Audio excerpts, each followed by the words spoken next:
can make the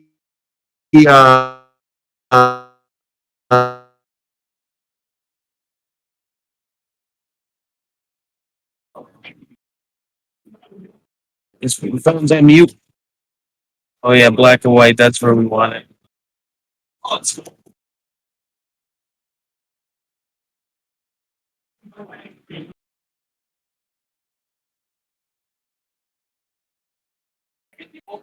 Oh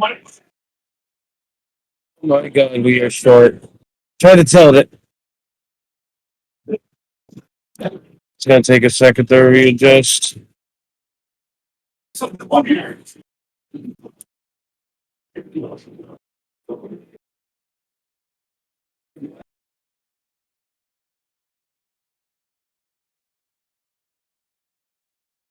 That's good. That's good right there. All right. Are you ready to do this, Andrew? Yeah, of course. This is gonna be fun. Yeah. We got a lot of modern ahead. Um, we're still getting set up right now. Andrew, what are you looking forward to seeing today? Well, I assume we're going to see a lot of like elementals and stuff, but in West Michigan, we're a pretty mid-range community, control based. So I expect to see a lot of control, a lot of mid-range decks. Obviously, I do expect to see the top performing decks like Hammer, Elementals. What else is there? You have Team Rhinos. Yeah, That's obviously going to be a big call today. yeah, for sure. We're a big fan of that deck. Maybe we'll see some of these Azorius control decks that are being Chalice of the Void. And I think we might see a lot of this Grixis control deck that's been really popping up off lately. So. Yeah, I 100% agree. I know we have teammates playing elementals. We got some that are playing off the wall decks as well. Yeah, so playing Tron. I think Tron's in a good spot right now, actually. It's a deck that kind of punishes the mid-range decks and the dirtily decks. Right. And can just crush them out of nowhere. Yeah, most definitely. We also have Ponzo Dragons. That should be interesting. That one. So Dragon Lord of Tarka, welcome to Modern. I'm all right with that. I don't know how it's going to do, but we'll have to see in due time. Yeah, for sure. They're still doing some registrations, late registrations. So in the meantime, let's talk about all of our members. Yeah. So the members that we have participating, we have Steven Dykeman leading the way. He's been doing quite well in the last month. Yeah, he's been on a real tear with that Elementals there. Yes, he's been playing a lot of 4-color Elementals. I'm not to the hell of a card. It is. I mean, Solitude, pretty strong. Endurance, I mean, it's a house. Yeah. It's a house, dude. No elements. So it's funny enough, when he actually played here last month, here at Galactic Toys, his opponent played Torpor Orb against him. He won that game off with the back of Subtleties. Because how Torpor Orb is worded, when you evoke, you no longer have to sack the creature. That's true. Yeah. So now you just have a free spell, essentially, that instead of paying mana, you just pitch a card, and you evoke it in. Yeah, and it is a 3/5 creature, something like that. It's something in that nature. I know it's big. It's big. Yeah, it's a big flyer, and he just was able to win off the back of that. Yep, and you evoke it in. yeah, even though it's a 3.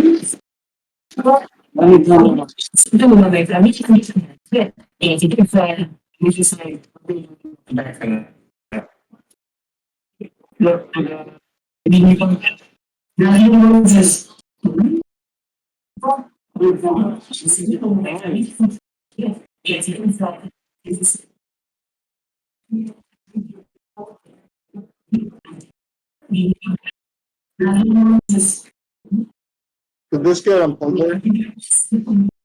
That's all.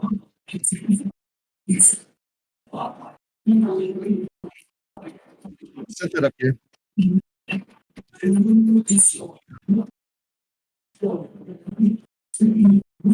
Oh yeah. Should fix it. Sorry for that, everybody.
Technical difficulties.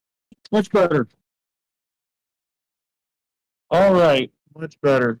Sorry about that, everybody. Yeah. Technical difficulties. Still working through them. Growing pains, all that good stuff. But we're excited to bring you some magic for sure. Technical difficulties. Much better. Okay, we cannot. We got to get these right. Hey, turn your volume off. Yeah. Much better. There it is. We got it figured out. That reflection is up, but our speaker's muted, but our mic isn't muted, right? Not on Discord now. We're good. Okay, we should be good then. I just want to make sure the world can hear what we're doing. Yep, we're good. All right, looks like round one is getting ready to start, though. You probably heard it when we were having those technical difficulties. Andrew's going to go check to make sure everything is good to go. So let's go and talk about some of the events we have coming up. Today, obviously, we're doing about a 2K. We have some of the Nerd Rage Gaming series coming up. Those are starting in October. Just said, we have SCG Con at the end of October, Halloween weekend. We'll have a big portion of the team going there, so we definitely want to keep track to the social media to find out some of the deck lists that we're going to be posting in regards to that event.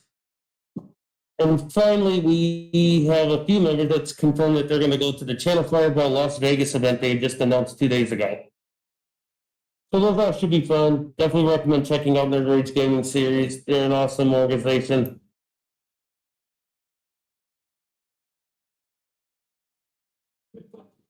How's it going, Andrew?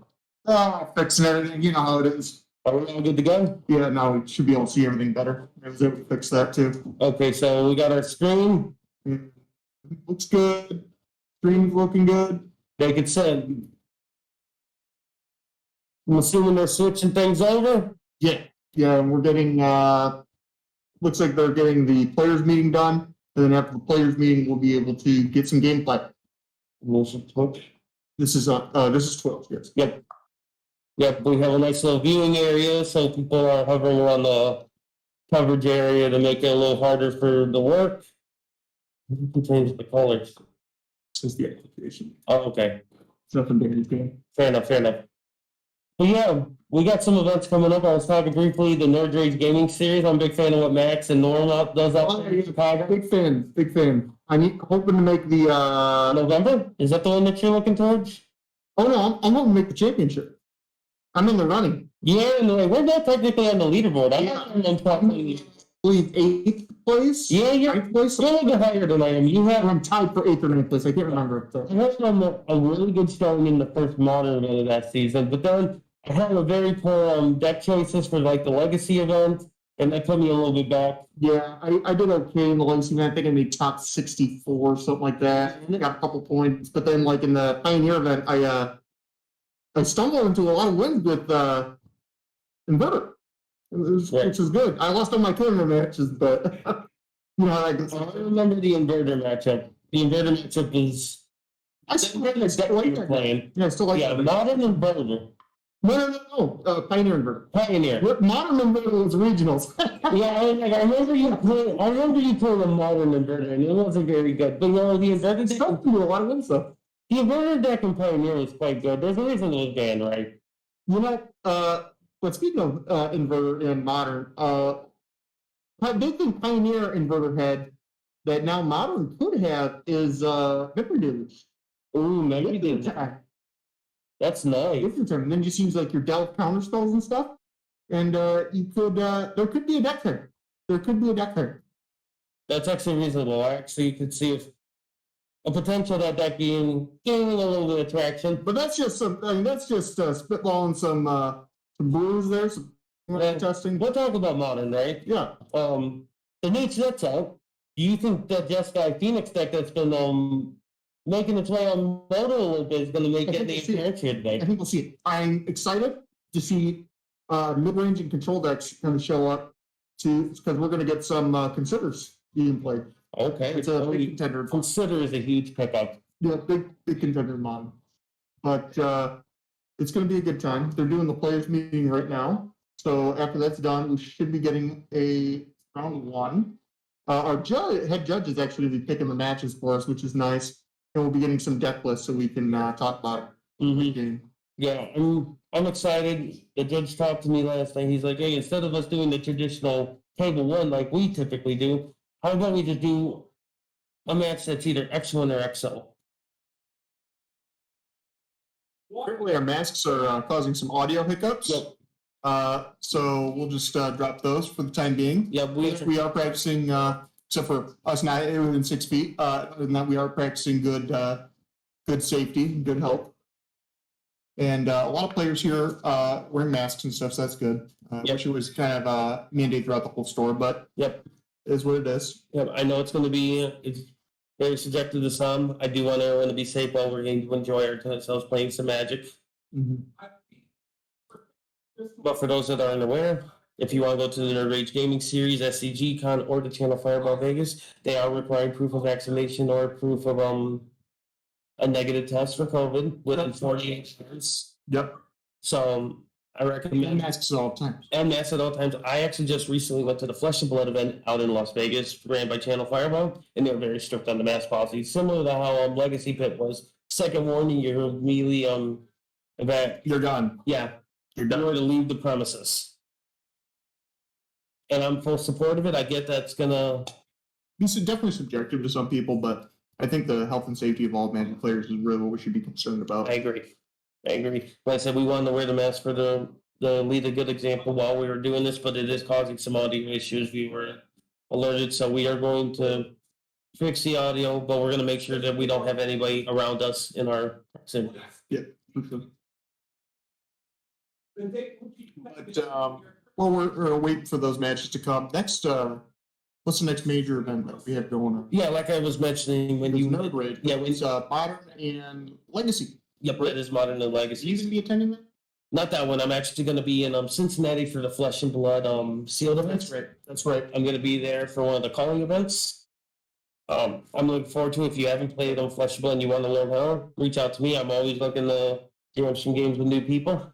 Oh yeah, it's a fun game. Maybe I need to play it a little bit more. Yeah, I had just a brief opinion on it, but I thought it was fun. I thought it's a good time.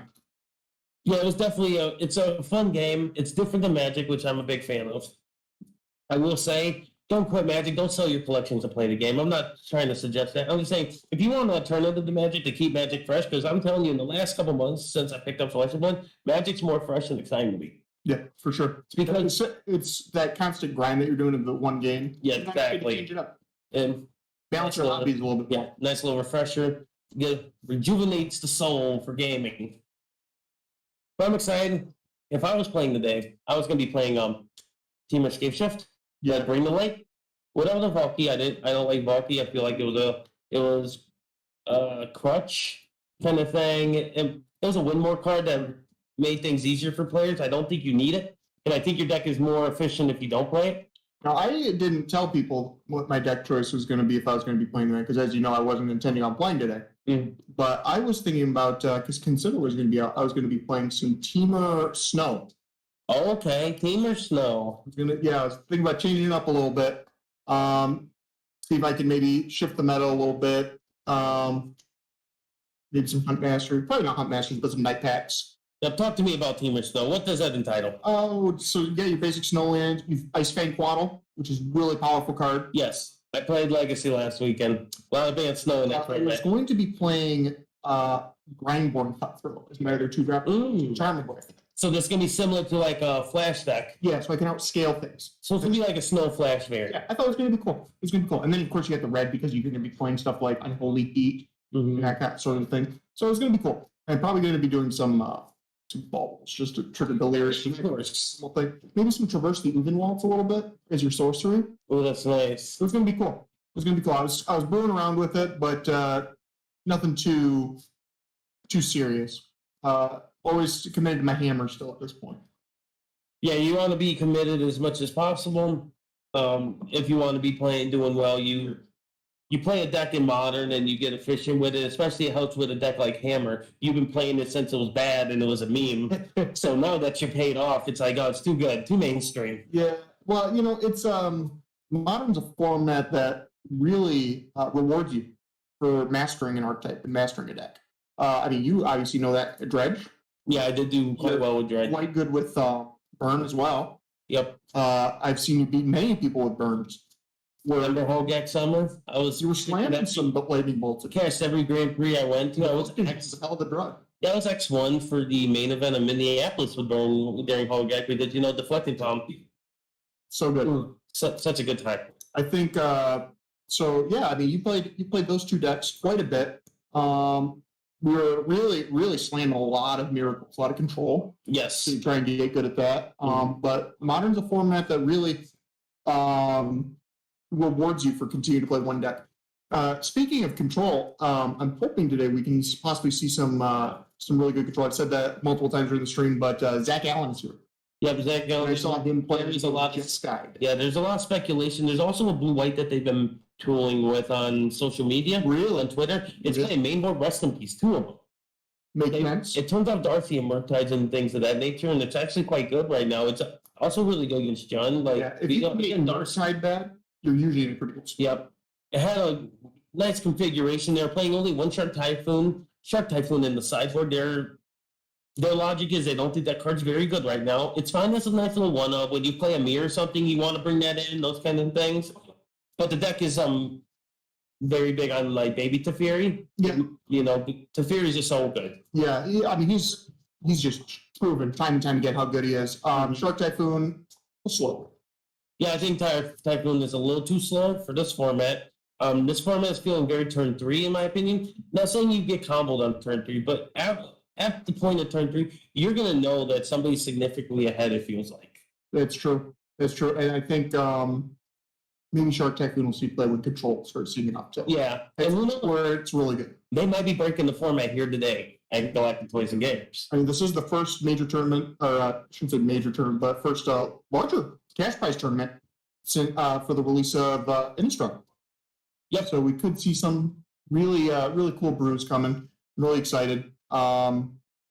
But I think we're getting close to the beginning of round 1. Yes, they're still in the process. They're collecting deck lists. They have to do the protocol. It makes it easier for the judges if they just have them in alphabetical order. It's also going to make it easier for us when we have to get those deck lists. Yeah, and it allows us to get a little bit more information on who's playing. Yes, I agree 100%. I'm excited to see what the deck numbers look like today. How much the percentage of the metagame is going to be very cool. I'm definitely going to be asking for the deck list, seeing what kind of configurations we have. If you had to pick, what do you think will be the number 1 played deck here today? It's tough. We were talking Phoenix. I think Phoenix was a super popular deck. I think people don't have the Considers. I think even though it's a common, people haven't been purchasing the new set. They're waiting on their orders to come in. I don't think we're going to see that much Phoenix. I think what we're really going to be seeing, a lot of Hammer. I expect that. A lot of Hammer, a lot of Rhino. I think those are the 2 decks that you got to beat. So we have another teammate. Daniel Warden. He's actually going to be on Hammer today. Yep, he talked to me quite a bit about it. Because I played the deck quite a bit. Yep. He's playing Lapasan's hammer list. He's a moto grinder from Europe. I think Poland maybe. I'm probably wrong on that, but really he's killing it in the leagues. And not even the leagues, the challenges are there. Yeah, challenges. Yep.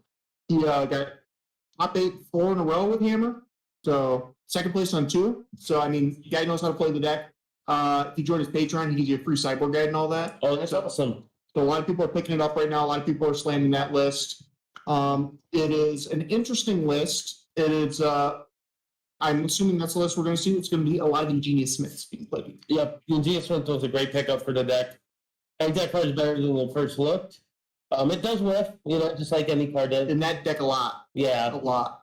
but when it hits, it hits. Right. It is it's Stoneforge 5 through 8. And in addition to that, if it whiffs, it's not like it did nothing. It's a body that grows. Which is what's important for the deck. Because the deck, when you're just constantly playing the deck, a lot of times you're just having 1/1s that you're trying to push through if you don't have a hammer. Having Ingenious Smith get to that 3/3, that 4/4, the 5/5, and keep going on past that point, it is big game for that. I agree 100%. I'm excited to see what matches we're going to get first. I don't know what they're going to show us, but I'm hoping it's going to be something sweet. Yep. And I think what's going to be interesting is people's sideboards this weekend. I think the sideboards are going to be a little bit off the wall. I think because people are going to be assuming they're going to be playing a lot of these decks that have been popping up on Moto for the past couple weeks. Mm-hmm. Because, correct me if I'm wrong, but Midnight Hunt's been on Moto for a couple weeks. At least a week and a half, something like that. Yeah, because it came on the same day that it came on Arena. Me and Steven did some videos on draft and stuff that's coming on the next few days. And I will say that there's a lot of cool cards. And we were talking, because we did the podcast where we were speculating on all the new rares and mythics. There's some cards that we really could see entering the fold for Modern and Legacy. Yeah, and actually, I just thought about this from our testing the other night with Dan. The deck I might be excited to see is Scape Shift. Yeah. Renin 7 is a powerful card and a nice And 7, and it doesn't take much in Station to get there because you're playing all these explosive cards like the Explorers. You got Dryad that's giving you additional land drops. You got Omnath that's generating all this mana. And don't forget, it's plus allows you to just add lands to the top of your deck, and then it's 0, just puts any number of lands from your hand and really tapped. And with a Valakut and Dryad, explosive. It's very explosive. The numbers, I don't know. It's something I definitely want to test with in the near future. I think it might be just a green-red deck that plays that. Green-red kind of, that could be cool. Yeah, I think Dryad is obviously a free roll in that deck. Allows you to accelerate a little bit more. But it might be the best Titan deck. Yep. Or my best Scape. The best Titan deck is probably still right, for obvious reasons. I do hope that they're going to get us a sweet matchup. I don't know if they have gotten that pick yet.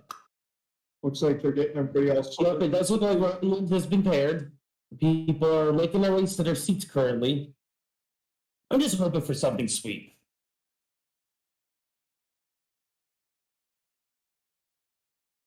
The anticipation is high. I will say that what are you shot calling to win to make top 8? Let's not even say win the event. Let's say top 8. We'll make top 8. I'm going to shot call. I don't think is heavily played right now. I think somebody's gonna do well with Burn today. I'm gonna just throw one out here. Ad nauseam. Ad nauseam. That is a very dangerous deck in the hands of an experienced pilot. I think we have in Michigan in general, we have quite a few ad nauseum players that's their deck. And I think that is a powerful deck that people are not metagaming for right now. I agree. And Storm is another possibility. Consider it's big game for Storm. Huge. I agree. So I think we're gonna see some combo decks making top 8, which I'm excited for. Combo's not really my strategy, as you know. I like to turn things sideways. Math is for blockers. But it's going to be exciting to see the possibilities that combo might be returning to the format because, quite frankly, combo has not been a viable option for quite some time. Yeah, combo. So I didn't know how Ad Nauseam was going to do after the Simic Spirit Guide ban. That was a big ban for them. It was. It was a big part of their game plan. Huge. So they had to figure out what are we going to do. But then out of Modern Horizons, they got that Profane Tutor. Very powerful card. That is a card that is because we know how them suspend cards are, right? They've been doing it with Bloom for quite some time. You know what? It seems like they've shifted a little bit from the Simian Spirit Guide plan to the prismatic card, the one that has sunburst. Oh yeah, Prism. Prism. Yep. Prismatic Prism. Yes. So they're focusing more on that, similar to how Affinity focused on Mox Opal, the Springleaf Draw. Both powerful cards, they just weren't being utilized to their full potential or being maximized. Mm-hmm. And now the players have to maximize those cards. And quite frankly, their opponents need to give those cards a little bit more respect, especially when you're playing against Hammer. Sometimes you just can't let that Springleaf Drum resolve. I agree. It does look like people are making their way. It doesn't look like they got a feature match picked out yet. I mean, Andrew, why don't you go and make sure that everything is getting lined up for that? What are they doing? Why is that on that screen? What are they doing? Go help them. Yep. Thank you. Still a little technical difficulties, people. We're going to get through it. It looks like support staff is having a little bit of issues. Don't understand what's happening, but you know, we're all learning in this process together.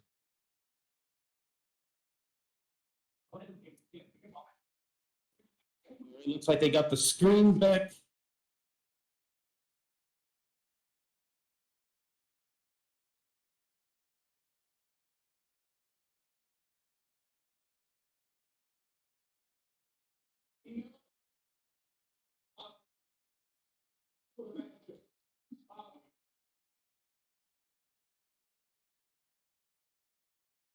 We'll be right back.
Doing this, really, we just recorded Monday's event, and then we just kind of decided we're just jumping in and doing this.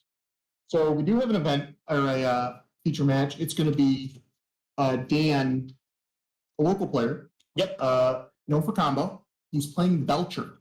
Belcher, you say? Against Kevin McCleskey. I don't know what he's on. I want to say he's going to be on Burn. If you haven't been paying attention, he's been killing it on the challenges this last year and a half. Has he for Burn? Oh, do you have very sex. But let me go ahead and take out. Oh, it looks like Mr. McCleskey is going to be on Humans. They are going to be starting mid-match. They did not catch him before the game started. So we're going to be having them set up their board state and all that, and then we're going to be jumping in mid-match. Let's talk about some of the deck choices. 3 Imperial Imperial Recruiters. I call it Imperial Tutor because it's like I'm a big fan of that card, obviously. Big fan of it. Really good in all sorts of combo and in Humans, of course, because it allows you to just tutor up basically their entire deck. Yeah. Except for Mantis Rare. Yep, everything else. We do have a Xanthrid Necromancer in the sideboard as a 2 of. 1 Lavinia, Zorius Renegade. Lavinia, Zorius Renegade. Turns off Blobble. That's true. Turns off Cascade. Turns off all of the cool lakes decks, so that's cool. A couple of Galactic to typical. So they're on a split, and he's on a split of 3 Ariel Champions and 3 Sanctifiers and Vec. Oh, and one of Kataki, your boy. Your boy. Let's not talk about that card. Yeah, this is a. Take a look at that Belcher list really quick. This one's going to be a little bit easier because it's not handwritten. Yeah, and actually, I've kind of been, and you have too, been kind of getting more accustomed to this deck because we've had a lot of our teammates and friends. Yeah, and so it's like Drew, who's actually helping with the production today. He actually didn't he top 8 the last event with it? He was top 16. Top 6. Lost his win in it. Oh, okay. I knew he was doing well because remember, I wasn't with you guys. Yeah, I believe he ended up in 9th place. Okay. And here we are. We have a kite sail freebooter. And can we see? Kite sail freebooter and double hierarch and turn timber symbiosis. Yep, we're having a little technical difficulty, so we're gonna be a little delayed on being able to follow the action, but we'll get there. We have Daniel on the left and Kevin on the right. This matchup's interesting. Humans plays kind of like Taxes does, where they're gonna try to prevent you from doing what they're doing, along with applying that pressure.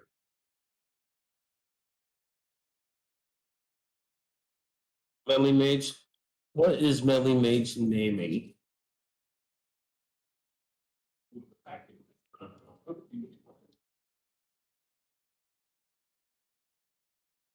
Not sure what the Meddling Mage is naming at this point. Do need to see if we can get something to signal what that means. Okay, so it looks like we're live. It's a little bit of some hiccups going on here. Yep, it's fine. It looks like we have another shot of the. Are you sure what the Meddling Mage is naming?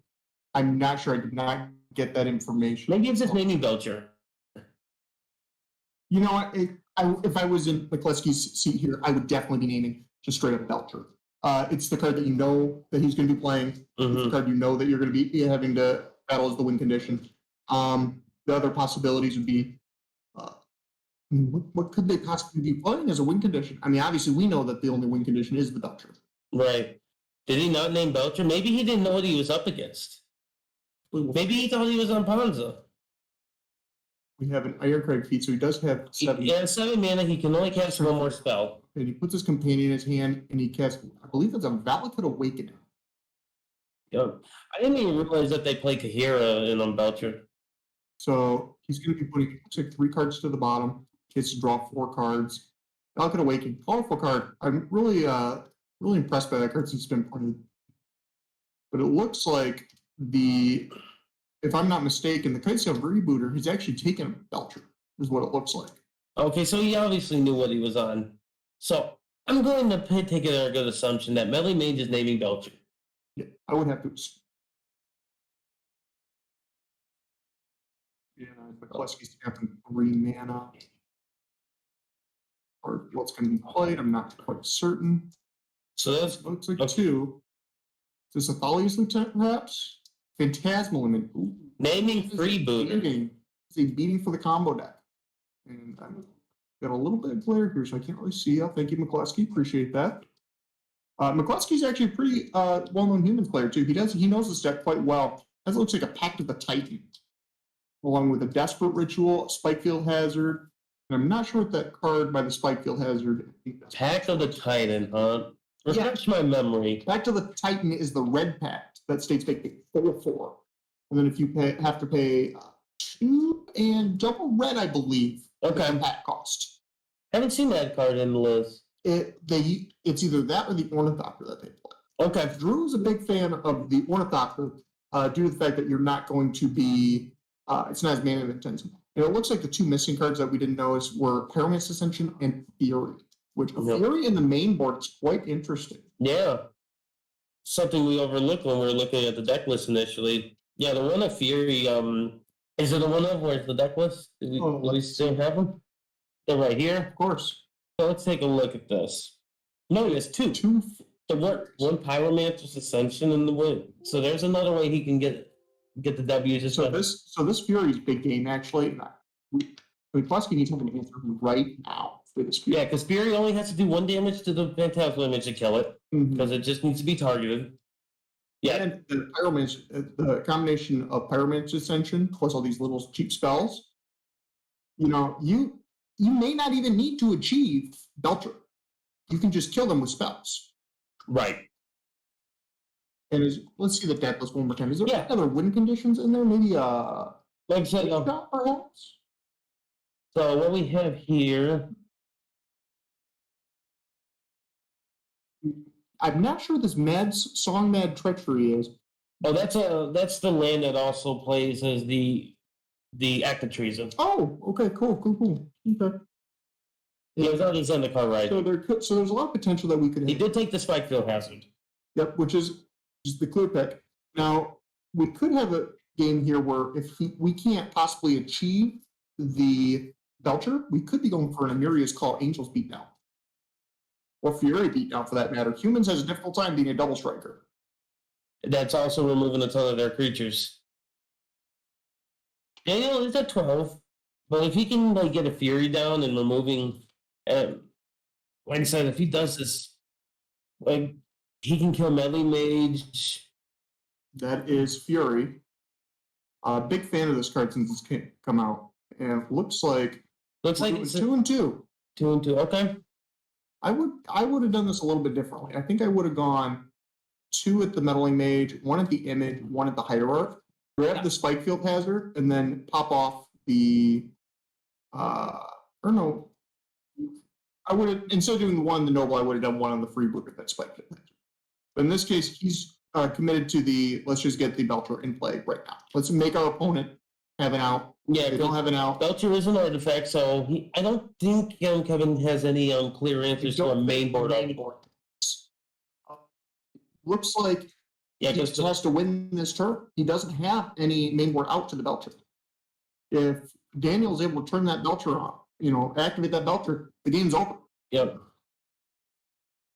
And how much is it to activate the Belcher? I believe 3. It's 4 to cast, 3 to play. Or 4 to cast, 3 to activate. Excuse me. And it looks like he's going to declare McCluskey. McCluskey, being a very competitive player, is going to say, show me the deck. Oh, no. He's just going to scoop it up. Okay. All right. It does look like Daniel was able to take game 1. A little bit of a beating. Yeah. A beating. That Fury main board, it's some hot tech. Yeah. I like the 2 of Fury a lot. So these new elementals that came out of Modern Horizons, the fact that they have Evoke where you don't have to put any actual mana, but you're just pitching a card similar to how like Force of Wills and stuff like that does. Obviously, you do have to go ahead and sacrifice it unless there's other circumstances that prevents that. But they all come with these sweet abilities. It was super funny because when the set first got revealed, they were talking about Grief being the best one, and it ends up being the one that gets the least amount of play. Grief actually would be just a touch better if it was unmasked, but it's not. Right. It's sort of just a thought seize. Yeah. But it's only targets your opponent. So because of that aspect that it is not, because of the fact it's not unmasked, it actually is seeing quite a bit less play in the modern any turn formats. Yep. But another interesting card, and it was really hyped, then the hype died off, but you're starting to see it come as a 1 of, possibly 2 of in the decks. Subtlety. Yes. Subtlety. Another sweet card. The card, I thought it was better when I first read it because I thought it was a Venser. I did too. It's not quite that good, but it's still a good Magic card at the end of the day. Let's take a look at these deck lists and talk about the sideboard plans. Sure. I'm going to take a look at Take the humans. You're familiar with that. I've been watching a little bit. Basically, Night of Autumn. Night of Autumn's a big game. Yeah, guarantee. You want to deal with it. Belcher is a 4-drop, right? It is a 4-drop. So you're going to want the Gadgees. Of course, you get the Gadgees. Yep. You're going to want Gadgees.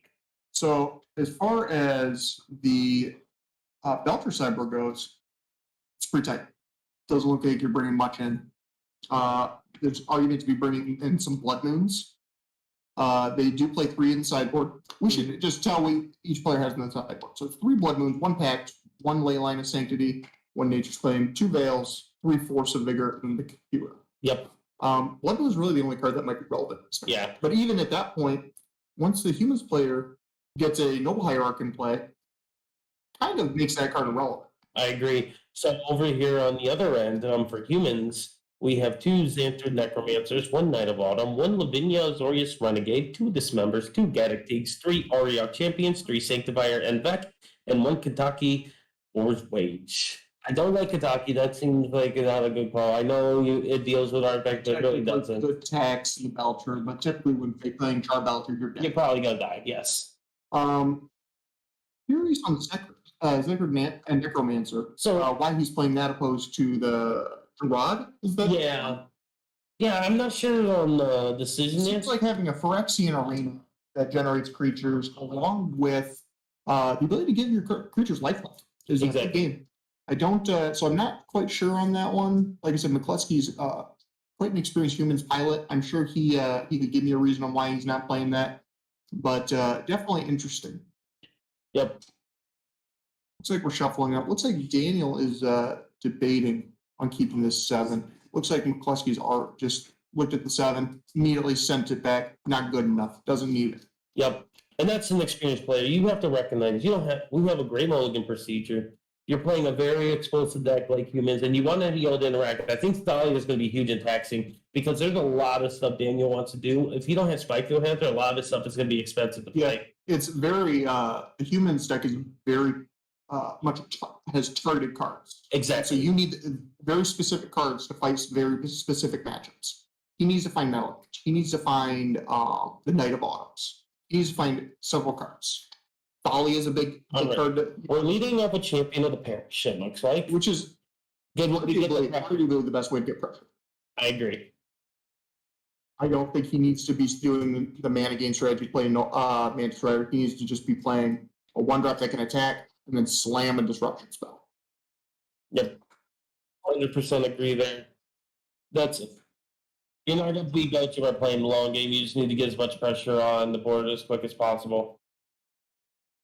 With some minimal interaction as well. So looks like we're tapping 2 mana. I'm expecting Thalia. Nope, Meddling Mage. My name's Belcher. And my name Fury. I would, you know what? I might actually name Fury. You were blown out by that card in the last match, but you know what? I bet you, without knowing, I would probably also just name Belcher. Fool me once. Fury's such a good card, man. That was another card at first. I wasn't really seeing too much play, but then inside the game, I was really big on that card. If you remember, right when that card was Fury. That's a Fury. The one that shocked me most, I thought was like the worst, was Endurance, and ended up I think is the best. Yeah, the Fury just cleaned the board. This is he did name Fury. He probably named the Char Belcher, like we're talking. Yeah, I think you'd need to name Fury. Like the more I thought about it. Oh, and he follows up with the exact same play.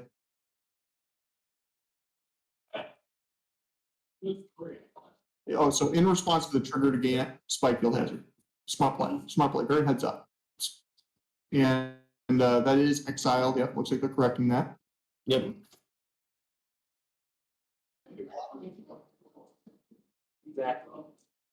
He plays another Meddling Mage.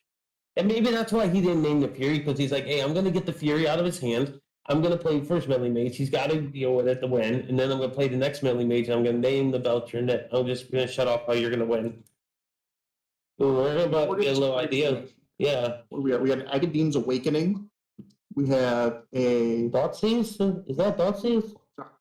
Okay. Turn Timber Symbiosis, Desperate Ritual, and one, no, it's another Spikefield Hazard, perhaps. Oh, it's Char Belcher. I thought that was a lower. Excuse me, I have it all wrong. It's Char Belcher, Ironcrag Thief, Desperate Ritual, and Agadeem's. Oh, yeah.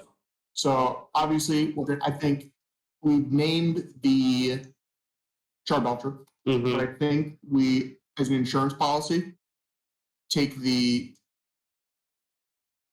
Char Belcher. Okay.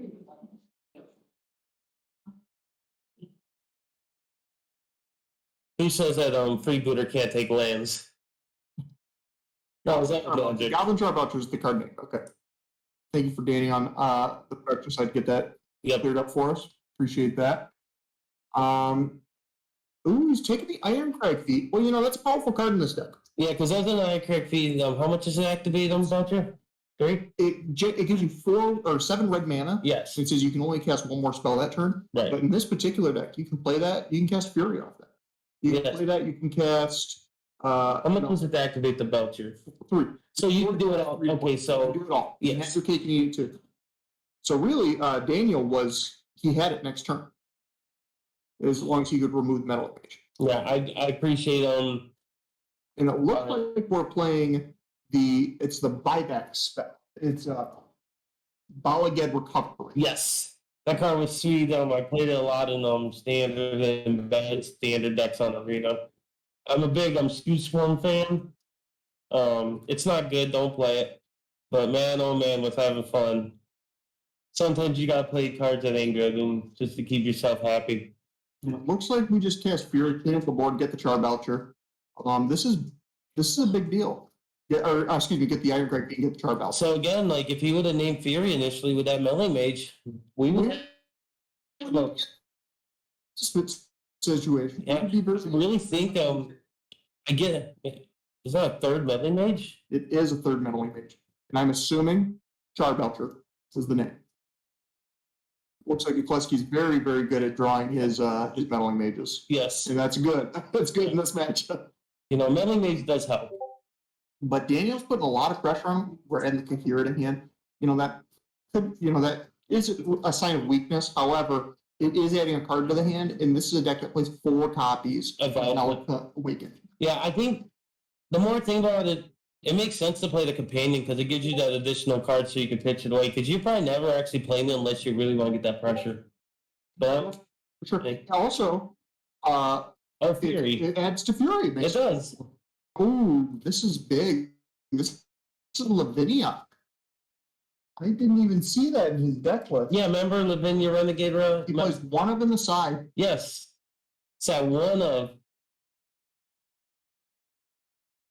1 of in the side, so that stops Fury. It does. He has to for the next time he casts Fury, he has to hard cast it. Yes, he does. Because for those who don't know, if you cast a thing and you no mana was spent. This is big. Gigantic Teague, so he's getting a lot of cards in play that stop just Belcher. Yeah. In the vial. You play in the vial. Yeah, I love to turn 50 on vial. That's where I want to be. Absolutely. So Daniel's got a lot of cards he can play on. He's got 5 mana. His whole deck is playable. Counting cards. All right. Really, all we need to see is a Balaga Recovery. And there's a little glare. Ooh, that is Recross the Paths.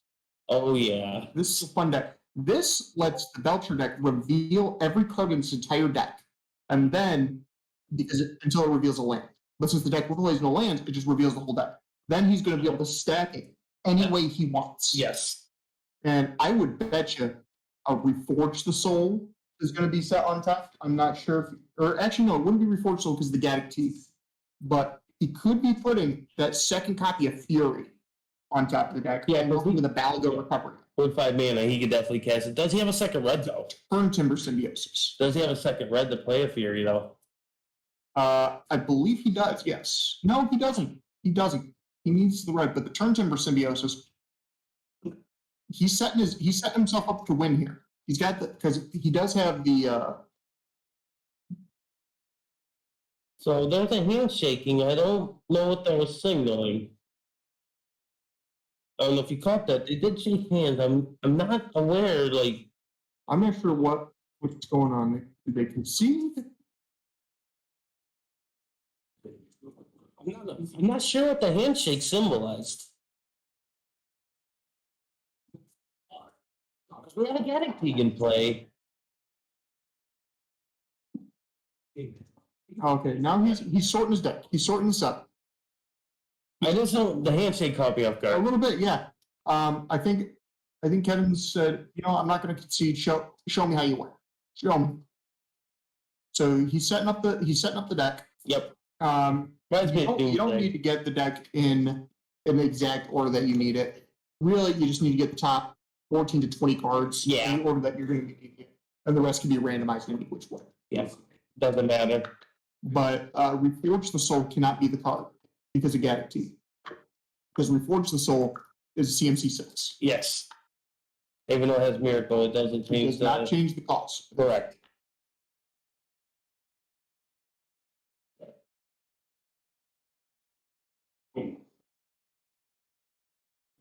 Very interested to see. I've never actually seen Belcher in action outside of watching people just kill with Belcher, go 4 and 5. It's a very easy deck to.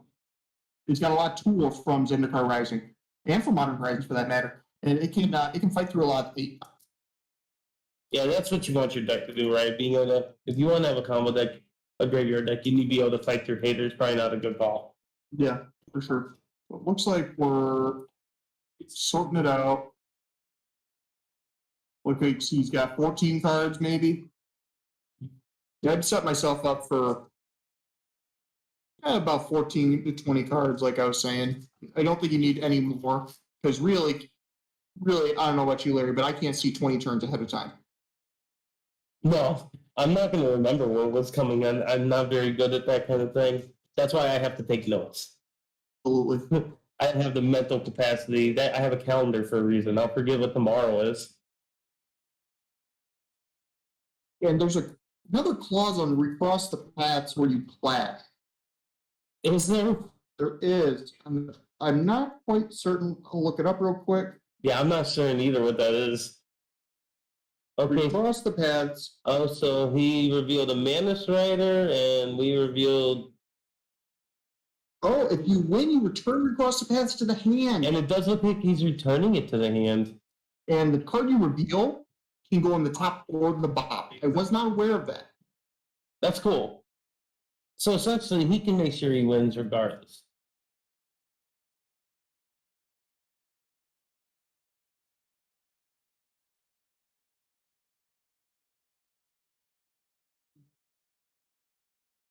Take a gander here. Manus Rider is causing a lot of pressure, so we have a total of 9 damage putting download to 1. He needs to win right now. Yeah.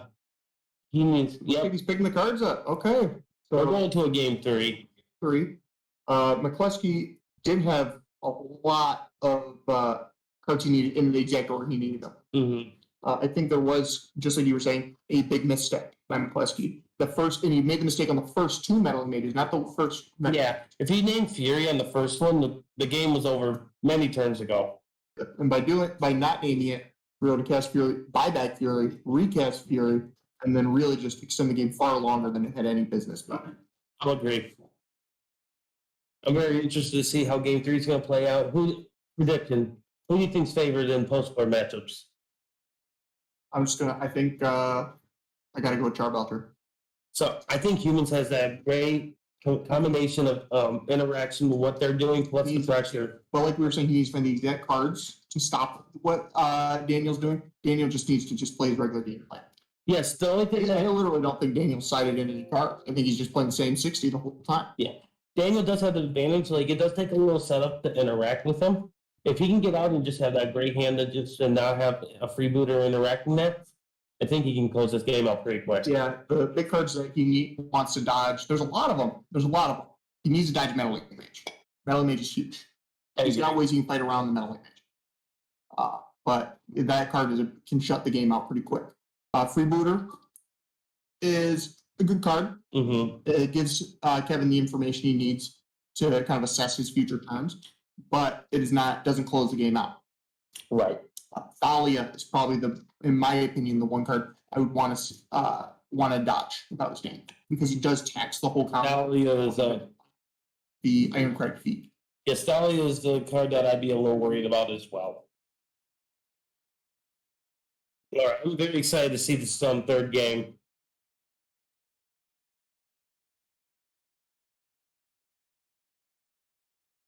All right, shuffling up. Not gonna lie, didn't expect when we were talking about round 1, did not expect Belcher versus Humans.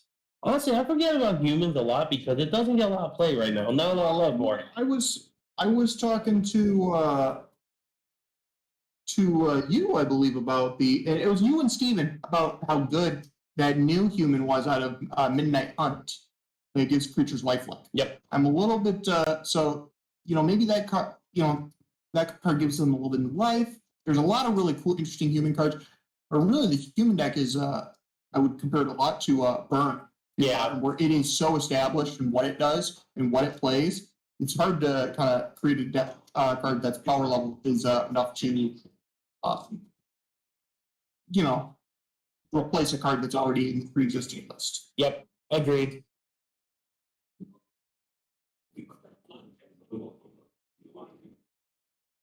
All right. And obviously Daniel's going to be on the play, which is a huge advantage for this kind of deck.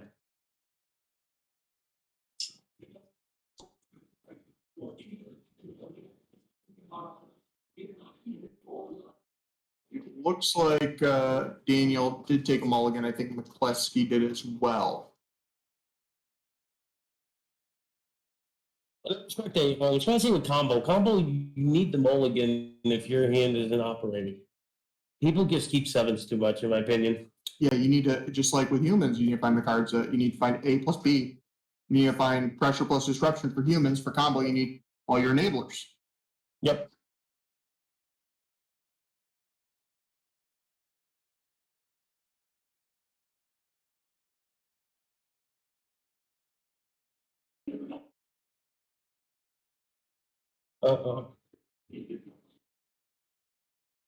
Looks like McCluskey possibly mulligan to 5.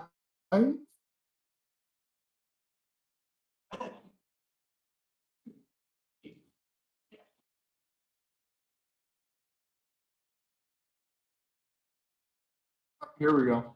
All right.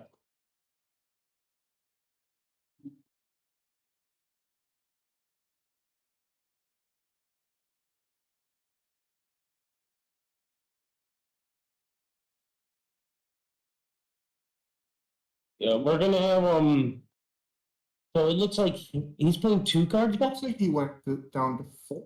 Down to 4. It is A plus B plus C. Combo.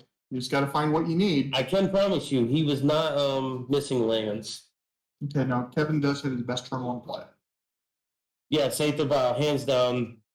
There's nothing better. Yeah, we got double 1. So now he's able to play pressure. He's going to put a 1-drop in to put pressure, and he's got meddling mage, perhaps. No. Really think he's drop, because if he had a 1-drop, as long as it's not, or I shouldn't say he doesn't have the champion, because if it was a champion, he would have done the vial first. Yeah, if he's gonna put that, if he's gonna put anything in, it's gonna be noble. There's no way it's champion. Let's say shock turn timber symbiosis into a recross the paths. I really game. I bet you that meddling mage is naming the. It's probably naming Belcher. Yep. But because we don't have the Galactic, Daniel can put a Reforge the Soul. He's got that in the list. Yeah, he does. Which he does. He has 2 of them. So he can play it.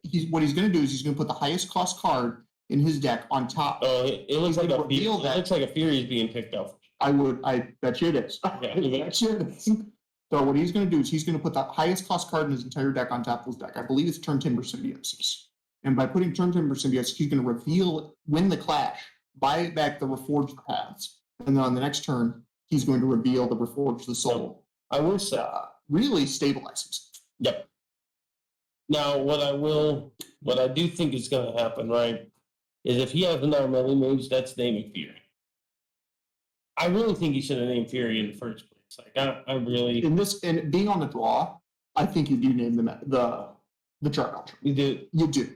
Because this turn he could have, if he had the cards, he could have gone Ritual into Belcher. But your thing is your opponent's on a mulligan to 4. That's the part that leans me. I agree with you, but you have to think that most of their spells that they do cast are also lands. It's true. So this is a deck that plays a lot more lands than the average deck. Yeah.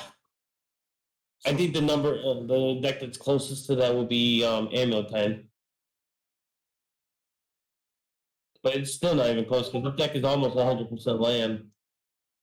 Not quite there. So he's setting it up. He's got, I would say, about 14, 15 cards in the grip. So he's setting himself up for a couple, maybe a couple cycles. Goblin name, melee mage named Charbelcher. Sure, makes sense. Is this the?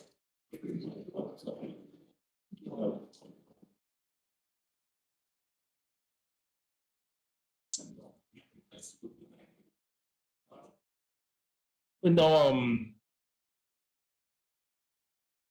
it'd be interesting what happens here. I know. Here we go. So he's going to reveal the top card. He's all set. Yeah, And let's see. it's a turn timber symbiosis, like I said. So now each player gets to decide whether they want the card on top or bottom. I'd say both players are going to say bottom on that one.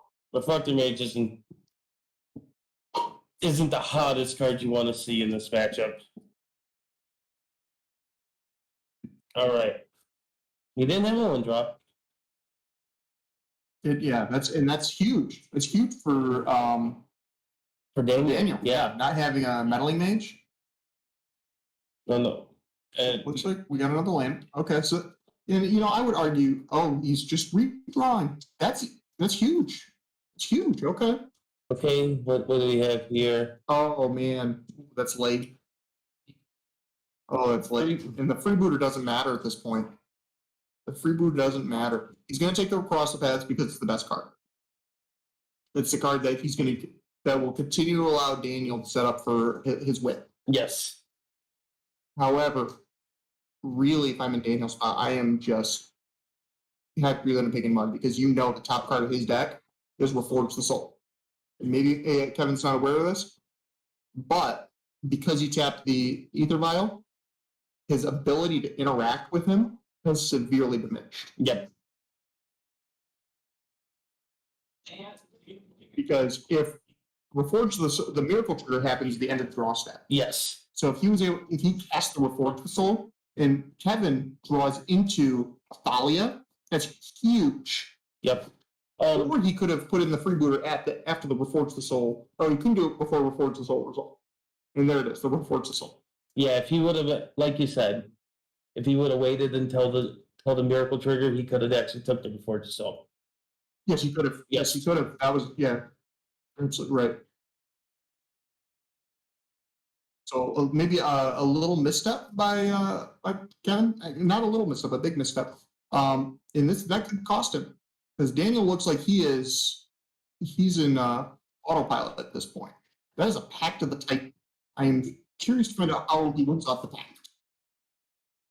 Oh, that's the sack a creature, gain mana, I believe. That is a. I'm not sure what it is. I'm not sure. Infernal Punch? Possibly Infernal Plunge. Is that Infernal Punch? It's Infernal Plunge. My apologies, everyone. Yeah. I wasn't 100% on there. And Infernal Plunge says you sack a creature, add 3 mana. So there's the Fury. He's going to clean up.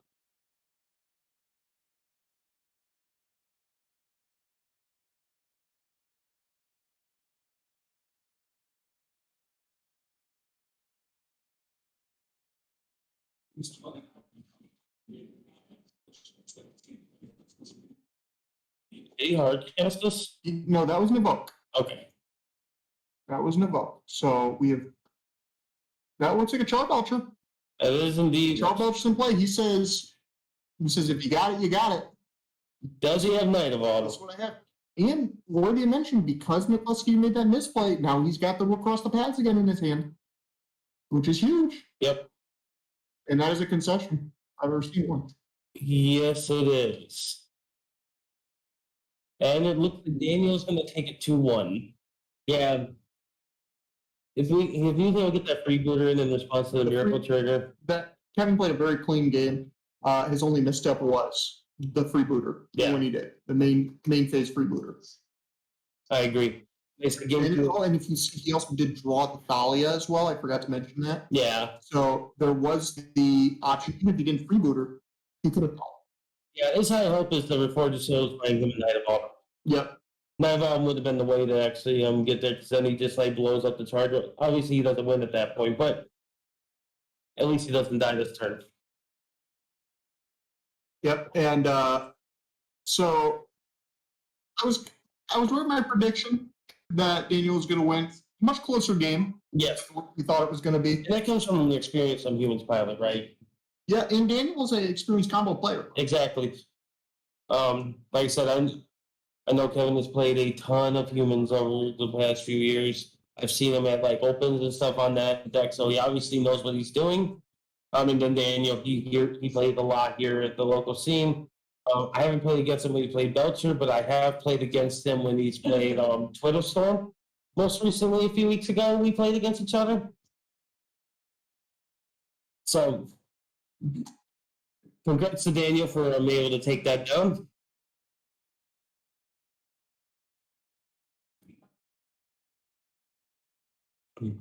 We'll say, I hope to see Belcher in the future rounds. Like that was fun to watch. It's always fun deck to watch, and it does have to fight through a lot of hate consistently, Mhm. and it is able to do that quite almost effortlessly. Yes.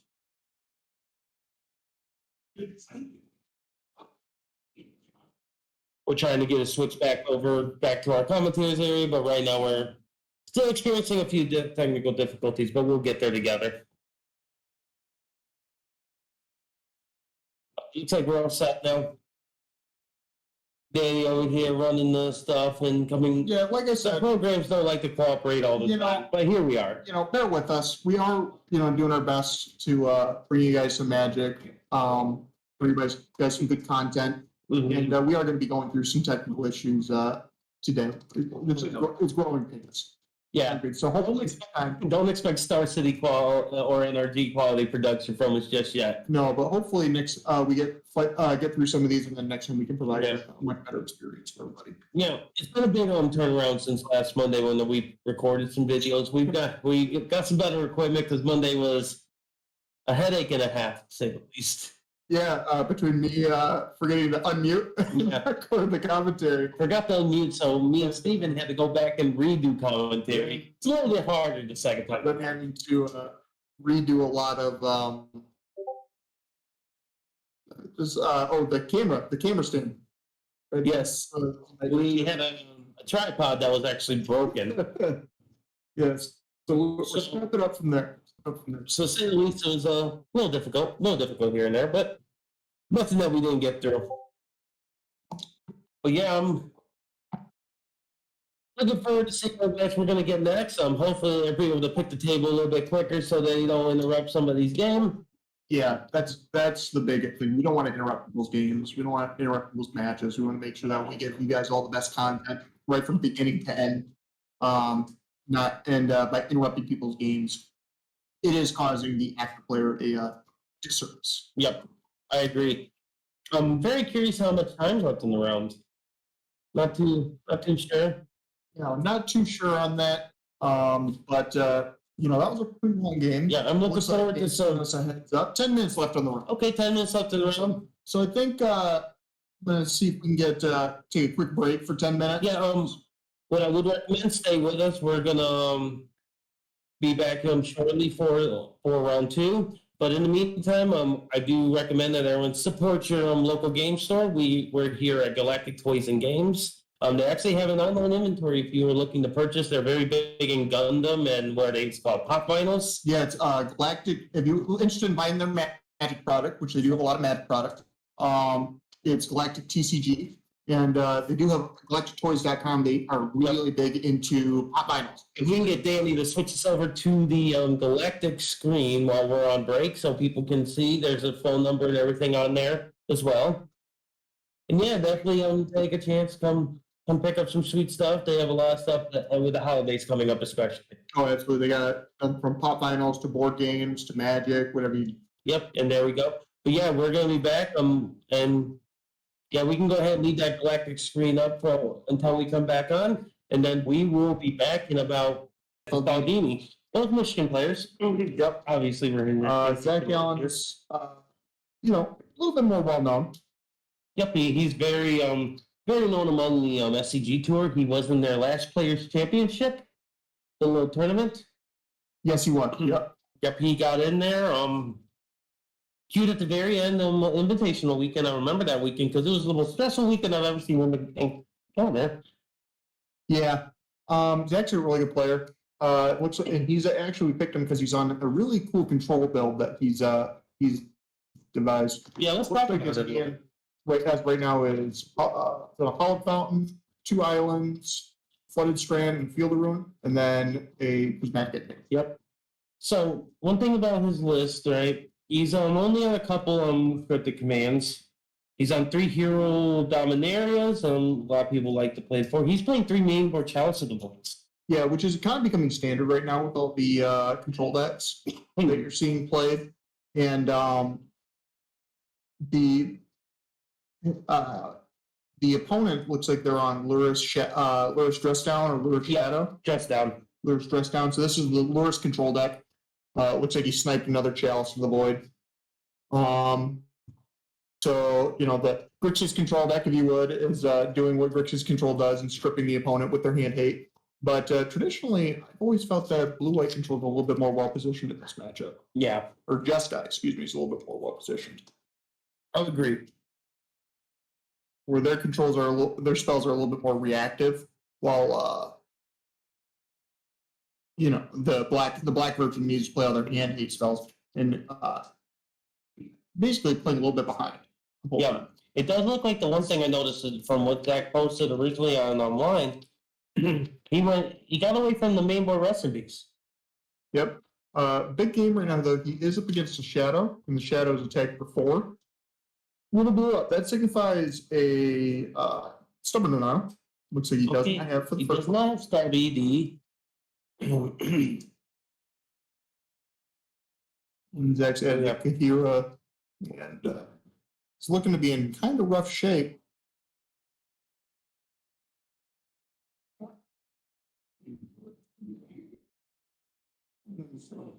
So going for another 4, and then that's a dress down.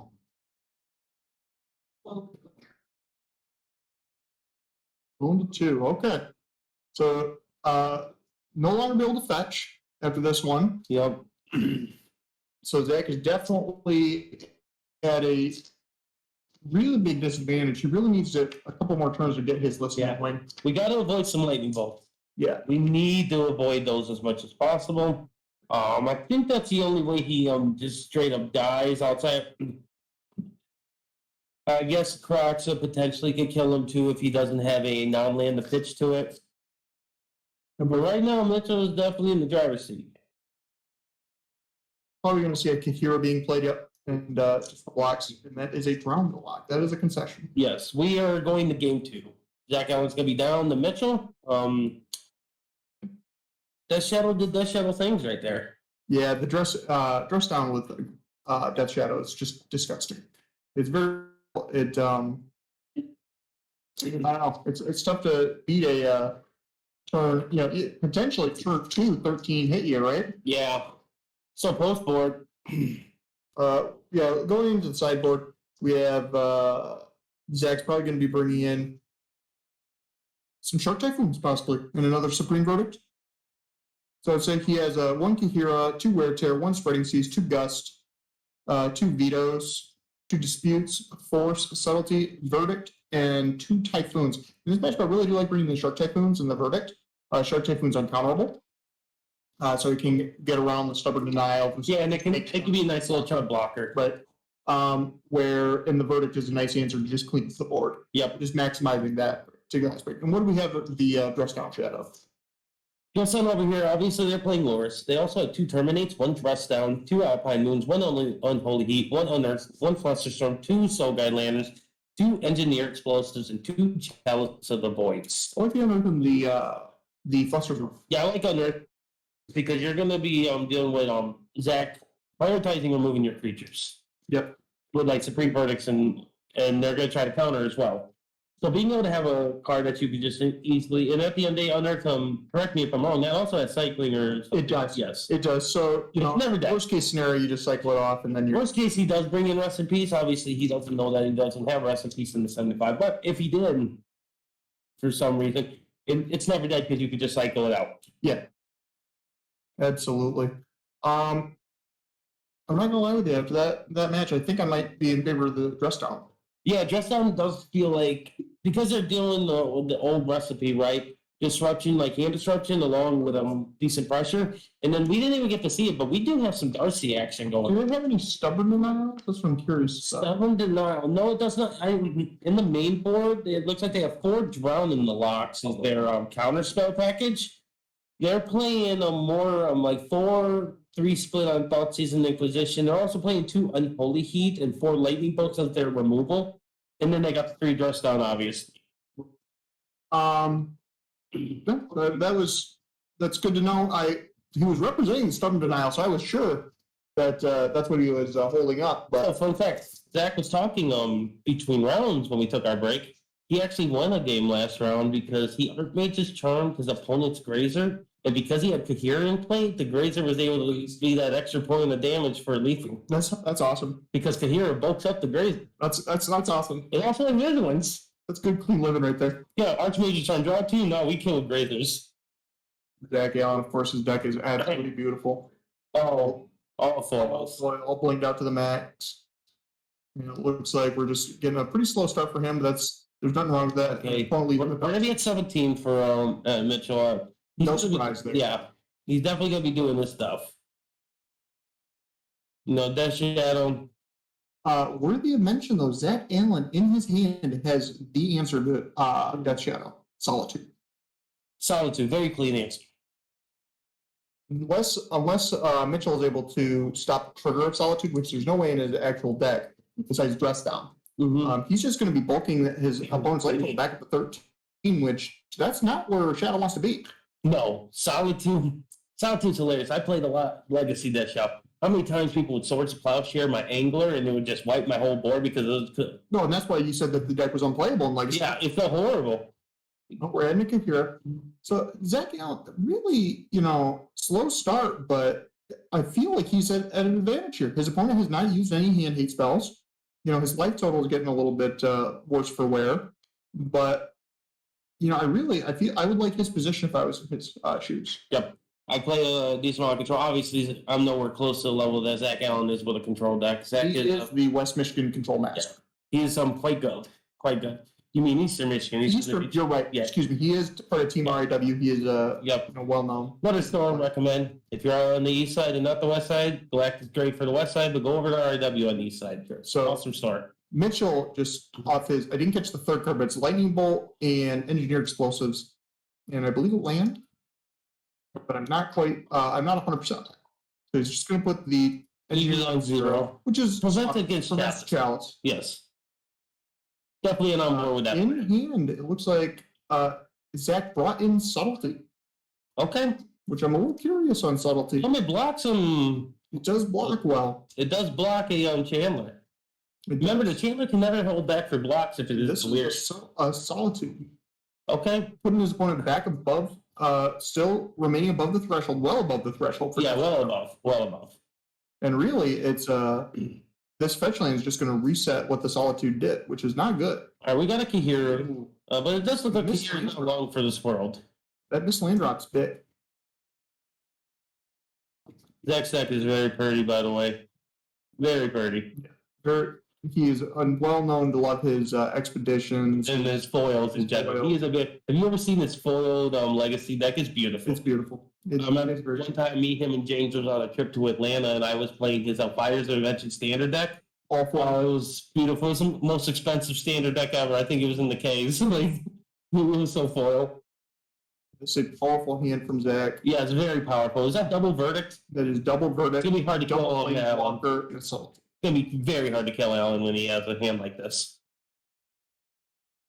And if I was in Mitchell's shoes, I would snap off that Jace Mind Sculptor. Yeah.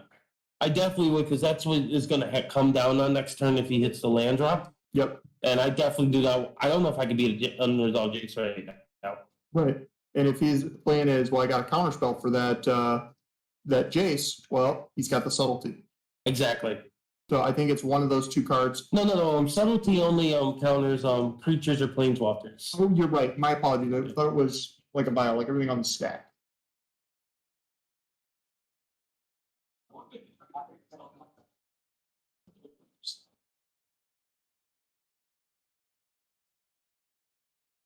Looks like we have a Jace.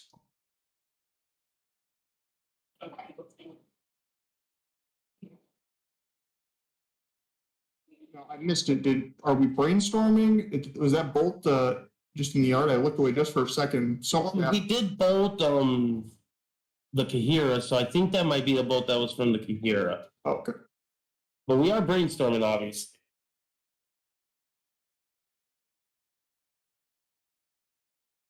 Giving them the ability to brainstorm in the hands of a player like Zach Allen is very dangerous. He's a very good legacy player.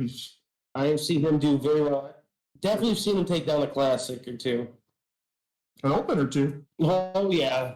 Remember when he went on his streak and how he got to the player championship? He was killing it. He was on the tear. Nobody could touch him. Oh, that's a dead Jace. But I don't think Zach Allen did get to brainstorm. Jace did a lot of work. If he found another land and was able to then at that point cast the Teferi, I think we might be in a pretty good spot.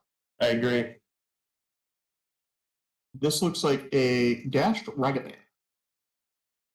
I was debating if we're going to solitude. Joking with Steven yesterday. I was like, the dash should have been one red as well. Because this Ragavan actually represents quite a bit more because we know what Zach knows what the top of his deck is. Yes, agreed. Zach says I'd be very tempted to just subtlety this back to the top or bottom. And that looks like what he's going to be doing. Ooh, exiling the Teferi, that's pretty telling. Putting it on top, okay. Zach would not be exiling the Teferi very lightly, you know what I mean? Yeah, this is one of his best cards. It's very interesting. It's a Mystic Gate. Very familiar with the Mystic Gate. Oh yeah, good old filter lands.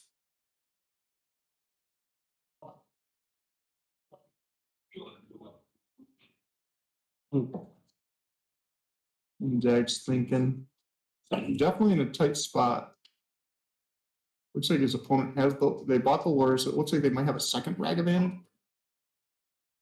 It's looking like looks like he passed turn. That must have been the Ragavan on top. I looked away just for a second. Is that land? I believe is that land?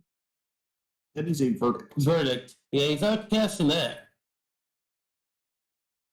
What's he gonna play here? A Luris. It's the Luris, okay. Does he have a bobble at all, or well, it doesn't matter. Luris ain't long for this world. Oh wow! Set up masterfully. Yep.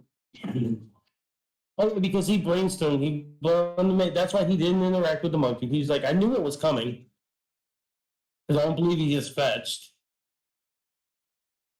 Actually, I think that Teferi might have been off the top. No. I'm just talking about when the monkey was coming. I don't think Zach Allen fetched. So when he brainstormed, he was actually able to set it up. Mm-hmm. Yeah, Mitchell definitely in a tight spot. I think I'm much more scared of Teferi in play than a Mind Sculptor. Yes, to very higher loyalty, a little harder to kill. Obviously, he could get to the Unholy Heat. That's going to be step one. Step two is Unholy Heat resolved. Yeah, I believe he plays 2-3, if I remember correctly. Yes, he plays 2. But does he have any board? 1 in the board. And I do think you bring it in because you want to respect the Planeswalkers and the blue-white matchup. Definitely. That is the best cards in the deck. Yes, Unholy Heat, amazing prey. Amazing prey.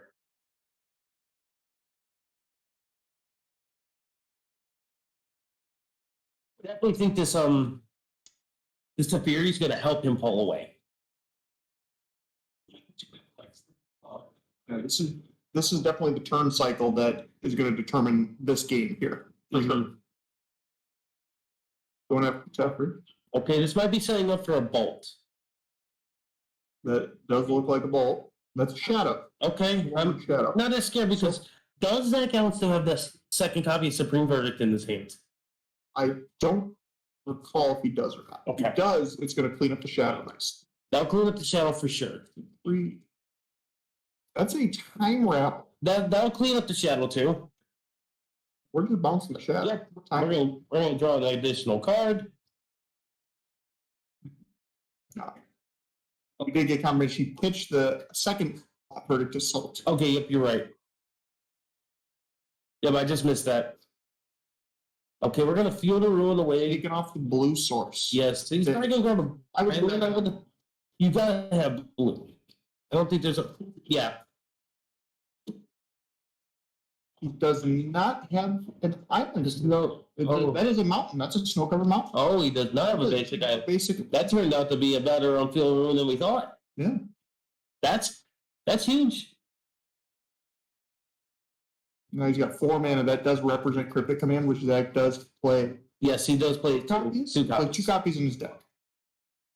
If this is a Dash Ragavan, well, I'm sorry for Mitchell. That's just not going to work. He's got the Cryptic. Oh, but Zach says you can have that. That's fine.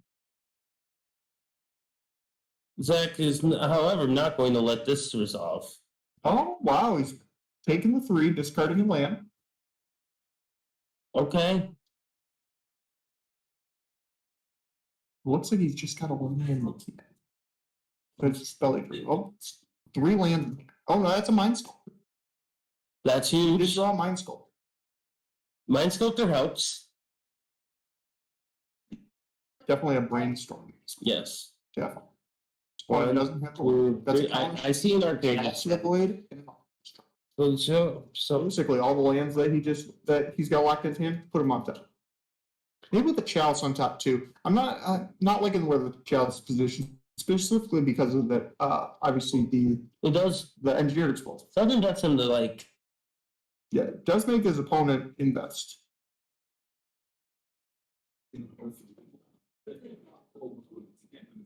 He does make him invest his mana because he can't let this just sit. He has to pop it off, right? Yep. You can't dash Ragavan no more. So this turn is probably going to be a Poppy E dash Ragavan. That's a Poppy E. Yep, dashing Ragavan, I'm assuming. And then I don't think the Ragavan. That's a comic book. Yes, does the Ragavan even become a thing? The problem with it is you have to deal with the walkers, right? Or do you, at this point, you might just have to ignore the walkers and go to the light total. Because you're not actually going to clean up all 3 of these walkers. I think you got to respect the walkers. I think if you don't, you're just going to be just too far behind. The problem is you have 3 walkers. This is just a cast Ragavan and a cast Darcy. Okay. So he's making the concession. Oh. That's brutal. Oh. We are in an ability that doesn't get used too often. But when it does, this is what happens. Like a brainstorm?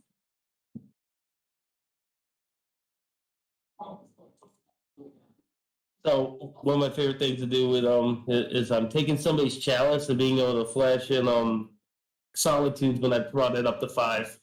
It's a good time. Oh, absolutely. Or if you get it on 2 and you take advantage of Snapcaster. Yeah, this game is starting to see. I'm expecting a game 3. You know, I would expect it at this point. The Teferi's at 4. The Mind Sculptor's Brainstorm doing its thing, and that Teferi's at 3. I would assume he's going to 4 this turn. Yep, which it did. Excuse me, I missed that, and that was like a concession. Yep. We are going to game 3, folks. That was a Resolved Shark Typhoon. Yeah. So he did agree with you. Yeah. I think that card being an uncounterable blocker early game is quite good, and late game just being able to cast it, you're in a pretty good spot. I agree. So we're going to game 3. I personally think Zach is probably the favorite to win this. I think on post-court he has a lot of good answers to what he's doing, and he's just super experienced in these kind of matchups. Sure. Obviously, his teammate Kyle Barnes has been playing Dresden Shadow, so I'm assuming they played against each other. Yeah, you know, I'm gonna disagree with you on this one. I think going into game 3, I think Dresden Shadow has the edge. Okay. I think having your hand, he needed hand 8 spells in that game. He didn't have any. But being on the play with hand hate spells, you can control the game however you want to. That Shadow is just so weak to subtlety, not subtlety, but solitude, that I think that's why I want to give it to blue-white. But we'll have to wait and see, right? Yeah, definitely. I do expect a great game of Magic. I hope that we don't see any mulligan issues. I just want to see a good, clean game. Yeah, for sure. Looks like Mitchell's thinking twice about some cards on his list. Probably after that game. 7 rounds of action today. It's going to be awesome. Yeah, that's good. That's good. I didn't get what the total player count was. I'll have to ask. It was, I know Dan posted it in the chat. For Twitch. I didn't get a chance to catch it. I wanted to say it was 60 something, but I don't know if that's true. I don't want to be giving all false information. Maybe Danny can give us a confirmation on this. Looks like Danny's giving me a confirmation. 73. 73. Good 73. turnout today. Thank you for the confirmation, Danny. 73 players here for a modern 2K at Galactic Toys and Games. 74 if I was, wanting to. It'll only be one because we all know if I was playing. Oh, not the 2 mile horn. No, I probably got crushed. I didn't have a super. Yeah.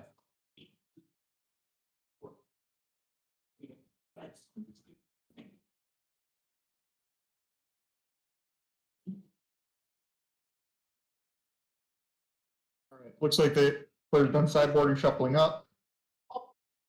Yep. We're getting ready to battle. I'd say Danny's improving our display a little bit even more. Getting the deck list. That's good. I like it. Good for the viewers at home, definitely.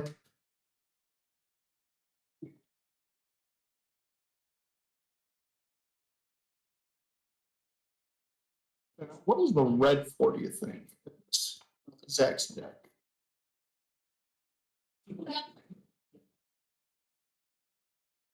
The red is specifically for just wear tear. Oh, and of course, yep, that's true. Prismatic ending. Prismatic ending, the third color, prismatic ending.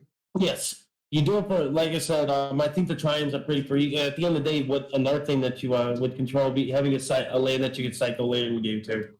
Mm-hmm. Now this is a pretty big turn for Mitchell.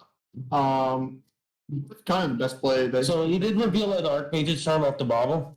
Yep. However, it's really telling that Mitchell here sent milled from the top of his deck the drawing block, which means his hand very reactive.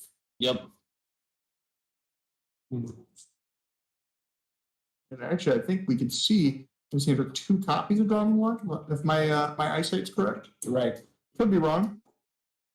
That's a couple Supreme Verdicts, a few Supreme Verdicts, Solitude, Chuffrey the Time Raveler, and a Archmage's Charm. Yeah, this could be an interesting. Little and light. That's that might come back to bite. A little bit. Because he didn't. None of these cards cycle for. None of them draw cards. So it looks like he has 2 lands in his hand. That is Delirium. You're gonna Solitude that. Get us to that threshold. 1 to 20. Yep. You want to make sure Death Shell isn't there. That's big.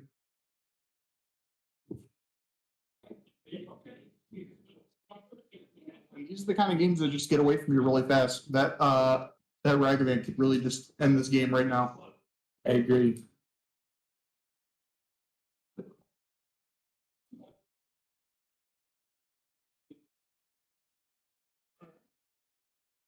Jack. Zach find the prismatic ending, perhaps? No. Doesn't look Not if he ain't casting it right now. Yeah. It's the opportunity to cast Solitude. That's not going to see play.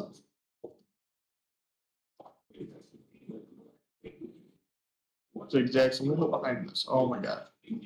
Another Inquisition steals his play.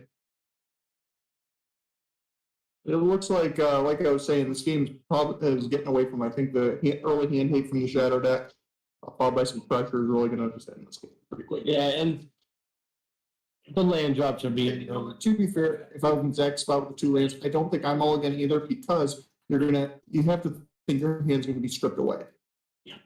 Similar to how you play against but third land drop off the top is huge. Yeah. I don't think you fetch. I think you need to keep your percentage points up that for a land hitting a land. You ain't gonna win if you don't hit another land. Yeah, you definitely aren't fetching the spot. All right, whatever Ragavan hits is huge. Yes. Hopefully a spell. That's a land. Ooh.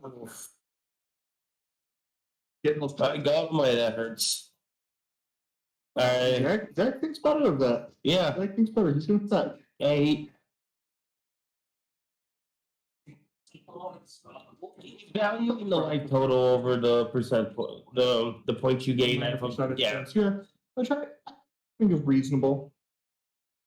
Against this matchup, you probably don't want to be willy-nilly with your life total either. No, I agree. Don't make the dress down shadows matchup and job any easier than it already is.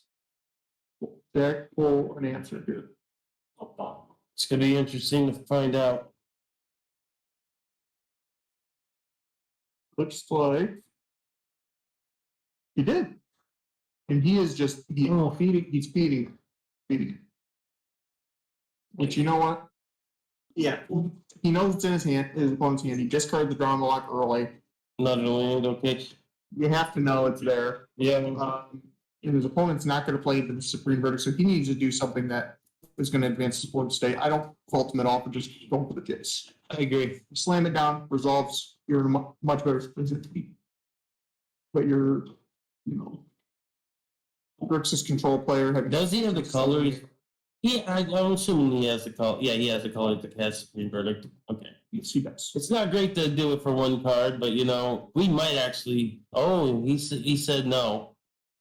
He said, I don't care. I'll take a few hits. My light total is a resource.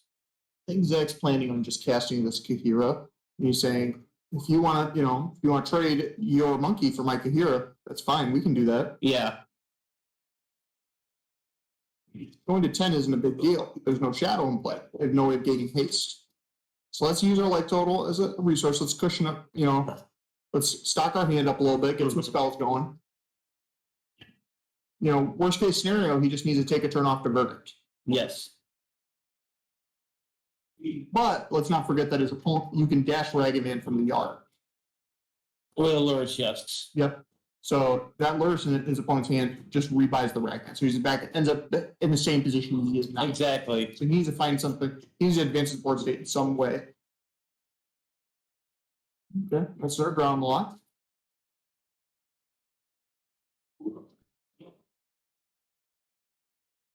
That is a gust. We'll surprised to see the gust, but it is a clean answer to lures. Right. That's a thought to use. So he's going to take away one of those. Darcy, okay. It's a weird sequence. Yeah, I'm more curious why he wouldn't. Well, he knows what the top card of his deck is. Okay. If he doesn't have a colonnade, I'm not mistaken, he does have all his cards promo. So we're going to go to 4 here? I think so. So that turns off the fetch, because there's no way he's going to fetch and put himself to 3. There's no way he's going to put himself to 3 and then die to lightning. Right. Yeah, no. There's no realistic world where they're going to do that. It looks like he just was scrying. Take turn off to scry.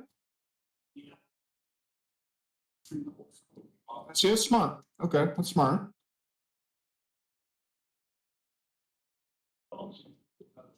Give his opponent a dead card. It's obviously a live card because he put 2 on top. What does Zach Allen have? What is his answer? Baby Teferi to start.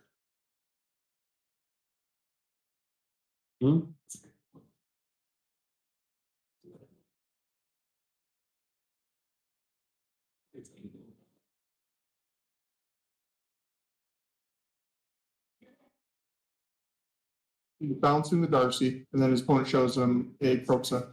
Yep. It's gonna be quite tough.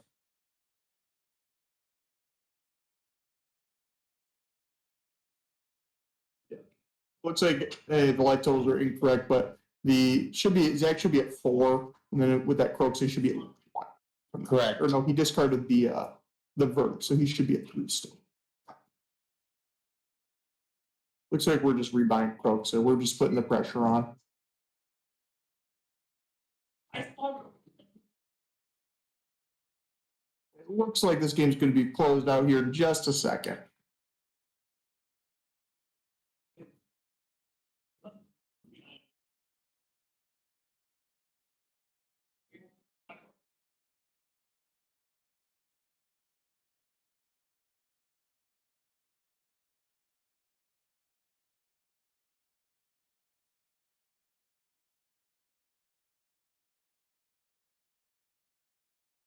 Zigzag still thinking on it.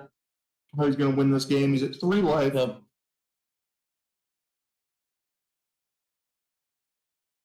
Looks like we're able to get the scores a little bit better updated, but unfortunately, it was a little too late. Yeah, that was definitely like I was telling you in the before the match started. That's definitely a tough spot for the control deck. Yeah. Having a Grixis control deck. Let's just call it Grixis Shadow. Yeah. Where it's able to just crush you with a lot of hand hate spells, and then just really put the pressure on the control deck to continuously find more resources to fight. And it looks like it just wasn't able to do that. Wasn't able to land a planeswalker. It looks like obviously stumbled on some lands. But just rough matchup, I would say. Yeah, I think the matchup was quite rough as well. It's definitely a match where we get a little bit luckier. I think his hand didn't develop as well as he would have hoped, especially his opponent not having a ton of early hand disruption either. Yeah, definitely for sure. That just showed we had 2 games where he was able to play some hand hate spells, kind of control the momentum of the game. Yeah. And then 1 game where he wasn't able to do that, and the difference is night and day. I agree. Not in reference to Midnight Hunt, of course, right? Of course. Well, no, I'm looking forward to seeing what the next matchups are going to be. I know we were able to see. I think the blue-white deck is actually really good position. I think Zach's still going to do quite well in this tournament. I think this is a rough matchup. And when you go to any tournament, you're going to have those matchups that just are a little bit on the rougher side, and you got to kind of just take those blows in the chin, just go to the next round, win out. So the thing about Modern, I tell people, I was like, there's decks that are really good, obviously. You got your tier 1 decks, your tier 1.5, tier 2. But Modern has a big pairing lottery feel to it. Yeah, and the tiers isn't how good a deck is. It's based on what's popular. Exactly. I'm not saying it's a lottery where because of you can't be good against everything. Right, absolutely. Modern's a huge format now, especially it's evolving even more. Yeah, because now we got more cards in it than Legacy did when Modern first became a format. Yeah. So there's a lot of cards, and it's just you can't prepare your 75 for every matchup. You just can't. There's only 15 slots in the sideboard, and you just got to prepare your main 60 for the majority of decks you think you're going to be playing against, and then your 15. Kind of a crapshoot in a lot of ways, but you got to find out where your deck's weaker points are. I agree. And obviously, Zach knows his weaker points of his deck. I just think this is it's a harder match. It's a matchup you're not expecting to play. You got hit with the lottery, and Shadow unfortunately did what Shadow does. Yep. And like I said, I feel like the both. Congratulations to Mitchell on taking it down. He is 2-0 now. He is 2-0. There's a chance we might see him in future rounds. And I believe X1s do make it into top 8. So we might see Zach later on in the tournament. Probably will see him later on in the tournament. He's an excellent player. But we're going to be taking a short break, and we're going to be finding the next matchup for us. So hopefully find something really cool that we're able to show off. Yeah. We're going to go scout the room, find us the sweetest matchups we possibly can that are going to be either X1 or undefeated. I'm looking forward to just having some sweet games of Magic. Yeah, absolutely. So we're going to take a short break, and we'll see you guys here shortly. There's about 15 minutes left in the round last time I heard. So we'll see you guys in about 15 minutes. Yep, and like I said, again, reminder, if you're looking to get any Gundam, Pop Vinyls, Magic, Flesh and Blood, any TCG products, definitely look up Galactic Toys and Games. They definitely have a good assortment online. Yeah, absolutely. And we're going to bring up that logo for you guys in a second, so you can just look them up. Yeah, we'll try to get the URL put on there as well. Yeah, absolutely. So if you guys just stay tuned, we'll be back soon for round 3. Okay, and we are back. We're watching Ryan Kirku versus Aaron Garcia. Aaron is going to be on Urza Factor Foundry combo, while Ryan is on Boros Burn. And I'm going to give Larry the burn deck list.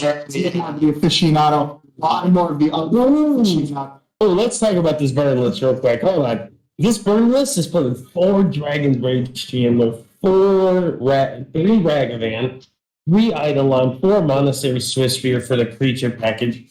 I've been talking about Ragavan for a few weeks now that I was like, I wonder if Ragavan could fit in the burn decks. Aspiring Spike wasn't doing the Ragman, he was doing the Channelers. And he was saying that hands are the best card in the burn deck consistently. Yeah, because now you're filtering your draws, which is huge. As a burn player, I'm excited about this list. I'm actually going to take a picture of this list, and I'm going to play a Mortal League with this list. I'll join you for that one. That sounds like a good time. And as far as Garcia's I just want to go through like the packages real quick. And he's playing unique cards. Yeah. There's a lot of things. 4 Mistress Bible because he's a lure deck. He's also playing 4 Lava Spikes, 4 Lightning Bolts, 4 Searing Blades, 4 Lightning Helix, 4 Bower's Charm, 4 Rift Bolt, and it has the land package, obviously. But what's just cool in the sideboard, he's playing 2 Chalice of the Void. Which doesn't actually, I don't think that's too surprising, really. Yeah, it's interesting. It's interesting, but if you just land enough pressure, you can put a chalice on one, but really those chalices are meant for 0. Yeah, yes. Absolutely. You also got 2 Path to Exile card that isn't being played much because we have a really sweet 1-drop white spell now in Prismatic Ending. But you and I have had conversations about the Path to Exile versus Prismatic Ending, where a lot of times if your deck can only produce 2 colors, sometimes it's not worth it. Exactly. In addition, he's playing the 4th Eidolon on the board. He's also playing 2 Core Firewalkers, 3 Deflecting Palm. This is a man going for my heart. And 4 Smash the Smithereens. Sideboard looks tight. Yeah, Deflecting Palm so good against decks like Hammer. Yeah, I agree. And as far as what Aaron Garcia is bringing to the table, this is a pretty stock list for our. Used to be a stock list. It's got the 3 Foundries, and it's got a whole suite of 1-ups. 1 Spellbomb, Ether Spellbomb, 1 Explosives, 1 Brid, 1 Nile Spellbomb, 1 Pithing Needle, 1 Pirate Spellbomb, 1 Shadow Spear, 1 Cookbook, and 1 Witching Well. This is a word deck. This is a word deck through and through. As far as how they're finding these things, Emery, and that's about it. Emery and Urza. Emery, Urza, and Word. Yep. That's how you find your 1-up. But this deck's got a lot of just good card sets. Yep. Good cards. Yeah. Portable holes in this deck. Burn might struggle against the portable hole deck. Yeah. So sideboard, is he playing I was wondering if they're going to be playing the thing that gives you Hex Group, but it doesn't look like they're going with that route. No. But Spell Sky's huge. Yeah, he's got the spell sky. We did get an Eidolon being slammed is nice because that makes things tax a little bit. Yep, but we have to, if Aaron can get to turn 4, that's what his deck really Yes, that's a sweet spot. And if he's got a portable hole right now, because he plays 3 of them, portable. Plays 2 endings. He's got 4 more answers in his deck. There's a spell bomb. Spellbomb does it. Spellbomb does it. 3 on the chin here to do this. Mm-hmm. I disagree with the timing. Yeah. I think you want the unburned player to take a low damage. Yeah, absolutely. Utilize it to your advantage, right? It does look like he's suspending a Rift Bolt. Yep. And he's playing a Swiss Spear? Yep. No, Monk. That's a Swift Spear. Okay. That's Swift money. Okay, I was like, what's going on here? Okay. No Swift Spear. Still good, but yep. Famous Swiss Spear. See, now, if Aaron timed his parry spell a little bit better, he might be at 17 right now. Sure. But to be fair, Aaron doesn't need to. He really doesn't need to worry too much about the life total. He's going for big chunks. For those that missed that, we do have a Modern Horizons 2 card, and there's a Saga being played land for turn. Interesting land. It's like one of those sagas and lands all in the 1. It plays your land drop and it ticks up at chapter 3. You'll be stacking that land, but it gets a lot of value attached to it before then. And that's making constructs in this deck's gonna be nice because you generate so. That's a big draw. And big draw meaning it's actually kind of a dead card right at this point in time. He drew a Searing Blaze, which this deck is kind of. Searing Blaze, it's good. It's good and bad at the same time. It's really good dealing with early Emery. But I like this play.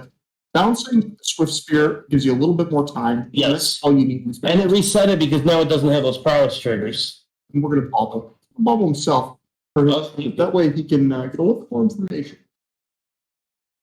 Yep.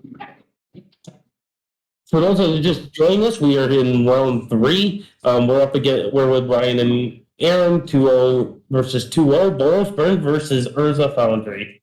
Yep, and our life totals are a little bit off right now. Having some technical issues. It'll be resolved here in just a second. Yep. Streamlabs have not been our friend. That's the service that we use. Obviously, we probably won't be using this in the future. We'll be going over to a different program, but in the meantime, we'll try to update you with the light tools as much as we I can. believe he's at 6, if I'm not mistaken. Yeah. So this is the contract. He does. It is a 1-1 or 2-2. Excuse me. Okay, so we're going to go to 3. I believe. Believe we're at 3. A little scary. A little scary. The spot you want to be at against the burnt deck. Yeah. What's your light total at? It's 3-22. Yep. 3-22, and that is a triumph. That's not going to do it. He needs. This is oh, that's going to 3. It's going to 3. We maybe a little misstep here. Can obviously be rewound. It is both players' responsibilities to remember the saga. yes. Saga is going up. Yep. So they're just going to get this resolved. It's going to be a failure to maintain game state, more than likely for Mr. Garcia. Yep, it does look like we're getting a judge call. Not an issue. We'll resolve it really quickly. It happens all the time. Yep. That's why we have judges on set, to make sure we can correct these situations. And really, Aaron, at this point in time, does want that to resolve. He does want that 3rd chapter. He's if I don't know what he can actually find here that's going to save him. He's at 3 against Burn. Well, I'm going to find out that's not the number you want to be. Like, what's nice, that does make some food, but it might be a little too late. It might be, but the whole thing, we just need to buy time. He's going to flip mana. Yep. We're just smart. Resolve the 3rd trigger. And what do we find? My money would be on Cookbook. I think that's the only card that I want to grab, right? Immediately get Shadow. There's a lot of things you can grab. Let's go for the Shadow Spear. That's interesting. I don't know why. I disagree with that. Because if you had a creature be one thing, what? Oh, is he playing Urza here? That is an Urza. But it doesn't have haste or anything to gain life. He's just banking that his opponent has no burn spells in his hand, and he doesn't draw. That's where he's at. Well, that's tough. That's rough spot to be, but I think that might be where he needs or what he needs to do. Ooh, now this was maybe a misstep on Aaron's part. I think he's not trying to stabilize. He's trying to win, which you can't knock him for that. He's playing that Emery the stabilizing play would be to tap the Shadow Spear, the construct for mana, and equip the Urza with the Shadows. And it looks like we have that Searing Blade. That is a land Searing Blade. That will be I'll be the game now. Let's see if he has a response. Could have a nope. He's picking up the card. Done. All right, so we're gonna have I expect Ryan to win game 1. 9 out of 10 times, I think Ryan wins game. Burn is similar to decks like Hammer, Affinity. It specializes in winning games. Yes. Slows you very quickly. Your opponents probably don't have very many outs to how fast the deck is. Mm-hmm. It's just going to do what it does, and it does it very, very well. By the way, remember before the event started, I talked to you about what decks I expected to do well, and I told you I thought Burn was actually going to be a deck to watch out for today, and I heard the grapevine a couple of our teammates have lost to Burn multiple times throughout the day. Yep. Let's talk about the sideboard. There's a couple interesting things so the issue with the Thought Destroyer deck is it plays a lot of ones that are bad. But it plays them because with Saga, you can just fetch them up. Yep. And you can resolve, you can take care of a bad matchup with one card. I think I can expect to see, I would say counterspells are coming into this deck. I think Elixir of Immortality is a, obvious choice to bring. Yep. Spellskite, obviously. And maybe a couple paths. Maybe. Yep. I could definitely see that. 6 cards, that's a little heavy, but I have enough cards that are just not very good in your deck where you can trip. I agree. I expect Ion to come in, the 4th copy. I like Ion a lot against Urza. Urza War, rather. Path is probably fine because you want to be able to hit those like namesake cards. You got to keep them up what they're doing. I don't think you can win if you're... So how do you feel about Deflecting Palm against the constructs? That is what I was thinking. Like, Deflecting Palm, you also got Shadow Spear that's bulking them up, and they're going to rewind to gain life. And that's how they're going to stabilize it, using Shadow Spears and the things of that nature. And by preventing that. And then Deflecting Palm says you don't get any life link, but I'm going to send it back to you. And those constructs are quite large. One, I believe Deflecting Palm on construct could end it. I agree, but I think what Ryan wants to do is he wants to keep the constructs as small as he can and just Yeah, kill them as he goes. he is bringing in force smash smithereens. There ain't no way that. I don't think deflecting is the plan. Yeah. I'm saying it is under consideration, right? I might bring one in. Destroy everything. Like, I might bring one if I'm feeling feisty, but I know the force smash is the first things I grab. Yeah, for sure. I think that you have 5 cards you're bringing in for sure. You got the Eidolon and 4 smashes. I think he can excellent shape. Yep. I would put money that Burns going to win this one. I think they're going to win it here real quick. I think Gunburn's gonna win 2-0. But I've been wrong before. I have lost many a games, and Aaron's a local player. He's beaten me many times, just by right where I think I'm ahead, and he just slams combo. Yep. And I'm dead. Yes, this is very true. Urza is a powerful magic card. Now this is a bad start for Ryan, and you being a burn player, aficionado, I would say. Yeah. Knows if you're going mountain, like in turn 1, He's got the idol on him. for sure. It's very telling. But this is a foundry. Oh yeah, I see the Eidolon in hand for sure. Oh, I love the new land, by the way. That's hot. Not a fan, but I can understand what people like. I like the new lands. I'm a big fan of that land era, that basic era it's using. That Okay. Those are my favorite ones. I love those things. Those hands are my favorite. Ugly as all heck, and they're awesome. No, I don't think they're ugly. I think they're beautiful. They're number 2 in my heart. Anything whiteboard is number 1. I actually got some of those lands whiteboard. That's Yeah, I got them at SCG. Some SCG events. There was an artist there that did altars and stuff. So they whiteboard that in my OG Bloodstain Myers. That's sweet. I had them in burn. They were beautiful. All whiteboard burn. I didn't get the full deck burn because we kept getting a few new cards here and there, so I didn't get those like done. So the original So we got a fetch for basic. This could be a sword, and does Ryan have the smash in hand? Well, it makes sense on his keep if he does, right? No, it's interesting. It's Aaron using the bubble on because if I was Ryan, I was intending on etching. I would let my opponent see the card that I'm not going to draw. Smash.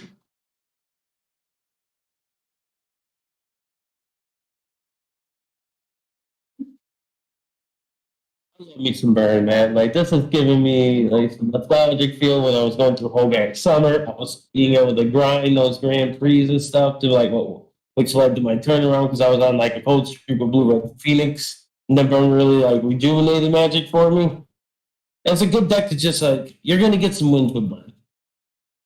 And once you can get good with the deck, I was beating decks like Bog and stuff on my tail. Like, oh, it's just such a good time. Now this is a good play. Good heads up play by Aaron. He said he was using. It doesn't look like he was bobbling. He's actually using the foundry to make a thopter. And in response, Ryan smashed to smithereens the foundry. And in response, and that's what the judge call was about. I can only presume he sacked the foundry to make a thopter, and they were asking if damage was dealt. It is not dealt. No, because there's no more legal targets. Searing Blaze, on the other hand, is a way different cards. So the reason that for those that wonder how Searing Blaze, because it gives you 2 targets. Regardless if you remove the creature or you give yourself expert the creature, it'll still do damage to the other target. Okay. This is Urza. Oh, That's a nice Urza. Isn't that foil too? It looks foil. Ooh. That is not that foil etch garbage either. That is foil retro. That is just gorgeous. Now, it looks like we are attaching the Thopter with the Shadow Spear. You can say that etch garbage. Whoever likes that etch foiling, I'm so sorry. Yeah. Please, just go for the regular foils, please. As a man that loves some foils and collects boosters. Please, for the love of God, stop doing the etch foiling. It looks horrible. That's funny. I was not going to replace my Judge Foil Yurikos with that foil etched Yuriko garbage. Why would you replace Judge Foils? Well, that's a good point, too. That would have been a plan in itself. Yeah. You probably would have got eliminated from Swish for doing something like that. I think y'all would have gotten rid of me for that. Now, it looks like this, I would like Aaron's position in this a lot. Yeah, Aaron's in a great spot right now. I'm curious what Ryan's going to do. Oh, this is smart. He's using the Academy runs to reset the Foundry, and he's going to draw the Foundry. That's nice. Oh, and the last card in hand is the Glitter Void. He has assembled half the combo, or two-thirds of the combo. Yes. So he has the Urza. He has the thing. Does he have the sword in hand? Oh, he's one more card unknown in him too. He's He's equipping the construct, smart. Yeah. And he can clock him for looks like 5. Yeah, this is gonna be a brutal hit right here. 5 in gameplay? It's the game like that's brutal. Yep. Ryan definitely in the backseat of this one. You think we're gonna be wrong, or we're gonna go to a game 3? You know, I'm okay being wrong. This is actually a pretty good match right now. Ryan's a little bit constrained on mana. You know, people think Burn can operate on 2 lands. Like speed 3. 3's the sweet spot. 3's like a sweet spot. That means you can usually cast 2 spells. Sometimes you cast 3, but more like, well, no, it's going to be a good, like, multiple spell sequence. Well, Ryan needs. Do they have skull cracks in their 75? I didn't see a skull crack. Oh, you do not see a single skull crack? I don't see any way to stop life gain. That's rough. That's definitely rough. Ryan needs to draw as a 3rd land so he can then cast a burn spell on the Urza along with the bolts. Yeah, your point being at 23 is brutal. Ryan has to stop casting spells too. He needs to trade this idol on him. He needs to give it away. And that's a sign of a skilled burn player knowing when to just get off the idol. Yeah, your one is bad right now. You need to send that under the bus, actually. You need to ask. Like, that should be going under that construct. Absolutely. And it's that channeler is not delirious. It can block. It is a blocker. Right now, what if the idol gets in the graveyard? It will be delirious. It's 4. This is 4. So I think you need to throw that idol on under the. Oh, he's going to block. He's going to bolt. He's going to let damage resolve, and then he's going to bolt the construct. That's a smart play. He should. He did it before damage. He's taking an extra 2 points for nothing. He wanted to look at the card on top, which I get, but man, that doesn't seem 2 points. 2 points is big. Yeah. That you can equip that Urza with that Shadow Spirit. It's a 2/5. That's a big body. Burn can't beat that with 2 lands. And your opponent's at 27 life. And they have half or 2/3 of the combo assembled. You need to actually be really conservative on your life total. Yep. We're doing some spinning. This is a free spin. Oh my gosh. Oh, we're about to see. We're going to cut your death. That's exactly what we go. Top card. Flip it and rip. I can't see. That was a horrible play. It is a word. They can cast that. Yeah. They can cast that. And his opponent said, nope, we're done. Yeah, we're done. We've seen enough. We're done. You're going to be drawing cards. He was about to word for a bobble. Yeah, he was. That's worrying for a blue mana. Yeah, Mock Sapphire. Heck of a card. I don't know if you know, it's banned in EDH. That's a pretty good sign. It's a good card. That's how we calculate everything, right? Banned in Legacy, too. Sign of a good card. It's not banned in Vintage. It's a 1 of them Vintage. Yeah, it is a 1 of. He was about to have 2 of them. 2 is a sweet spot, too. Absolutely. What's better than 1? 2. Going into game 3, now this is Aaron's going to be on the draw. Obviously, that's not where you want to be. Is that an elixir of immortality? Oh, there is. There is. James Johnson, fellow teammates, he tries to force in like every deck he plays in Pioneer. I love that card. I'm so shocked he hasn't tried to force in his vampires yet. One of the first trips me, him, and Steven did together was into New Jersey prior to the pandemic. I want to see you with like blue light. Oh my god. That would be the card. That would be the card that wins it. 5 life. And shuffle the graveyard, right? Yeah. Shuffle and the graveyard back to deck. Oh man. That's a beautiful magic card. Beautiful. when I first got into standard and the RTR Theros block, I did the Elixir Immortality blue-white deck. Yeah, that's what he's basing it off of. He's like, I love this deck so much. Like, all I was going to do is Sphinx's Rev and him and Eli don't want to give up their standard bombs. They're funny. Both are really funny guys. So this is a great start. Swish Spear on turn 1. Swish Spear, great land. We'll disagree, but that's fine. We're going to lead with a bobble. He's He's going to bubble himself. Smart play. Yeah, How do you feel about that one? Yeah. I don't think you're going to see that card. He's iffy on it. He's looking at his hand. He's assessing. He's like, oh no, it's close. It's real close. You know what? Let's match. No, maybe not. Ooh, this is a close match. You know what? I'm of the opinion. Whenever you're pivoting on that much, just go with your gut instinct. Your gut instinct. You don't want that. Yeah, this match is going to be very close. I think that is a beautiful Ragam Prime. Big fan of those showcases. Yeah, those are nice. You know why I like them? Not because I think they're actually good looking, but because they're easy to find when you're fetching. They are. They're very easy to find. That's another reason I use white borders. Absolutely. You want to talk about fetching being easy? Put on white border lands. Ryan's putting the pedal to the metal here. 18. That is an Eidolon. That is a heck of a magic card right there, people. All right, we're going to go to 18 here. And we're going to place on this Eidolon. We're going to deal with it. And we're going to hit him for 1 and send him to 17. Seems good. Yeah, that's going to do some work, most likely. Yeah, and this is a huge reason why Burn is so powerful when it's on the play. Getting that early Eidolon out in on the play is so much different. That's a portable hole. Portable hole. All right, he's going to go to 15 for this. But now, this is not as good as it appears, though. Because Smash and Smithereens is in the deck. Usually these cards are enchantments like that. The fact that it's an artifact is a little bit different. Yeah, absolutely. And really, he took 2 to cast that. If that's a smash, he did 5 life to him. 5 life for the damage. Yeah. And still has Eidolon. That's huge. And I think... All right, he doesn't have it. He does not have the thing. He might have an Eidolon. No, he doesn't. He has a Darcy. Okay.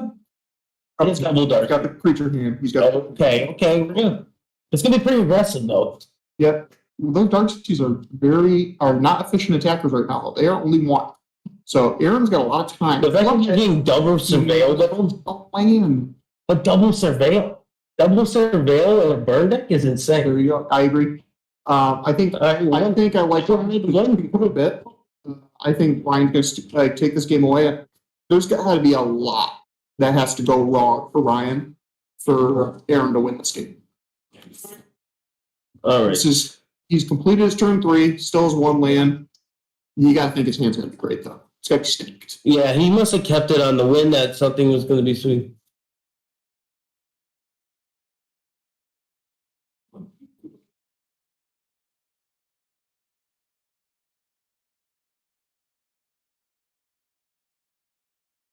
We got a Borostrom. That's 10. That's 3. He's going to 7. Ooh, but the Burn player's got 1 card left in hand. Ryan can assemble a land, or Aaron, excuse me. Oh, there's a land. And that's not just any land. That's an elixir of immortality right there. Oh, man. Elixir of immortality. Okay, here we go. That's a cookbook. That, you know what that is? That generates Mock Sapphire. There's the sword. Oh, man. Oh, buddy. I think this is all too little too late, though. This is all too little too late. What else do we have to follow? Oh, man. Emery. It's getting interesting. A lot of lands being discarded.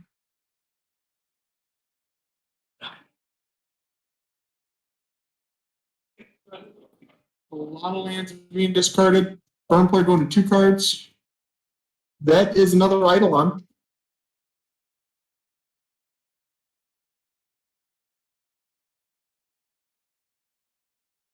Worthy of mention, this Emery can block the both these creatures. Yes.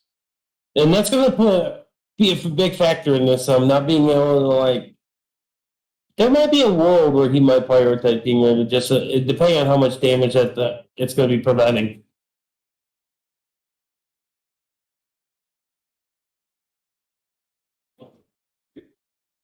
All right, what do we have to follow up? That's the Fury Blaze. Oh, all right. I think it's safe to say we pick up the cards.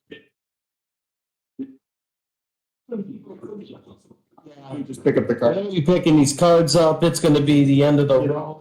Looking at his hand, Aaron has a solid hand. He just needed that second. It was turns two. He just was stuck on the land for way too long. Yeah, he wasn't able to get his stuff going. He had some early interaction. He's at 1. He literally can't cast any of his spells. He has to crack the food in order to cast his spells. Just a rough spot. Great match though overall. Actually, I'm going to say I expected it actually to go a lot faster than I thought. Burn was just going to steal it away. But yeah, that's going to do it.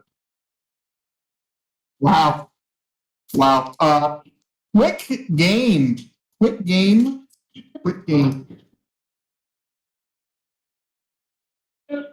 So now that we have hindsight, I do think that I still think Burn was favored.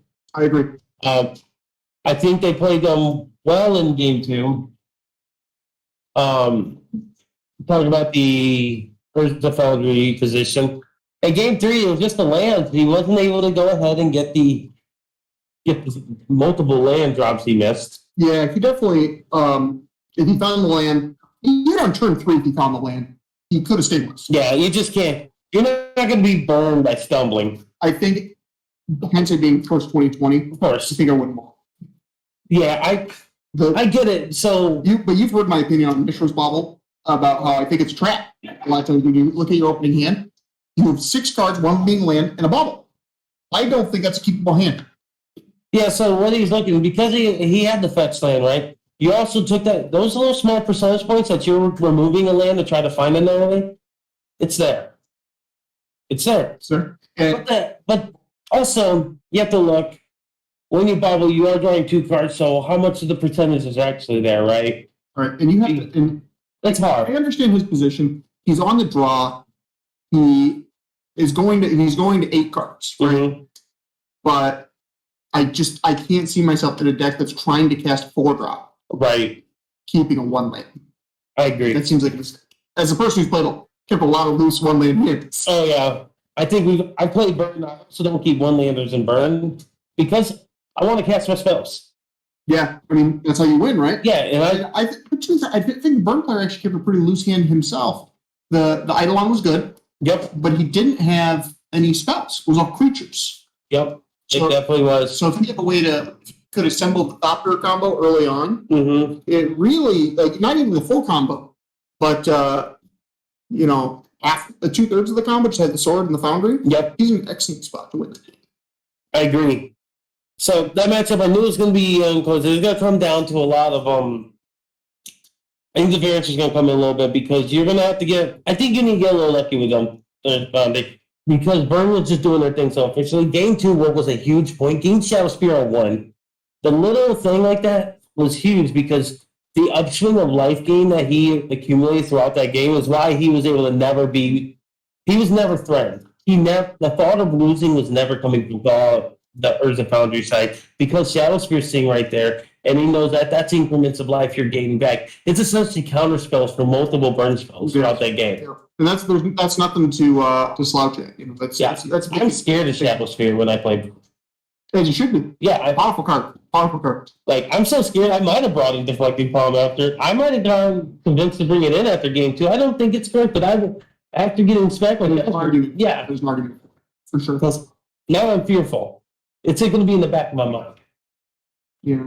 But no, that matchup was it was interesting. I'm glad we got to see some definitely more gameplay than you first blush. Yes, exactly. But you know what? That's important to mention is we just completed 3 rounds of Modern. We haven't had a duplicate deck. We have not had a duplicate deck yet. Yeah, round 1 Delta Human. Round 2 Blue White Control and Grixis Stress Down. Yep. And then now we have Burn and Urza. Yep. And who would have honestly, obviously I said, but Burn's not heavily played right now, so it's pretty cool to see that it was in the undefeated. It's going to go on to being 3-0 currently. Yeah. That's a deck we may see again on this coverage today. Yeah, for sure. I think we have about 18 minutes left in the round, so we got plenty of time. We are going to go scout for the next really cool deck to put on screen. Yep. We'll be back in roughly 10 minutes so we can talk over. We're going to be able to preview the next matchup a little bit. So about 10, 12 minutes, we'll be back on. And in the meantime, again, check out the website. Yeah, check out the Galactic Toys website. Check out follow us on Twitter, YouTube, and Twitch. Yep. And if you need to buy any singles, galactictcg.com. You do have a good selection of things. Hopefully they have what you're looking for. Yeah, looks like we're back. So that was the completion of round 3. We're going into round 4. We already have one deck picked out. We're not sure on what the other deck will be, but we're going for Hardened Scales. Yes, we're going to have some Hardened Scales on coverage. It's green-red. The red, from what we understand, is for the Zabatas. Yes, because it's the activation ability. What does that do again? Destroys target artifact. There it is. So Arcbone Raptor. Yeah, because it gives you a way to activate module. Yep. Do they play any land with them have module? They play Power Defense that has module. Is that Yep. Okay. In fact, yep. Comes in tap and has the ability to add 1 colorless or add 1 of any color for an artifact or artifact activating ability. Okay. That should be interesting. I'm looking forward to it. Dear to my heart. Similar to regular Affinity. Yep. See if we can move our camera down a little bit. Bear with us.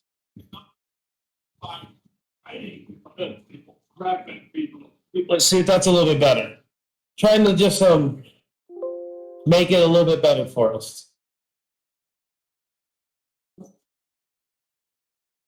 All right, that's way better. I know y'all were seeing a little cut off of the head. It was like a little. We're talking head. Like a bobblehead. So, but no, I'm looking forward to these next matches. I've been having a great time today. We've gotten to see a different deck every round. I don't know what we're up against for Hardened Scales, but I know Hardened Scales will be a different deck. yeah, and Hardened Scales has a lot of tools to pretty much fight any deck for the most part. That being because green is such a powerful color in Modern, especially for sideboard heat. It's got almost anything you can need. And Arkham Raven is pretty messed up, dude. Yep. And it's going to be Mr. Leonard is going to be on the Hardened Scales, and it is a Lure deck. Yes, Hardened Scales now lures. Yep. They still playing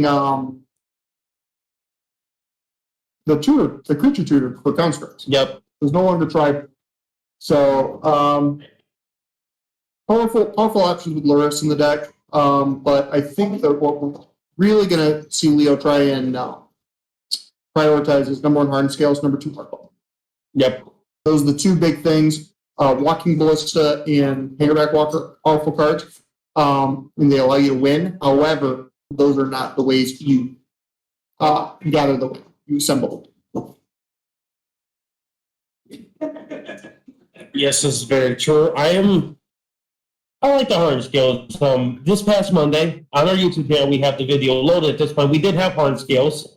They went up against Hammer, I believe, if my memory serves me correctly. Yes. They were unfortunate to take that game down, or that round, I should say. But let's see how this round goes. They are 3-0, so nothing to go on it. They're still fighting. They are fighting to try to get to that top 8. And right now, we're about getting to the halfway mark. It's 7 rounds, so we're close to, it's like 3.5, whatever. Yeah, we're at the halfway mark, and we're really getting to the point where it's do or die for these players. If Yes. they want to make that top 8. And for all that sweet money, that's what you want. I will say for the undefeated players, these are getting, later the round, or when you do end up getting that, if you do get that 1 loss, these are the moments that you actually want. If you are going to get a loss in the event, the later rounds helps your tiebreakers. Obviously, the companion app's a little interesting, right? I don't know how the companion app works with it, because I think they do something different with the last round, if I remember saying correctly, where it's not actually paired correctly. I'm not 100% if they fix that or not.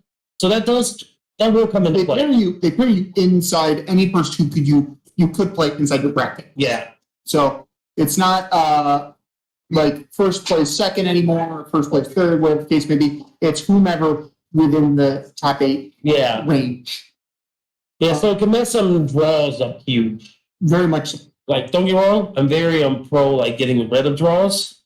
But Christopher Miner, I know Christopher. He plays humans. He is a known humans player. So, fun fact about Chris: when I won my PTQ in Columbus, with Dredge, he was actually in that top 8 with us. He is a very good player with humans. He's known for humans. Yep. Similar to Kevin McCleskey that we had on earlier. I do think Chris is a stronger humans player overall. I think Chris is a very sound player, and he plays a lot of foils. His deck's pretty foil, by the way.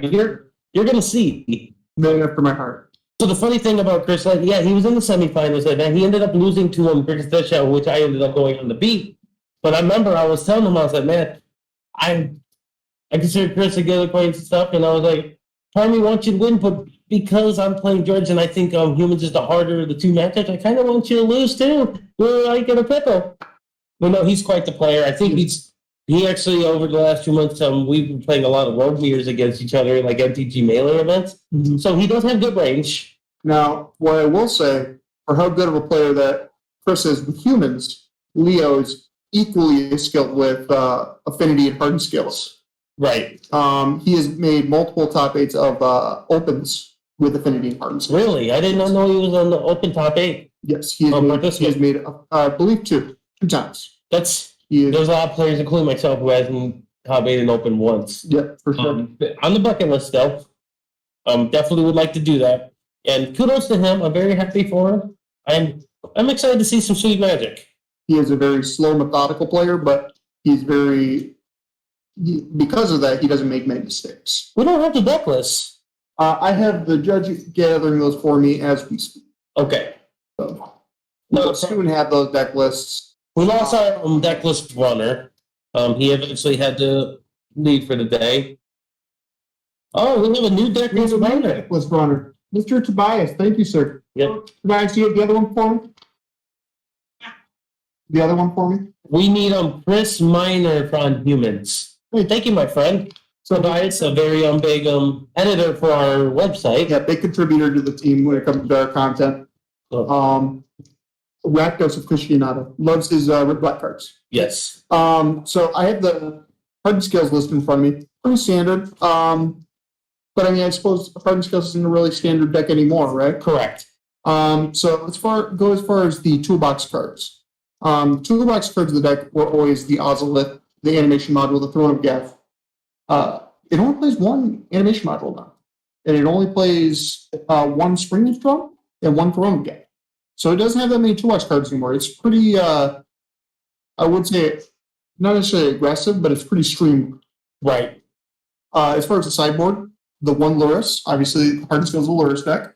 2 Chalice of the Voids, a Relic of Progenitus, a Veil of Summer, 3 Nature's Flames, 2 Torpors, 2 Voidners, 3 Dismembers. So let's talk about the cards that are really going to be important in this matchup going into games 2 and 3. Torpor. Torpors can't beat Torpor. No. That is a tough card to beat. If Torpor Orb is in play, the human deck effectively does nothing.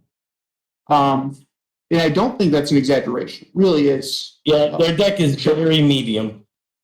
It really is. Because Torpor wants to, not Torpor, but humans wants to use these very effective creatures that has a lot of value attached to them.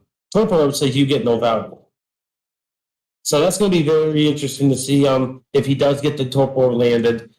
I think games 2 and 3, he's definitely going to prioritize that. Yeah, because I wish I knew. We're waiting on the deck list currently. Because it's going to be a good question. What does he have for a clean answer? Because it can't be Knight of Autumn. Looks like both players are going to a 5? You know what it looks like? I think humans, the better deck when it comes to Mulligan. Definitely the better deck. Humans requires less cards to function, I would say. Where Hardened Scales is definitely requires a lot of pieces, a lot of cooks in the kitchen, if you will. It requires a lot of things to go right. Yep, I agree. Where humans, if they just go land vial, they don't need another layer. They can function off the vial. But we start with a turn 1 Ancient Ziggurat, which is not necessarily where it wants to be. But Leo follows up with a Spire of Industry, and I believe that's an Ozolith. And then we have a turn 2 Thalia. not great against the hearts. No, because there are a lot of creature based stuff with like Ravengers. Now, if Leo has I would say a great start for him would be a land plus 2 modular 1-drops. Thank you. As far as what we have in this deck, pretty standard. Yep. Pretty standard. I'm curious about the sideboard. He's doing the Lavinia thing as well. Outland Liberator. Yeah, that one of Outland Liberator is sweet. What is Outland Liberator for those who don't know? I won't say because I don't know. I don't know. We're going to pretend. We're going to go and pull out the Google machine. Outland Liberator. Here we go. Oh God, I don't even. We have put a lot of pressure on this humans player already. A turn 2 hardened scales, turn late, but he needed the spider to really get. Okay. Oh, this is out of midnight. Oh, really? And you 1 in a green 2/2 human werewolf. 1 second destroy target artifact or enchantment. Daybound, and then Daybound is the transform ability now. I'm trying to find the other side. Which one is it? Oh, the other side is when it attacks. When it attacks, it still has the activation. So this that gets around Torpor Orb. It does. Now this right here, this Mantis Red is huge. I mean, there's no. Yeah, it's gonna be a good clock. Very good clock. Now Zabaz does have the ability to gain fly. This is true. So if Leo has that, we can. I'm not necessarily saying Leo's out of the game right now, but this Mantis Rider put on an insane amount of pressure. Yeah. And we're probably going to see multiple times where we need to get Oracle text out. Leo is known for his foreign cards. Yes. So, He's a man going for my heart. Love me some foreign cards. I love me some foreign cards. Oh, foreign. It's this Ballista for 2. Yeah, I just joined the Facebook group for Korean Magic cards because I think they're sweet. I'm going to start buying more of them. That was an excellent play by Leo, going for a Walking Ballista shoot on Thalia to the Ancient Stirrings. Ancient Stirrings, colorful card in Modern. It fell off the map a I little. was going to say that. You don't see it played much because it used to be like a big staple in Amulet Titan, Tron, Eldrazi Tron, all that kind of stuff. If I were Christopher, I'd be terrified right now. Leo just revealed a Arcbound Rabbit. Arcbound Ravager. Do you know anything about that card? Once or twice. I've won a few big events with Arcbound. Just a few. Just a splash of artifacts. You know, as the affinity expert of the team, I know a lot about Arcbound Ravager. You know. Is the second Mantis Red? It is. So this is going to be It's going to be a good clock. Yeah, good clock. However, interesting he's not attacking the Ziggurat for it. This Urza Saga. We have a little bit of a misstep here. Leo's probably going to get a game rules violation here, due to the missing of the trigger. Light tools are incorrect. Leo should be at 8. We're going to get that fixed here shortly. Yep. Bear with us. Have a little bit more technical issues on the screen tag. But we're probably going to get a game rule violation here for failure to maintain game state. Not a big deal. They were able to catch it at a good time. Yep. And quite frankly, as the last time that this happened, the people that play Urza Saga, Leo, he wants this thing to resolve. Yeah, it isn't like he's doing it intentionally. I don't want the tutor free call. It is. The important thing is this represents flying, right? No. It's going to run animation module. Oh, animation module. That's a huge take right there. Oh, Leo might be thinking better of that. I disagree with this line, but what did he do? Well, did he make grabbing a construct? Oh, you make a construct off of this. See, okay, so for those at home who aren't familiar with hardened scales, the interaction I was suggesting is animation module where whenever a 1/1 counter comes into play, Leo has the opportunity to pay 1 to generate a circuit. Yep. Now he has Arcbound Ravager and hardened scales. So every 1 mana that Leo pays generates 2 power on the board. So he could have used the. Oh, he's going what I thought he was going to grab, at least. Yeah. Mm-hmm. To me and Leo, no. He could have grabbed the. He could have basically made his. Let me see. Do the math here real quick. 4, 6. He would have put 7 counters on the walking post, and been able to shoot down the ball, while also being able to continue to have the animation on. This is true. But Leo, what he's doing, he thinks better of it. He's got a brush land. The brush land is going to be used with this in combination with this boss. We have a welding jar, which probably not going to be too relevant outside of like upping your construct. I don't think so. I think it's that's 2 1-1 counters. That's all it is. Like I said, nothing's being regenerated. It's literally to induce those kind of things. And that's a Imperator. He's going to go find Phantasmal Image, and he's putting the boot on Leo right now. Now, if Leo went with my line, he would be in a commanding lead right now. The one thing about Phantasm is his walking ballistic can shoot it down whenever it wants. Now, what with my line, in this particular moment, when he taps for that Phantasmal Image, he could have shot down his entire board. And then he would have to copy one of Leo's creatures. This is fair. And he would have to be either a construct, which would be a 1-1, or a boss. And I think I would be more than happy to have all those options. So we got Phantasmal Image. I think it's on the stack currently. Or no, did he resolve it? I believe it is resolved. Okay. He's going to 7. He's going to animate. He's going for blocks. Does he just throw the walking blitz under the Master Rider and just before damage, like shoot it down?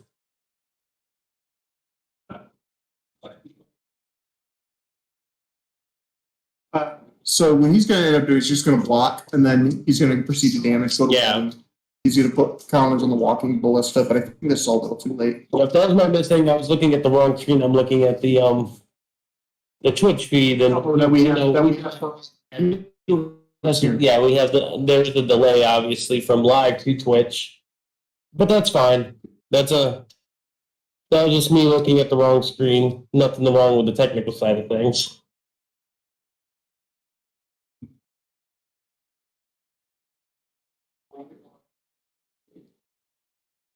Imperator Crew is a sweet pickup, by the way. Very good pickup for human. Very good pickup. This is going to give the walking ballista 3 counters. Walking ballista is going to go to 5. He can shoot down the Mantis Rider that's been damaged and one of the Phantasmal Images. Yep. And because Zabaz had 2 counters, the Ozil gets 2 counters. Yes. Ozil is another card that I think is a really cool card. I've really seen the 2 mainly in standard because you had in like some of the mono green decks that was being played on the arena at the time. This is the deck that this seems like the ideal deck. Just so good with Harn skills, right? Right.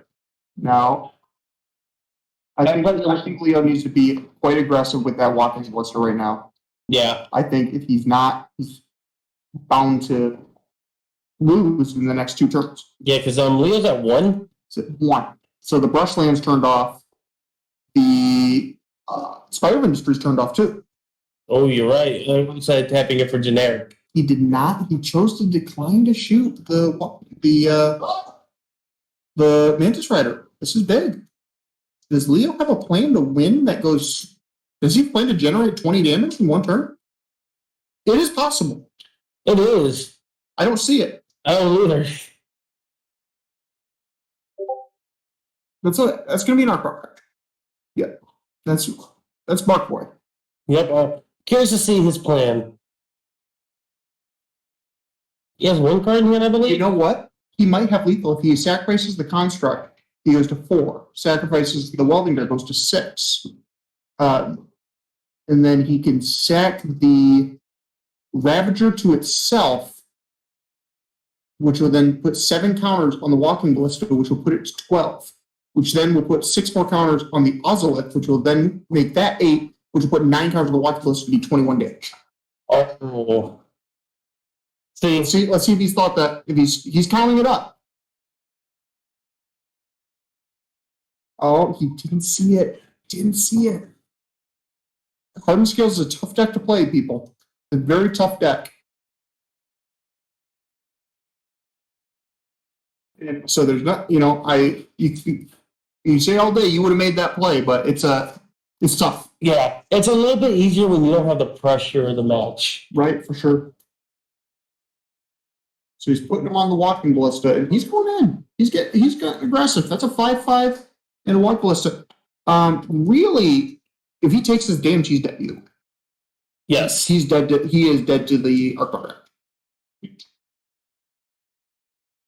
So Leo may have missed lethal in that particular aspect, but this Archon Raptor is going to mess up some of the math. Yep.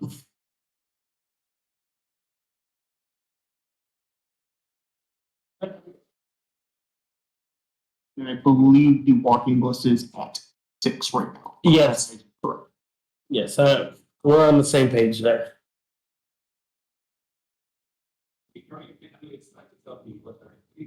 Looks like we're getting a marker up for what Phantasmal image is. That's good.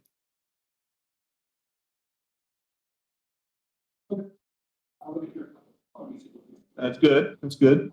So Leo's counting it up. I think we've declared no blocks. I think we have a dead humans player now. Yeah, if he did declare no blocks, he is officially dead, and we're going to game 2. That's 7 counters. Bang. Yep. Bang.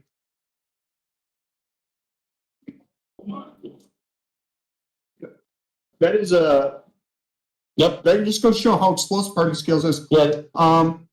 Good on Leo for Obviously, he missed what you said, how he could have just won outright, but he took a different approach. Different line. That's a different line.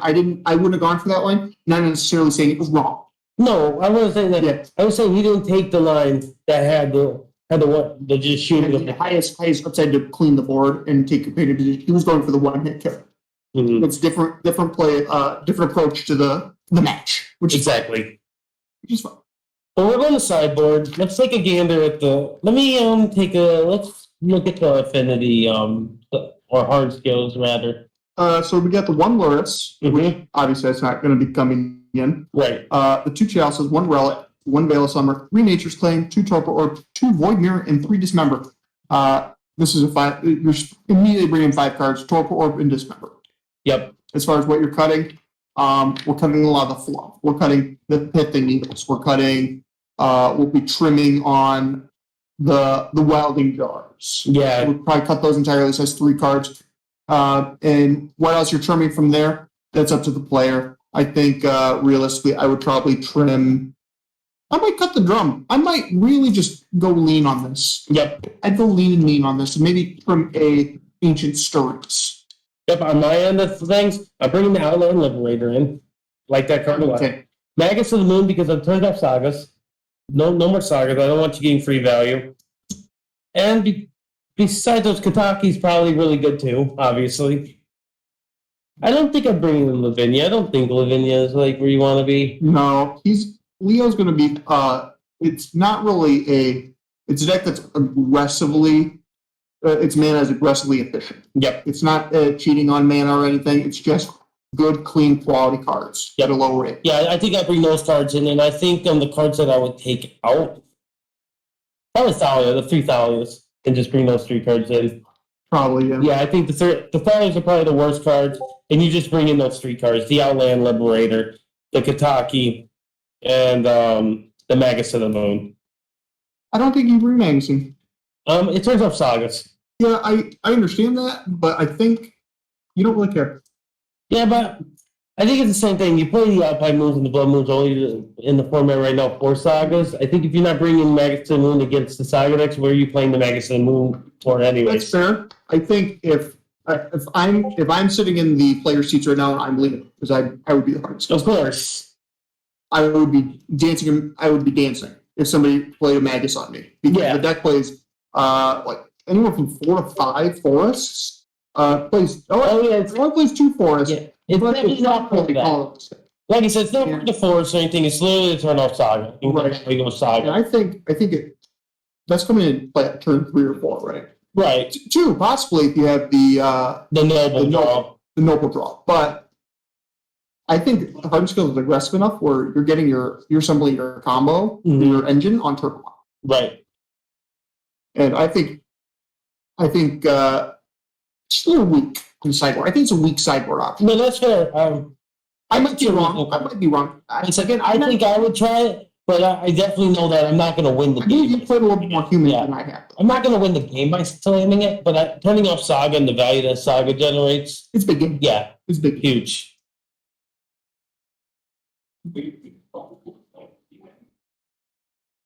For the viewers at home, where you mentioned with the Loris and the Hardened Scales, doubt will come because Hardened Scales really doesn't ever play the Loris all that often. It Right. does if it's Hellbent.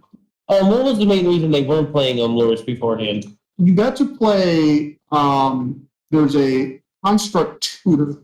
I'm drawing a blank on it. It's from Modern Horizons. Drawing a blank on its name, but it's a 3-drop. It has modular 2. And you can tap and sacrifice any artifact, and you can search out a construct with that. So they was more construct tribal. Okay. And you get to play stuff like this one. Control is more of a relevant deck, and you get to play stuff like Cavern Soul. Yep. Give that uncounterable aspect. But since the format's actually kind of gone away, Scrapyard Recombiner was the card. Scrapyard Recombiner. Yep. Powerful card. I'm a big fan of that card. But now Hardened Skills has gotten away from that a little bit. I think it doesn't really need it. It doesn't require it. And it can be a little bit more efficient. Makes sense. I think one card that Scales could be considering, because it's not doing the Construct Tribal, is it could be considering, what's the Stonecoil inside. Stonecoil, yes. So that's a very cool card. Option. Another card I know very familiar because of standard and historic on MTG Arena. Beautiful card. Yeah, and Pioneer for that matter. Yes. It does clean up in all formats. Yeah, it's a cool card. I think it's on more designed actually. It's like one of the only cards I think was designed well out of that. And with all to find out. With all the Croxa decks and the multicolored decks, Stonecoil Serpent's a pain in the butt. Croxa can't push through it. And a lot of times you can, especially with partners, you can get it bigger. Yeah. Croxa. And Trample, I don't know if you know this, but Trample's a powerful mechanic. Is it? Tell me more. Math is for blockers. It is. Math is indeed for blockers. That's like the affinity mindset. I feel like if you're going to play affinity, you have to accept those terms. You got to get in the rough ballpark, like I think he's dead, and then turn him sideways. Maybe my opponent will scoop, so I don't need to do this math. Sure. If you're within 1 or 2 points, just turn him sideways. Hopefully your opponent makes a mistake. Just to keep on track with the gameplay, it does look like both players did mulligan at least once. They might have mulligan twice, actually. I can't recall. Leo is one thing he is very good at is aggressively mulliganing. Yeah, and I feel like you have to. We've mentioned this many times since we've been doing coverage today. We have a great mulligan procedure now, right? We're not going down the 6, down the 5. Christopher did have the best turn one. That is Tavern into the Ether Vial. And that is, and Leo, to be fair, has equally the best turn one. They both got their really strong artifacts. So over the weekend, like I said, I played Legacy. That is new card right there. Not getting Aether Vial on turn 1 consistently because I was playing a Yorion deck is just such, night and day. That is the new card. Can we get the text on that card again? Yeah, the Outland Liberator. What is its power tempest? I believe it's a 2/2. Yep, we're gonna just I'm pulling up the Oracle text right now. That is a card that Leo needs to be very fearful of real quick. I agree. Give me a moment while I pull up that Oracle text. Of course, he needs to cast a card too. We also need to get Nightbound and Daybound out. Yep, Nightland. Is it Outland? It's on my page right here. Then we get the actual name, Outland Liberator. And we also need the day and night ring. So day and night's a little bit different. They still trigger whether your creature's on the field or not.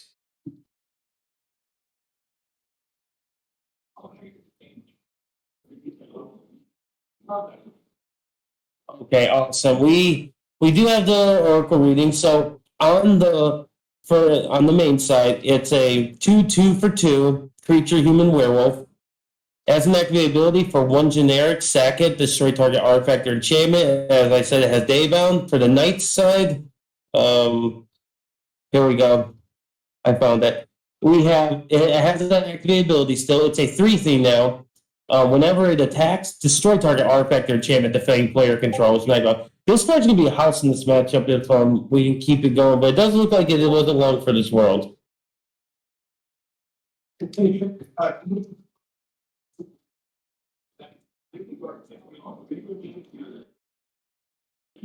The players do need to remember that still triggers regardless if the creature's on the field or not.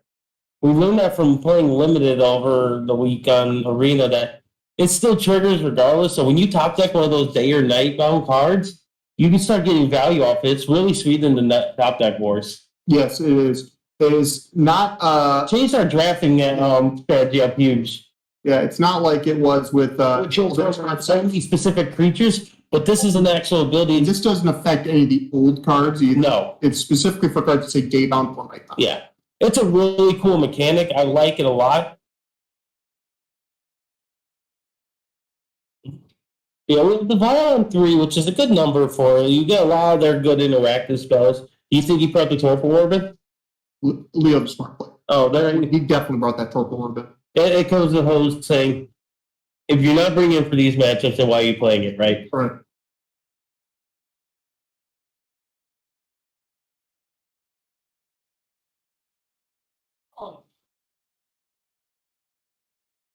Okay, so he made a construct. And then I bet you he's going to be making another construct in this turn too. Yeah.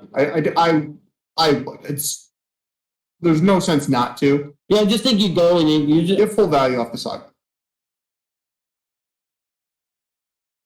I 100% was expecting one of these constructs to get bounced back with Reflector Mage.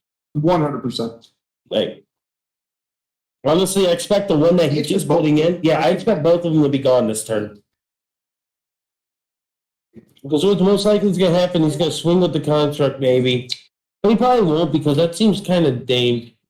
We'll see.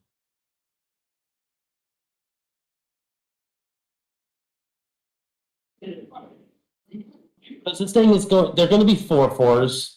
So I can see him swinging with the Unsummoning Sickness one. And that's probably the one that gets bounced. I agree. It's going to be a 4. Is he playing? No, he's not playing that well. The Outlander was. Okay, he did get your module this time. Yep. No, this is Arcbound Worker. Oh, is it? Oh, I thought that was a module. No, this is Arcbound Worker.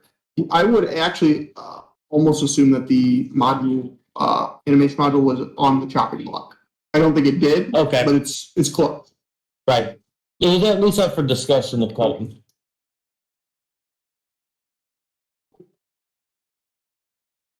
I played his land for turn. That's a Zabaz. That is a boss.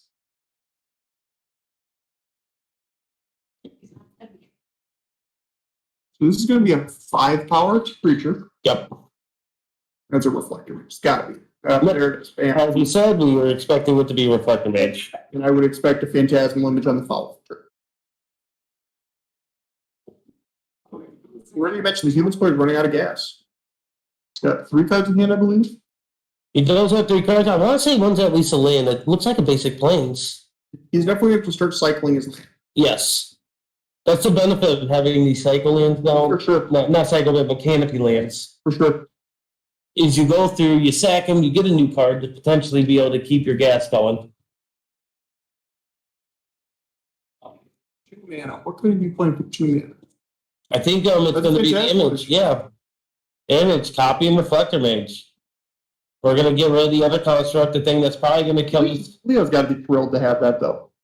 Like, really, it's not those, and now he's gone Hellbent. His Humans player's gone Hellbent. His Humans player, no cards in hand, no gas left. If he has a Walking Ballista or anything to start really cleaning up the board, this game's going to be over really fast. I agree.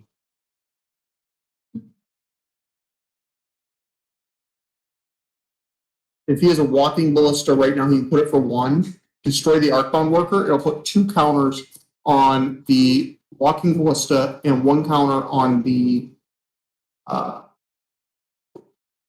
one counter on the Ozzy. He thinks differently of it. He gets to put a 1/1 counter on the Ozolith. Yep. I think this is about a little bigger. I think I see Ancient Stirrings in Leo's hand, which is a good draw. Yep.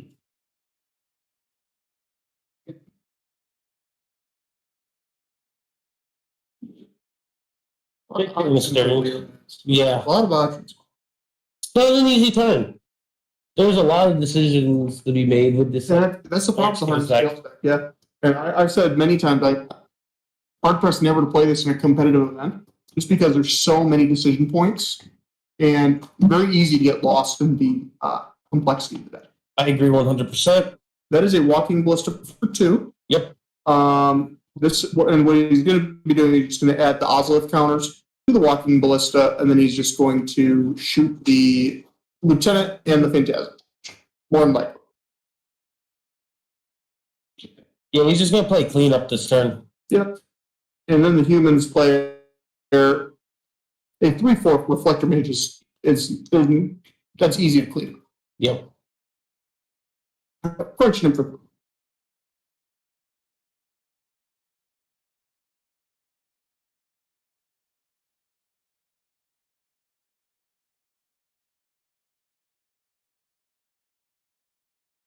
now, this is a big moment. The humans player needs to find something. Keep going. I agree. 3 lands and a vial on 3. There's a lot of cards you can draw that'll, put him in a good position. Yeah, he just needs to make sure he cracks those lands, the ones that he does have, and it does look like he did that. Oh, it's daytime rifles. It's nice. It was a good night. Good night. And for those who don't know at home, the reason why it's important is if he draws another one of those werewolf cards, they come in on the night side if it's nighttime. Yep. Unfortunately, though, he doesn't have any more in the deck, but because it was just a one-off. Right. But one thing you need to know in Comp REL is it is a failure to maintain game state. It is. Do not switch it back to nighttime. Now, the one question I have, is that something that's required among both players? It is, yes. It Okay. is. Daytime and nighttime are it's a entire game state. Okay.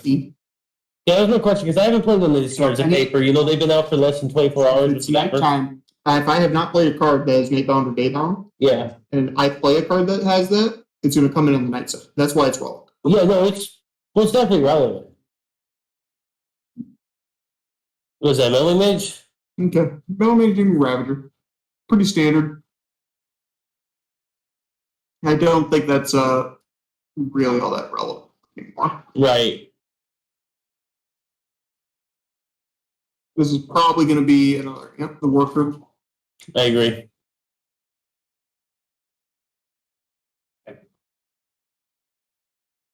So what Leo can do is he can attack with both creatures, and if his opponent does not understand the static ability of Zabaz, he can, and his opponent blocks the walking ballista, he can just destroy the Arcbound worker. Mm-hmm. He's doing it pre-comp, but that's fine. I would play to the out where my opponent doesn't know doesn't know my card. Yeah, no, I agree. But Leo's not better, but he just wants to get the counters in play, which is fun. Yep. He's going to put it on the ballista. He's going to attack for 7 total.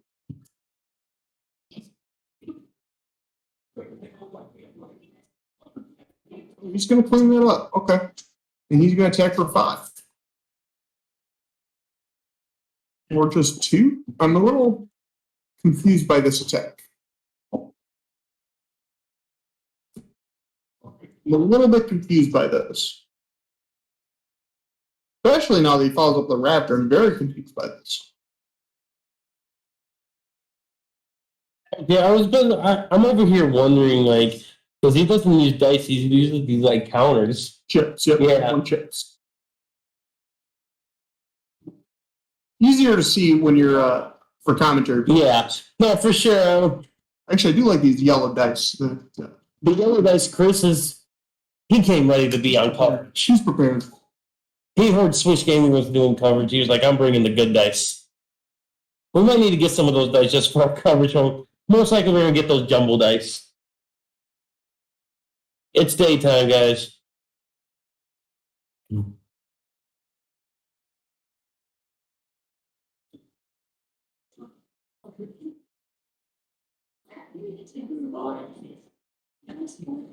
Definitely, Human Player's in a bit of a tight squeeze. He is. Your battle's not that scary when you're in top deck mode. Oh, he's out of Horizon Lands too. Yeah, which hurts. So he's got 2 cards in hand. He's facing down an Archon Ravager. That's tough. So did you? I don't know if you've noticed, a lot of humans since I saw has been playing like Giganta. Yes, as a one-up gift. Yeah, I wonder why he's not playing. Let me see. I think your sideboard is too tough.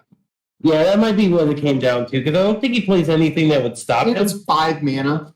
The number of times, if humans ever gets to 5 mana, you should have won. Oh, and also it's because he wants to play like our champion, so he probably doesn't want to have to like. So puts those on. Yeah, that makes a lot of sense. Also, I forgot to mention that he's playing 2 Unsettled Mariners in those main boards. It's different than our first Summon Humans player. Definitely. So we got Ancient Skirmies going off. Yep. Really, Leo doesn't really. I'm just wondering why he's just not turning his card sideways. Saga's just gravy. You don't need that.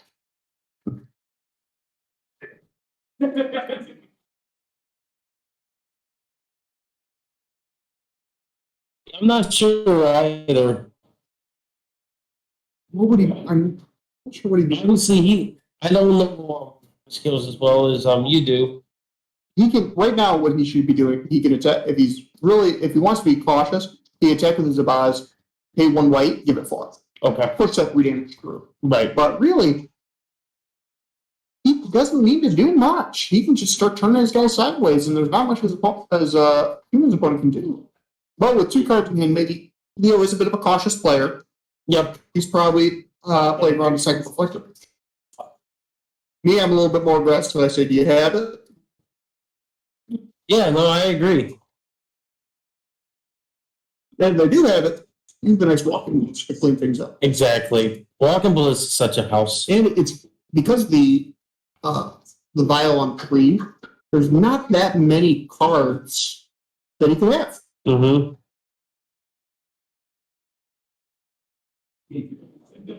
He could also gotten his walking blister to 5 at the cost of the Archon Raptor. And his opponent would basically be dead. Mm-hmm. Or he could sack the Zabaz to the Archon Ravager, put all the counters on the Ravager, and the Ravager then is a 5/5. Yep. Yeah, A lot of different lines. yeah. There's I remember mentioning there's just so many different things that this deck does possess. That's not an easy deck to pick up in the blind. There's some decks like Burn, for example, you can pick that up in the blind. You'll probably do fairly well. This ain't one. No, this is hard skill with skill based. One, if you pick this deck up in the blind and race for a big comp event, I'll give you respect for being a madman. I would very quickly pick up my cards and just be done with it. I'd go a swift O2 drop and be out. Right. Excuse myself from the tournament. We'll be like, well, I'm ready to draft. Yeah, every card. Yeah, alright. Aggressive attack. Yeah. Absolutely baiting his opponent. Leo's not going to fall for it. Takes 3. Yeah, he's just gonna take this damage. No, son, he doesn't need block. No, His opponent is the one that needs. he is in a very good position right now. That's chapter 2. Yeah. Scales or skills. Sure. So like totals are a little bit off. Leo should be a 9. Yeah, So everyone. 9 to 11.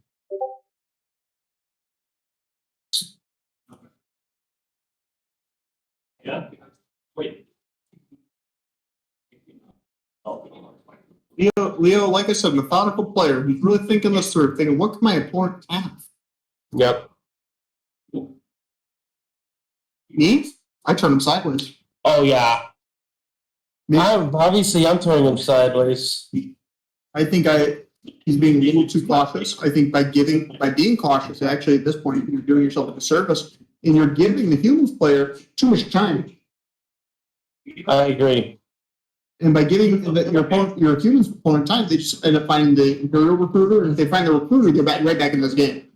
Recruiters can search out recruiters, which then the second recruiter can find out what you really need. You know what I mean? Mm-hmm. Find you that reflector mage. Oh, there we go. That's more like Leo. Congratulations, crushing. Yeah, Leo is he's just a good scales player. Yes. They even as when he used to play Affinity, he was a little bit too cautious. Sometimes you just got to test your opponent. So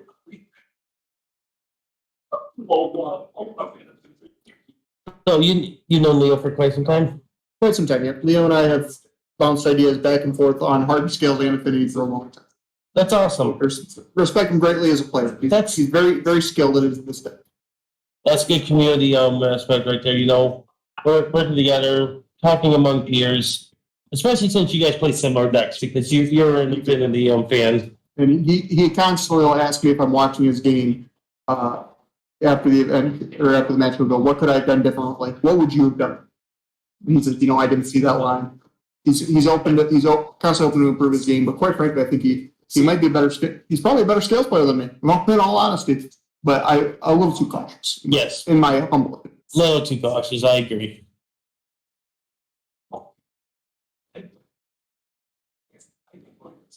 Now, if I was Leo in this turn, he's turning them sideways. His opponent's got him. Where's the dismember? Show him the dismember. Yeah, just is there a dismember in his list? Humans typically play. Oh yeah, dismember. There's two. Yeah, I forgot to mention that he probably did bring down. That actually does more harm than good at this point. Yeah, at this point, you're right. Archon Ravager is quite powerful. All right. Reflector Mage Tribal. Yeah. This is a big game. So is Ozolith worded when the creature dies? When the creature leaves. Oh, so that Reflector Mage still does. I will let this Reflector Mage resolve. Put the Archon Ravager back in my hand. That way, the Ozolith gets the counters. Your opponent's back where you started. Yep. Right where you started.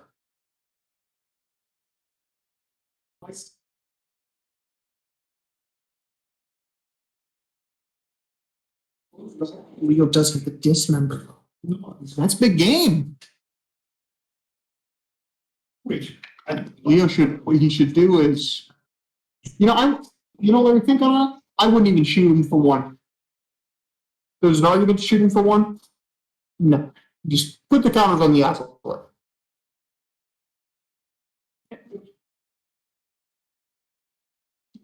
Okay, it's putting him to 10.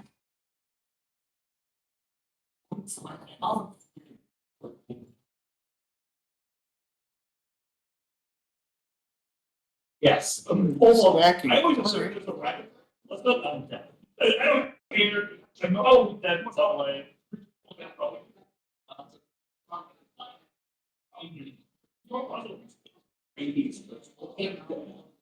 Yeah.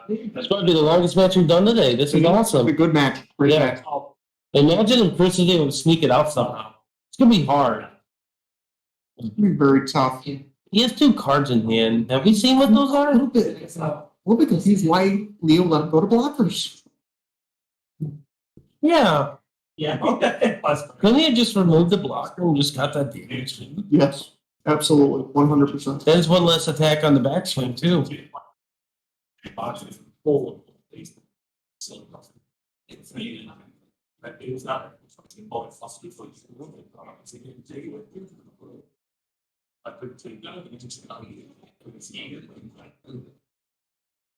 So you have to pay a total of 3 life to do the dismember? Or you could pay 4. Yeah. There's no sense paying 4. Let's pay 3 dismember. And I think Leo's being a little too cautious for you. There's no sense in this. Just kill. Shouldn't have gone to blockers. Yeah, we just made, play for the we made a win. mistake. We made a mistake. Let's correct it. Let's do a course correction here. Yep. Let's.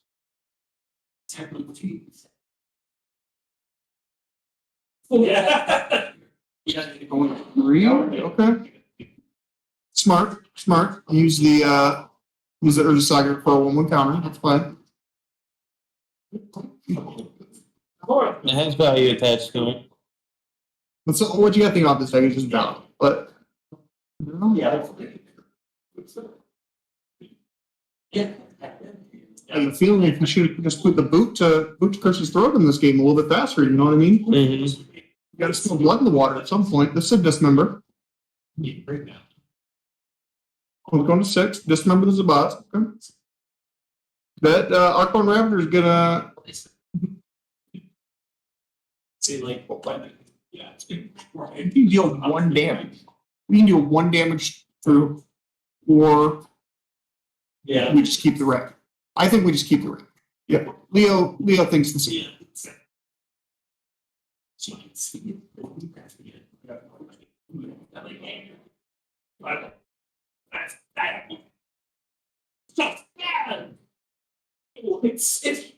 all we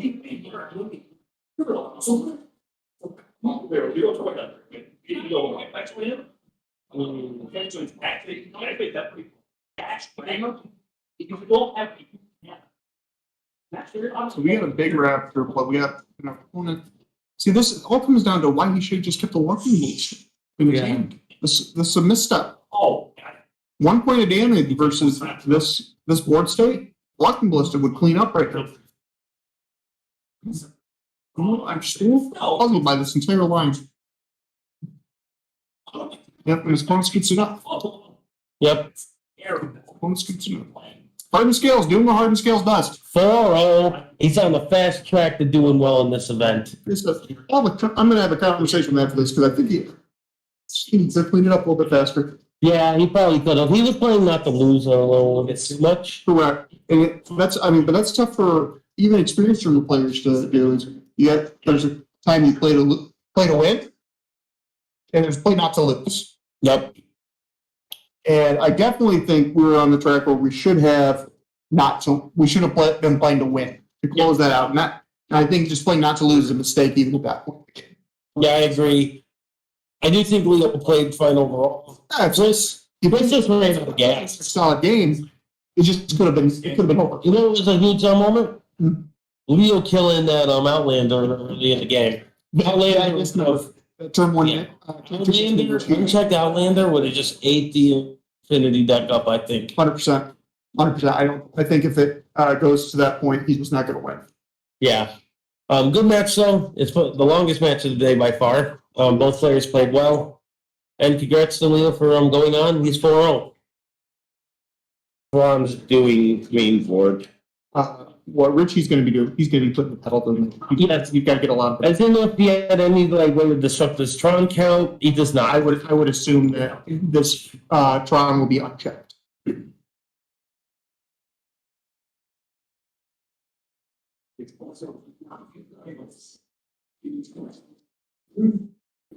I guess we're back. We've been muted the whole time. That was a mistake on our part, I guess. Mono Green Tron versus Sagavan. Our teammate, well-known player for Tron, has won regionals with the deck.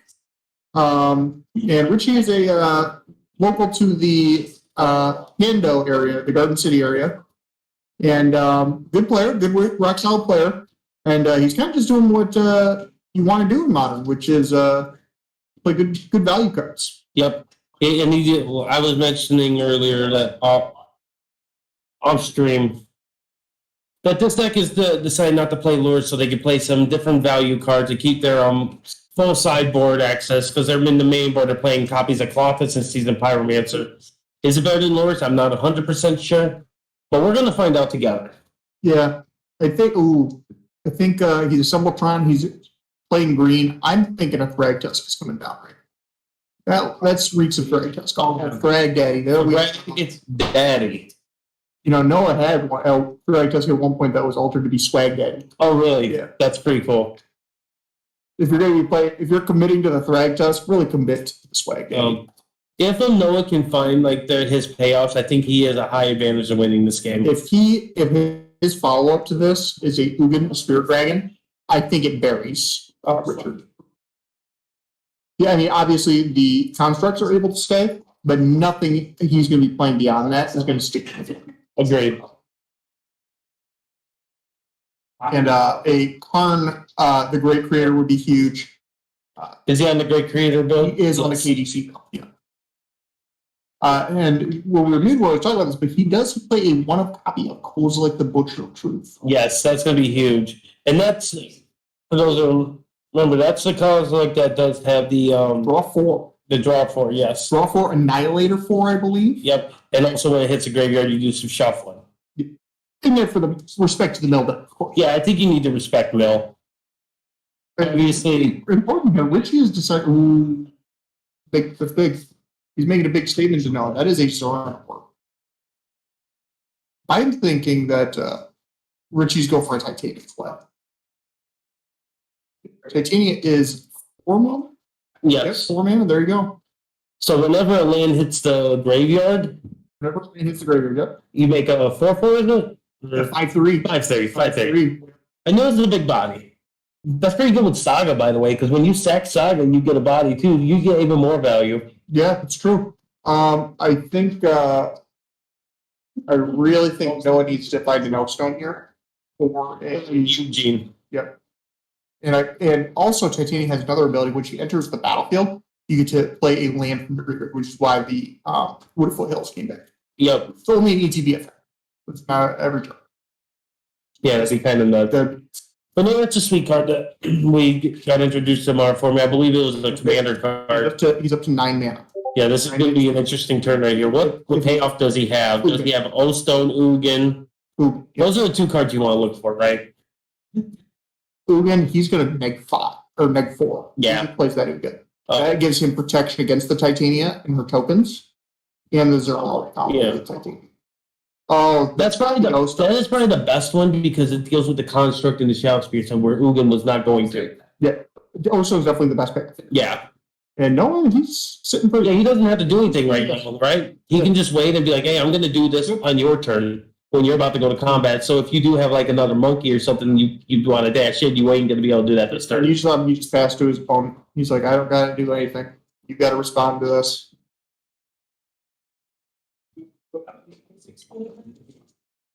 I definitely think Noah's in the driver's seat right now. If he's doing what Tron does. Yes. He doesn't need his opponent needs to respect what he's doing. He doesn't really need to respect what he's doing. That is a really sweet elemental token made by artist Brian Palmer. Okay. Yeah. I will never know that. Doesn't do the tokens anymore around here. Really has cool tokens. Yeah. Can't order them anymore. So these are exclusive to the coverage. Exclusive. That's interesting. I think that is what he's doing here is he's forcing Noah's hand right now. He's saying, here's the Unholy Heat. Oh, wait. There was a misplay. He Unholy Heated, but he did not have Delirium. Oh, that's going to hurt. So that he wasted 2 spells there. And Noah, of course, is going to be responding to this. What he's doing, so he's responding to the O-Stone right now so that he gets the token. Yes. Oh, he put the heat back in his hand. Okay. It was a minor misstep. He didn't actually cast. He cast the bolt. And that's fine. He didn't declare the cast. So we're good on that. Right. Everything's covered. And don't be confused. That beast is a 3. The other token that was in play was a 5. Correct. There we go. We're going to make it a little bit easier on the eyes. Yep, a little bit easier representation. That's a Ren.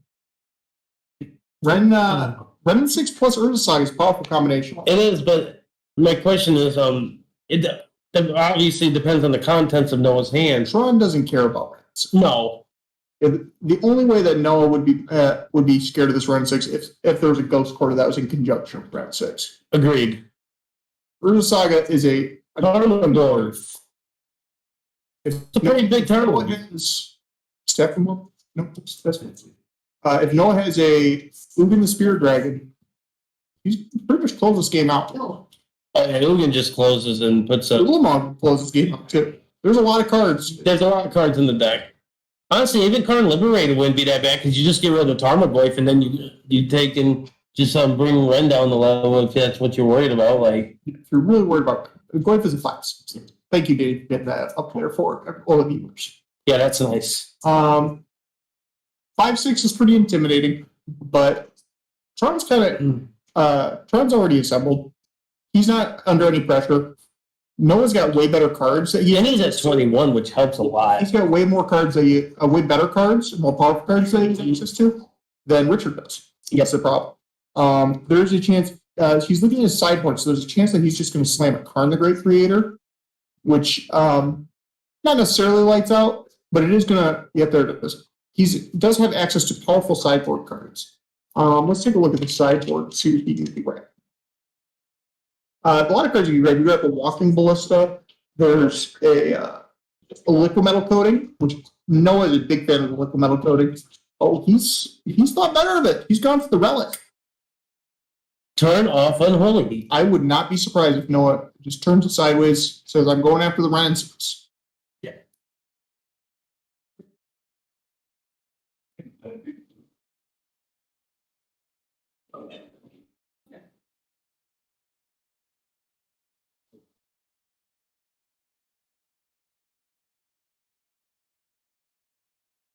Yeah, that relic was a play, actually. Very heads up.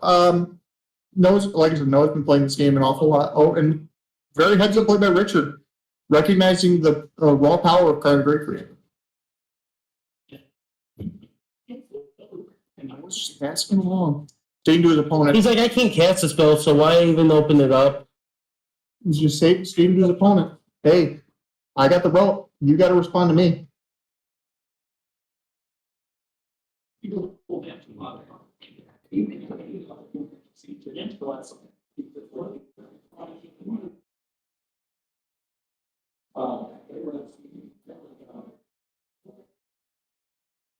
Very interesting turn for Richie. See if I can read what that is. Is that Traverse? That could be. Oh, Warping Whale. I think that was a Traverse and he just got it Warping Whaled.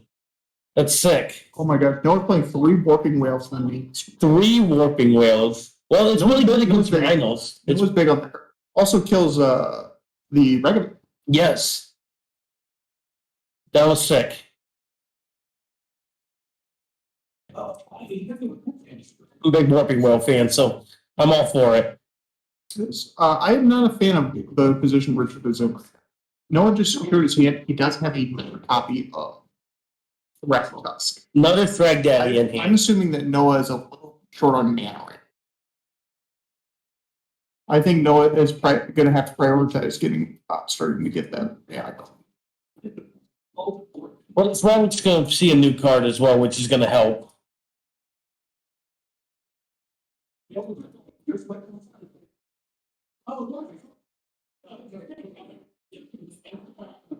Thankfully, because of the relic, It it is just, another copy of Bragdon.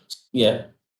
I disagree with Richard's line here, committing more to the board in this scenario. He's just He going needs to to, find a way to answer the relic. yeah, I agree. Those Tarmogoyfs are not going to do anything as long as relic's in play.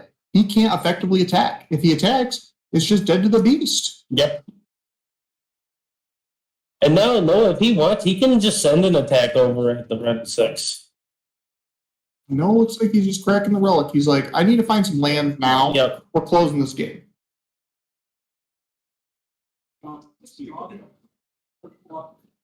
Noah's untapped.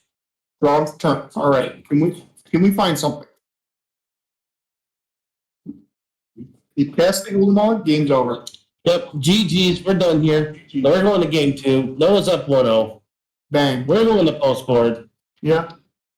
Just like, I'm really going to take a look. So, first thing, 2 up moves instantly coming in. No question. After that, aside Obsidian Charmal, I got to remember what that, I got to get the info on that. That's the one that blows up non-basics. I think that card comes in then. That's the Mono Price of 2 Dragon. Yeah, yep. I believe plus 2 yes for each non-base you can play, something to that effect. Or For each land that tests for colorless, it costs less mana to play. Okay. Yeah, that card's coming in. We got those 4 coming in for sure. Collector is actually fine, especially being on the play. It turns off on map. A little weak, but It does turn map off. it does. No one doesn't. Oh, Damping Spear. Damping Spear, obviously. Damping Spear. There's a lot of to the moon. He has a lot of cards. Yeah. He has a lot of hate cards. No, it's going to be bringing some wealth for some bidders. Yeah. I'm shocked at how much hate the Richie is possibly He getting. might possibly be citing in the 3rd copy of Relic. Or not Relic, excuse me, Oblivion. Right. Which I would say that's probably a good option. He's probably bringing Wilson. Yeah, no, he's definitely bringing the 2 Welts and the Force of Vigor. Beyond that, I believe it's probably just going to be the I agree. Oblivion Stone. Let's maximize on our count of Oblivion Stone. You know, everyone's going to be bringing in some number of Wilts. Yep. Or not Wilts, Alpine Moons. I'll agree with you 100% there. I think this is going to be interesting. There's going to be a lot of hate going into this round. Absolutely. At least this match, rather. But you know, if anybody can play through the hate, it's no. So, rock solid Trump. similar to how when I was playing George Noah's playing Tron, you have to be able to play these decks. You have to be able to appreciate the hate that you're going to see. We're playing very good strategies that are going to have a target. So, mine being graveyards, his being his lands. Yep, for me, Stony Silence, the artifact stopping effects. Yep. So you got, as a player, you got to respect those cards. You respect those and you plan for them. You have to play around them. And I think Noah, he's won the regionals. With this deck. Yes, with Mono Green Tron. What I'm curious, and I doubt that was done. His tech is in this list, but like they're known for it. It is the Urza's Factory is in this list. Oh my god! Yeah, he did say he would never register Tron well one of Urza's For Factory. those who don't know, And you probably don't. it probably don't because it never sees play. It is a Urza land that says tap 7 mana and tap it, create a 2/2 artifact assembly board. You know who can't beat that? Control. Control cannot beat that card. Control can't beat that. It's over. It's funny because this people right typically has a good control matchup, but let's not think about that. Yep. That's not relevant. It does help in these matchups too, where you can find a land that can just generate some blockers. Yep, I agree. In general, probably an underplayed land in this in the strategy, but still really cute. It's an adorable card. It's kind of like me playing Paul Heliod's Generosity in Hammer. Oh my god. You do love that. Buy back your sagas, man. Control players can't beat that. All right, can Noah get the 2-0? Is Richie going to force a game 3? We're about to find out. I think we're going to. There's a lot of hate, especially being on the play. It's such an advantage to have that kind of hate on the play. Like I said, do you think Richie's deck was kind of weak game 1 and 2 in the assembled Tron? I will say, though, in this matchup, Richie needs to find specific cards. He needs to mulligan very aggressively to stay in this game. No, he needs to, because his deck is very weak to Tron. But if he gets any of those hate pieces going and makes Tron stumble, he applies to get them off. It barely slows him down. That's the problem. Yeah. Where, if you can slow Tron down, but they just will eventually just keep playing one land at a time. You do need to you have to disassembly. The only way to beat Tron effectively is getting that hate piece along with them. Does Richie have a pithing needle? Yes, he does. He has one up in the sideboard. Oh yeah, pithing needle is a must. Well, see, there's argument that when people are playing it as one of the side deck, that maybe that should just be one of your main board slots. I've made an argument for that. Because pithing needle hardly, I don't think it misses on any deck. There's not many. And but almost every deck plays fetch. You can fetch. Yeah. Believe me, I've named a fetch land on the blue. Or in the blind, I should say. Yep. All right, let's see what we're going to have here. Obviously, no mulligans isn't too worrisome. They aggressively mulligan in that deck. Very much so. Very much so. He's looking for two Tron pieces and a way to tutor the fate. Everything else, gravy. Exactly. Which one I know? And it looks like Richie has kept his 7th. You're going to play a little scary. Snap keeps a 7 on the play. But Also, Ragavan doesn't do much in this matchup. No, it's an aggressive. It's aggressive two. It's a 1-mana 2/1. Yeah, it's not. That's what it is. Not very powerful in this matchup. Because Tron, they play so many cards that are so high cost that Ragavan can't capitalize on it. Agreed. Oh, I do see a power plant, so that's one Tron piece. Oh, no, it's a 6. Anytime Tron keeps more than 5 cards, I'm a little scared. Okay, so Richie's got one of the best openers. Ooh, that's good. Dump that land. We don't need that. We need to find action. And bottle no, get all information. You can grow. Oh, there's a mine, so we did see the power plant already. Yeah. So this is 2 of the 3. And that doesn't necessarily mean Noah's got the Tron. But it's a good sign, good thing sign. Yep. He has 8 main board cards that he can just fetch out of the land. And then he can just snatch the jar like a pro. You know, that's a Tron professional, right? Noah clearly doesn't have the map. The map would have been the clear play. Oh yeah, there's no way he's going to sell it. Yeah, I think this is Scrying Hand. Or he has it naturally, you know? He might. He might be that good at this game, but he just has it naturally. I never did. No, never. Usually pay double for that kind of action.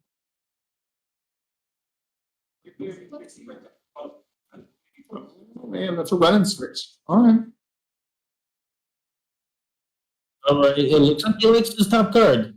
And he's just gonna grab a fetch lane there. Smart. Reasonable. And leaving it on top is scary. Alright. He still hasn't shown no way to fight back though. Nope. Fight back against Prom. I'm assuming we have a green floating. Oh no. No. Does he just have it naturally? Is this a natural Tron hand? He might. Like I said, I expect a natural hate card right here, but it's cool. Damping Spear? The way he looked like cracking the star tells me Noah didn't have. Noah's a smart player. He would not just crack a star just to draw it. Yeah, that's true.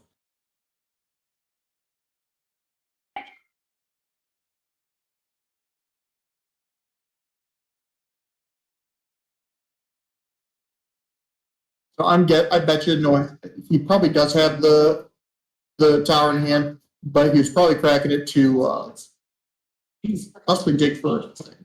Maybe he just doesn't have a haymaker and you're not going to just find something. Yeah. And it's more efficient, right? I guess you don't really lose any mana, but you do, but Ren's at 5. This is a big deal. He's start. Oh, Dancing Spear. I thought Dancing Spear, so when he was originally Richie was touching his 2 lands and then he went back and fetched. Oh no, Richie's getting blown out here. That is a force of vigor. Noah would not be casting it unless he had the tower. That's true. You say, I have Tron. You need to. Yep, there it is. I have Tron. Here's a Karn. Yep. Okay, small Karn. Okay. What does he grab here? Out of his sideboard? Oh, I'm not looking at his sideboard. I'm looking at Richie's sideboard. But a relic. Probably a relic. Yeah, I think he's on the same plan. Yeah, relic. I guess he could plus for 1. It's possible. But that doesn't seem very good, right?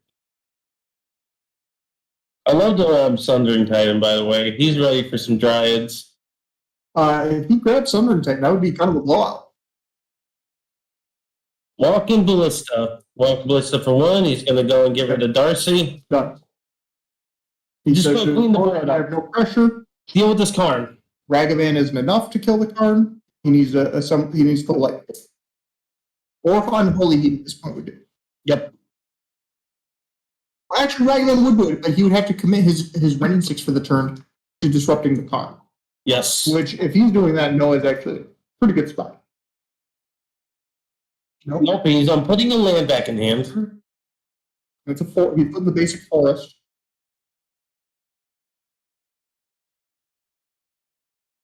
It's just she was. Alright, so we're gonna go to 13. Okay, we're gonna wait to go to 13. Alright, we're on 13. Maybe we'll go to 11. Who knows? I don't think Now, we can can. you check if Richie's deck was pretty flank in it? I think this is just green-red saga. Yeah, it's just a green red. It's cool. Okay. Important to know because if you got a black horse, it makes the Sunring Titan that much more devastating. Yeah, no, Oh, that's a Fury. That's dead gone. that's pretty good. That's a good start. It's a good start. But does Noah have an? Oh wait, what do we have here? Ooh, that's I mean, that's a that's a big deal. that's a big problem. Does he have an Ostone? He does. He does have an O-Stone. Does Richie have any answers to this? Foundation Breaker could be I coming. believe the red is etc. This is ultimate. What's in Richie's grave? Reverse. Does he have? I just got a correction. Ren is at 6. Okay. So not exactly ultimate range.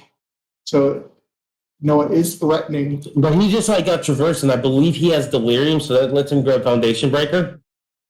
That'd be a good pickup. If he grabs Foundation Breaker, it's going to be hard for Noah to win through this. I think O-Stone Two is. cards in. It's not looking good if it's part of it.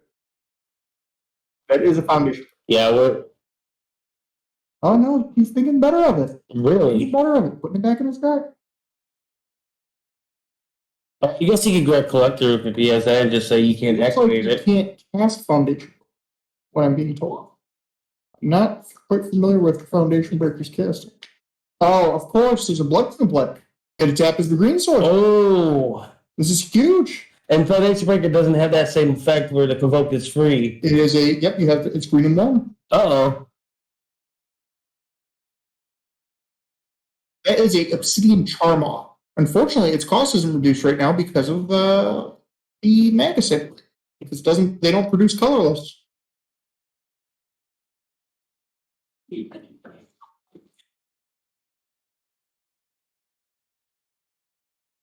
Maybe I'm mistaken. Is that how that works? Maybe I'm mistaken. I don't believe he can cast that. So, I am correct. yeah, I was like, I don't think that's how that works. Cost Obsidian Charmaw. Yeah, because those no longer tap for colorless. They're basic mounds right now. Correct. Or mounds. Non-basic mounds. That's the 5th land. This is going to be an end step, crack the O-Stone and start reassembling. Yep. Obsidian Charmaw can't stop this. How much is Charmo? 6 meters. 6? Okay. If you cast the Obsidian Charmaw, then Noah can respond. Just crack the relic. Yep. Or the O-Stone. I don't think we care about Ren's ultimate. Oh, it's correct. It's 5 man. 5. I'm assuming he's going to just. Does it enter the battlefield destroy? Is that how it works? Yep. Or talking on basic. Well, it's a minute. Serious fun. A little bit confused why Noah would give him the opportunity to plus. That's weird. Yeah. Seems like a mistake.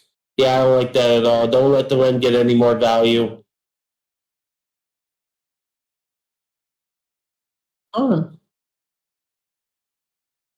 What's he grab here? Again, not looking at the red list. Does he have a map or anything? Does have Did he sideboard a map? Well, did he take a map out of the main board? Noah to the has to sideboard? be a little cheeky like that. Grabbing a relic. All Come right. on, smart. Take care of the graveyard. Possibly draw up. We got to dig for the trophies. And on the next turn, Noah can cast an ensnaring bridge block. Do the ensnaring bridge block. Yeah. Obviously Richie does have the Foundation Breaker still in the deck, so it isn't like it's locked forever. No. What is that? Ragavan. Dash of the Ragavan. Hello, Rag Daddy. Probably hits the card. Yeah, that's interesting. I think you gotta respect the Yeah, I think you did have to as well. Ragavan goes back in here.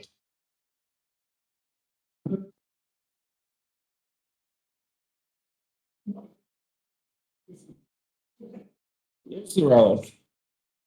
We're gonna plus this. We're getting the relic. Smart play. Yeah, now it's a creature until his next turn, right? Or is it all in the turn? It is. It is until his next turn. Okay. So he has a blocker. Yeah, he isn't able to tap the ability, but he will be able to pay the cost to sack it. There's a foundation breaker. What's he targeting? Foundation breaker. All right, he's gonna crack that. No, it's gonna crack. We're gonna draw. We're gonna turn off delirium and unholy heat and all that. Dragon Man's killing. Yeah. Turn is that? Is there a weapon? Oh, let's just factory. how much is it to activate? 7. Jesus, we're a little late. Access to 8 mana to do it. All right, we're a little bit away from that. All right, Daddy's back. What's it gonna hit off the top? Whipping whale. It could just make us. He could just make a guy, but he probably just You exiles. can't actually. Oh no, colorless. No, it requires colorless mana to cast, and the treasures cannot tap for colorless. You're right. Don't think it's the end of the world for Richie over here. Richie is still. He's got to figure out a way to close this game out a lot faster. Yeah, to a turn. I guess Foundation Breaker is gonna be at a decent clock too, though.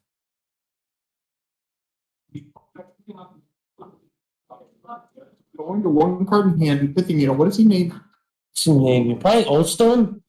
Oldstone would be a fine pick. Like to know what he picked if we can get Yeah. confirmation on that. Dragon in, okay. The star.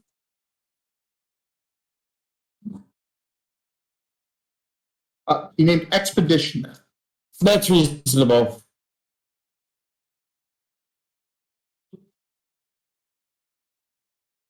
Cracking the star, digging a little deeper. Yep, I like that. Yep, there's Saga. Excellent pickup.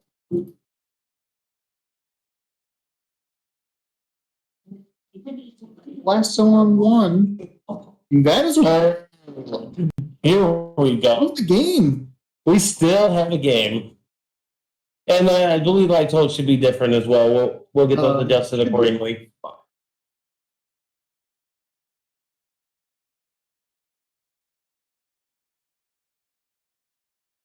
All right, we'll try to get the microphone adjusted a little bit. But here we are.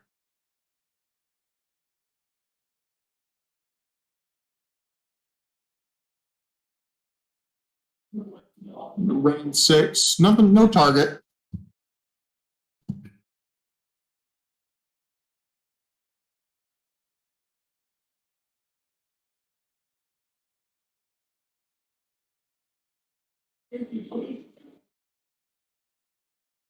So he went upstairs with Ren.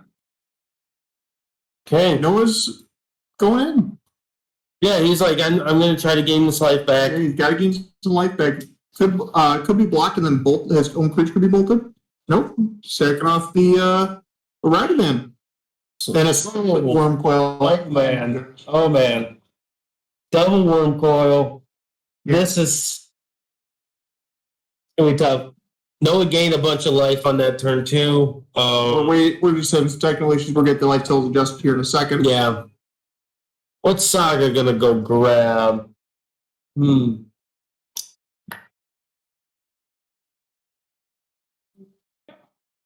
Probably, maybe the orb. I don't know. It's are going to be as big as the worm coil. That's true. The problem is worm coil takes a construct on, then it makes the two little buttons. He's an 11. Okay. So it's not like solving the issues. Yeah, these two worm coil engines, they turn them sideways. They're threatening to take almost his entire health away. Exactly.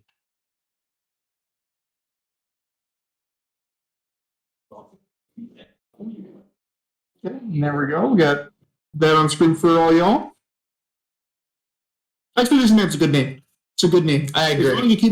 As long as you keep him off Prawn, you're in good shape. Because once he's able to activate Urza's factory, then suddenly he's gaining a reasonable amount of advantage. I agree. He cracks looks like the Bomb to draw card? Yep. Another Saga, okay. Bauble. So we're still sitting at total of 6 artifacts, so these are 6/6s. Another Ragavan, okay.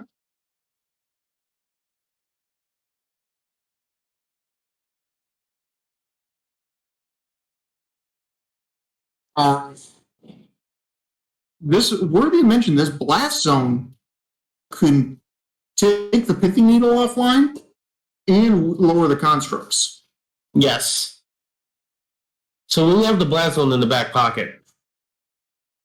It also kills Ragavan at that. Yep, I think we're just turning him sideways. Yeah, because I think that life gain is huge. Yeah. Definitely. No, he's got some mana. He's tapping some mana. It's good. Oh, he did assemble. That is Tron that he has assembled.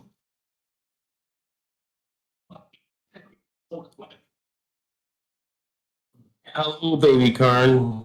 It's been too long. Or no, that is not Tron. Excuse me. He's got mismatching Tron lands. What is that? What they just? Yep, he does not have Tron. I couldn't see what he grabbed off that Karn. I'd like to get confirmation if on what he grabbed. He said to hold back for blocks.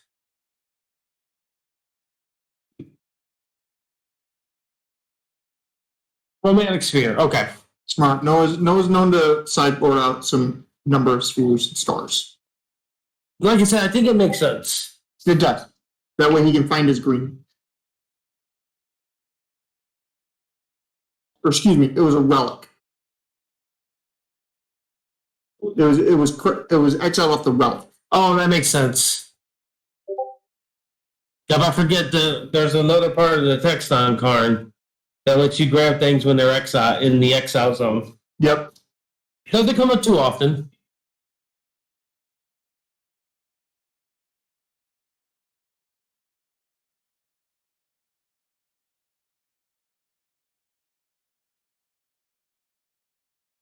Blocks.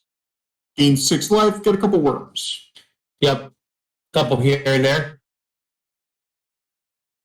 You gotta love his worm tokens. Yep. His worm tokens, OP. One of a kind. It's another. Let's tell me. Okay. Ghost Daddy. A little weak in modern by nowadays standards. Which is so crazy. Remember when that was almost $200? Yeah, I do. I bought him. Long ago. I bought him for around that price. I remember I was like, we really want to play abs in mid-range, but Tarmogoyfs are $1 million. Now people are like, Tarmogoyf, oh, that's chunk change. We have Mega Man now. Yeah, exactly. Okay, Sphere. Kraken Sphere.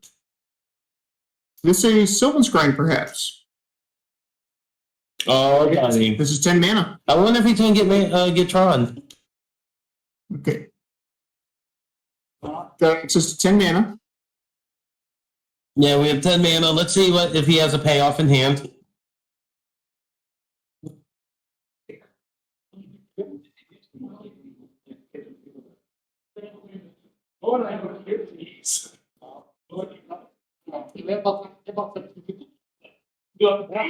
What's the payoff? Can be Kozilek. Kozilek is 12, I believe. It's 11 or 12. That's a good one. That's a good one. It doesn't act. If he takes it down, it does not exile any of his stuff. Oh man! Oh my gosh! That's This This game has been back and forth on many occasions. Oh, he's plussing on the bauble. Oh my gosh! Oh man, that's nice. He sacked in response, right? He can't because he's a great creator. You're right. Oh. He's going to make a construct.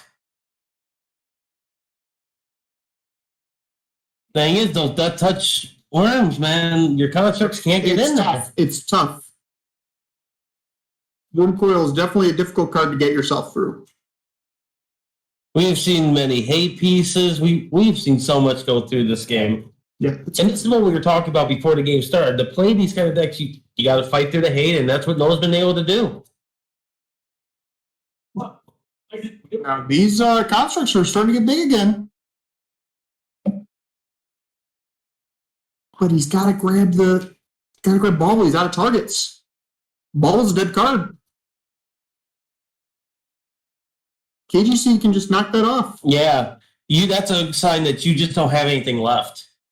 Yeah, no gas left in the tank. And that's a problem. Count it up. Those things are big. They're very, very big. But he's got 2 Death Touch creatures. Yeah, well, the Death Touch creatures like negates the whole size. It doesn't matter. It just doesn't matter. I agree. Like,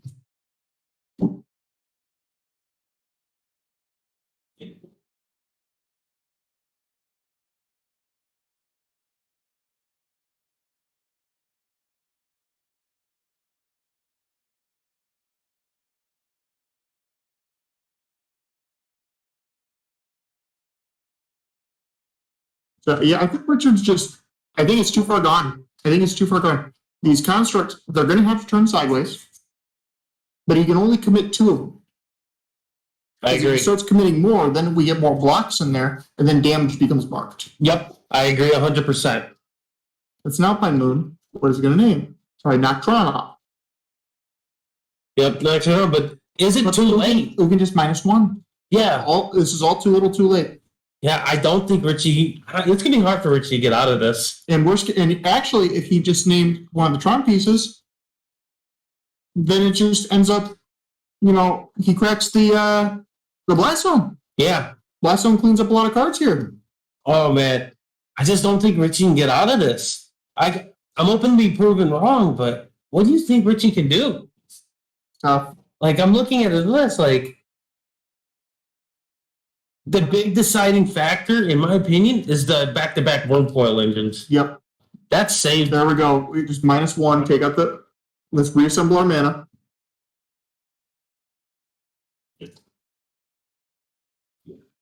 The problem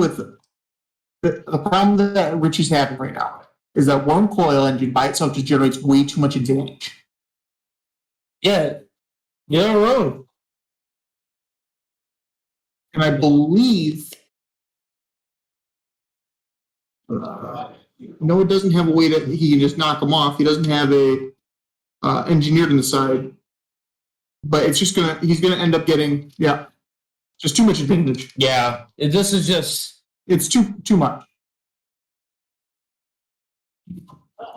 And he shows that he's liberated. Yeah, Noah is just them Wormcoils, man. We're such a house.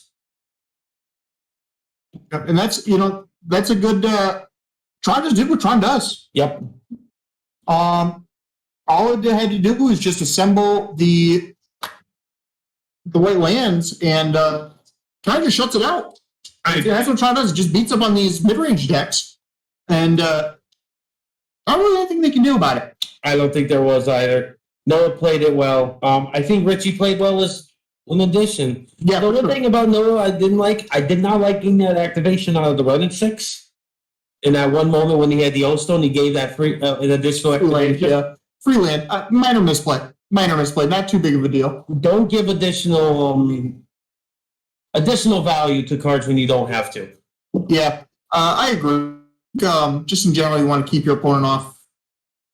Just keep minimal lands, but really at the point where that game was, him having an additional land really didn't make too much of a difference. Mm-hmm. If he was really short on lands and he could fetch out like a liquid metal coating, then it would have been a big difference maker.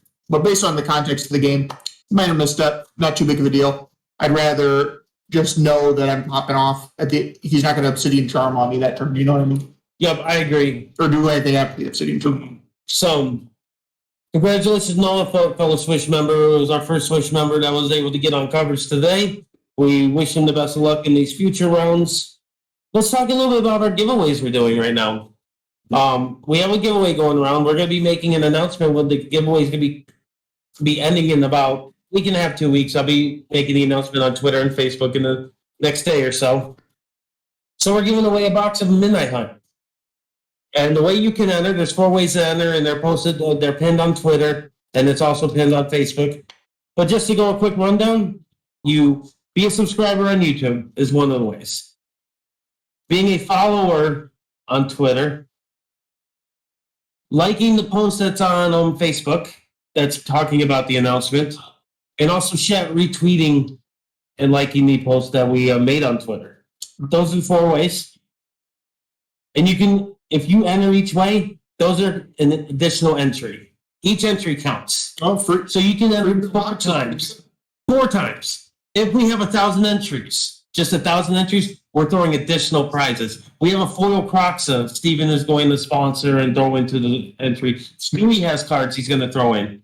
For the more entries you get, the more free stuff we're going to give away. So we definitely recommend anybody that's watching. And then we're going to start streaming on Twitch more often. We're going to be on a regular basis. We're coming up and developing a schedule currently. And keep in mind, we don't do just Magic. We also do video games. We do different games. We have Pokemon TCG. I take part, and they're going to be doing a lot more Flesh and Blood in these couple weeks. We're going to do giveaways just on Twitch. Mm-hmm. Where we're going to be like, hey, we're not going to schedule them. We're randomly going to do viewing sessions, and we're going to be like, all right, these 40 viewers, we're about to just do a raffle for you guys right now. And just out of the blue. Yeah, no, that's cool. But we definitely recommend everyone to take part of the entry that we do have, the contest we have going on right now. And also check out the website. We're doing deck guides. Huey just like did a Modern Mill. I know he's been asking. I know he's crazy about that deck. He's been top 8ing a lot of events recently. And he wrote a whole deck guide on it. And I definitely recommend people do take a look at that. But we're going to take a break. We're going to go scout the room to try to find our next matchup. I don't have anything else for right now either. Do you have anything else? No, anything? No, it was a fun match, and hopefully we get another really good one after this. We'll be back briefly in about like 10 minutes or so. Yeah. And we will see you soon.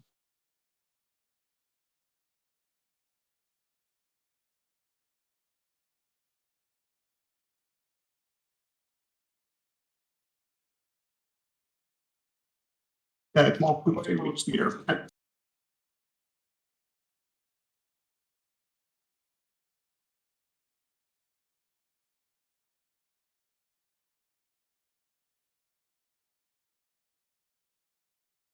We're ready. All right, this round we got our good old friend and co-host of Talking Swish, Steven Dykeman. The Dykeman on Elementals 4-color. Yep, he's been on a tear with that deck. Just rock solid player overall. Yep. And then we have Ethan. He's betraying himself though. He is the tax man. He is a tax man, but he turned that away to play some Elementals. We have Ethan Dunn. Yeah. He's playing Mono Green Tron. We're going to get to see Tron back-to-back action. Yeah, no, there's a lot of Tron fans out there. I'm not one of them. Likewise. But a little bit different than what we had in the last round. A little bit more, if you can see, a little bit more focused. This deck is got 4 Liberated, 4 Creator, 2 Ugin, 2 Ulamog, 2 Ballistas, 4 Worm Foils. This is no fluff. I agree. And it's also playing a 1-of copy of All Is Dust. So this matchup, traditionally, the Elementals is really good against, but they struggle against big mana. This match is going to be very tough. Amulet's tough. Tron might be worse. Big mana is like not their good best friend. They can win it. It's winnable. They got to work for it, though. They have to work. They're going to earn what they get. Yep. Big cards in this matchup. Obviously, the Risen Reef is, an exceptionally good card in matchups, but even more so in this matchup where they want to land the Risen Reef and just ramp into their mana so they can start hard casting Furies. Yes, I agree with you. I don't know how Steven's gonna what approach he's gonna take to this matchup, but I'm be very interesting. If there's anybody that can find a way to win this, it will be Steven because he's really good with Elementals. Yep. He top-8'd the one last month that was here on Elementals. And he looks to try to repeat it. He can't lose this round if he wants to top 8. That's you're probably not getting into that. Yeah, for the next this round and the next round, they are winning. Or yes. you have to win to stay in contention. He told me briefly that he just had a very close match with Living In. He said there was some sweet games in mind. This game 2. Game 2 wasn't really a game. But I'm very curious to see how this goes. If I was a betting man, I'm putting money on Tron. It's I'd love to put money on my tax man, but Tron is his favorite, man. And I don't know if Steven's good enough. No, but all jokes aside, all jokes aside, yeah, it's just a tough matchup. It's Tron beats up on these decks. We just talked about it last round. Mhm. It beats up on the decks that take time to win games. Yeah. This deck takes time. And take a look at Steven's list. yeah, I mean, let's take a look. So Steven's list over here. Yeah, I had to look for the bad handwriting. So we have some. Good lord, how does he not get deck check errors? One of Alpine Moon. That's a given. Probably Foundation Breaker. Subtlety's not bad. Subtlety does hit the walkers, which it slows them down a turn. That might be enough. But yeah, this is going to be an interesting. He just has to do a thing. Steven's going to have to find a way to get some pressure. He's going to need to do the blink effects on his elementals just to get a pressure in as fast as possible. Yeah. What is Tron have in the sideboard that they're going to be bringing in against him? So what I think Tron's going to be going for, I think it's just simple. You're going to go and try to keep the hate pieces off, so you see like Oldstone, Ratchet Bombs, those kind of things. So they have a Torp Orb in the sideboard. I don't think that's coming in. Yeah, I think they're going to tutor for that. I don't think so. They can't. If they play that card, all the evoke elementals start sticking. Yeah, that's true. I guess you don't really care about their augmented battlefield. No. And Steven, from the looks of it, it's actually got a pretty good hand to start. That's a promo mode drifter. Big fan. That's an on-math. That card can produce enough.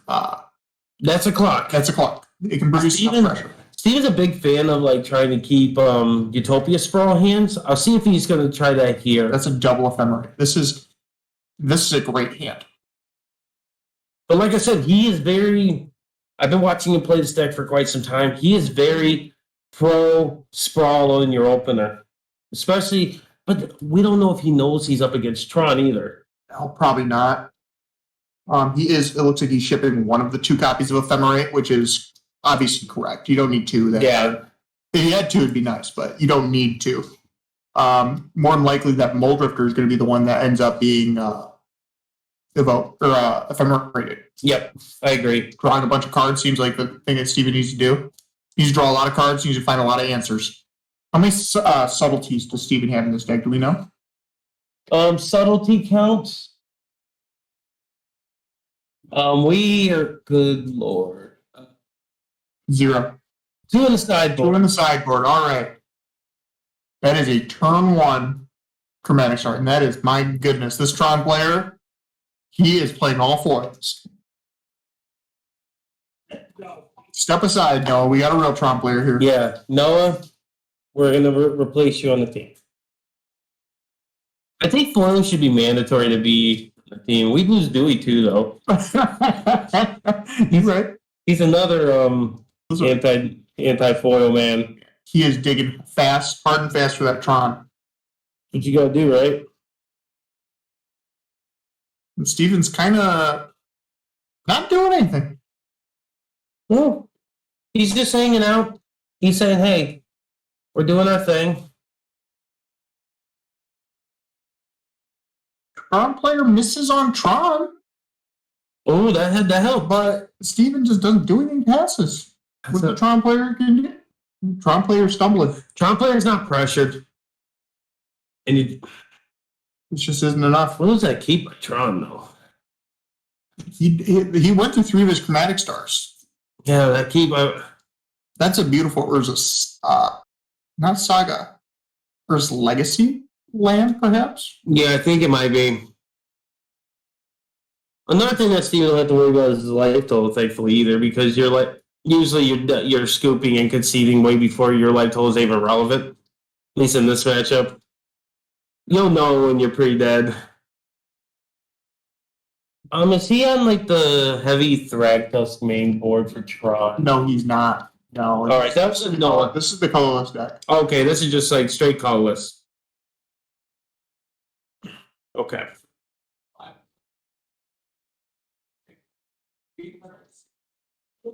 All right, here we go. What are we doing here, This is Steve? probably that sprawl that he just picked up. Yeah, most likely. Sprawl going on the breeding pool. Solid. We'll find out what color he named. I'm assuming he's naming white. That's typically the first color you do name, but it depends on the contents of his hand. White though. I would probably name the least number the land that you have the least number of copies of, like color wise, because he does have the Omnath already. So we need to think of what is the card that we have the least chance of drawing into, because we want to get this Omnath online now. Yeah, I agree. Oh wow! Tron players found the Ancient Strings. Does he find a Tron piece? And he does not. But he finds what's like the equivalent to a Tron piece. Pretty much, yeah. Yeah, he's not wasting any time. He's Throws on green. off.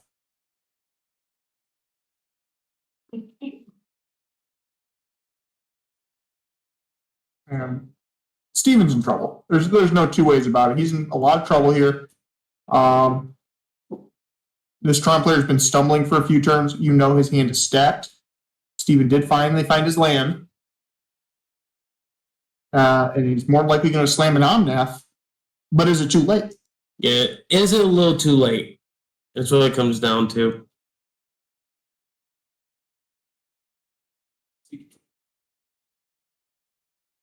Steven now one to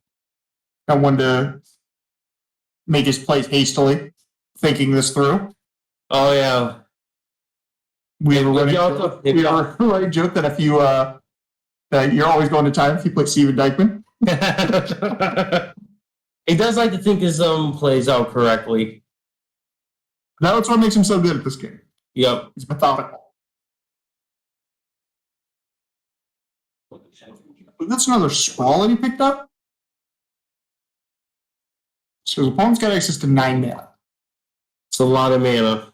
A lot of mana. He needs access to 10 mana. Oh man, that's a blowout. That's 12 mana. He's got the Ulamog. He can knock him off the Ugin for the Omnath and the breeding pool. And that's pretty much lights out. That's a Karn. Karn probably just exile and does he? That's going to find the Ulamog. If I were Steven, I'd start picking him up, really. Yeah, I'd like to say that there's this is light at the end of the tunnel, but this is kind of a beating. Yeah, I don't know what Steven could do here. I think Steven's a fixed land. He can possibly start. Maybe no, because he's got the Ulamog in hand. It's over. I don't think this thing could be any more over.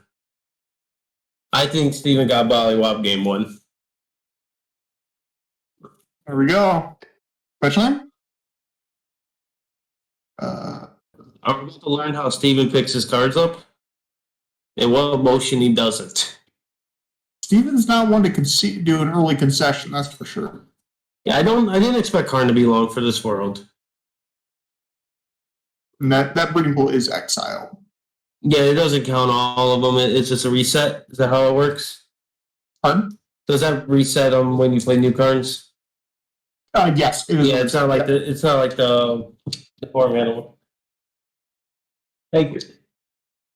Yeah, right.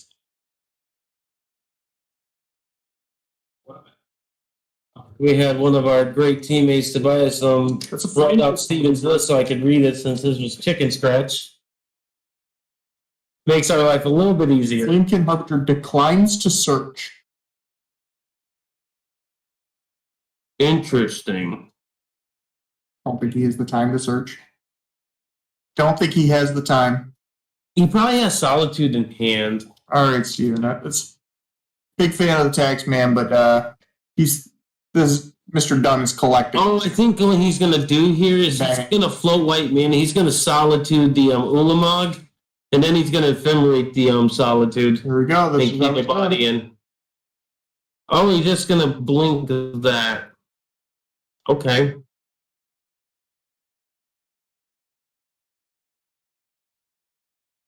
It's because he wanted the Omnath whenever he entered to potentially draw. He's looking for the land. He's looking for the land.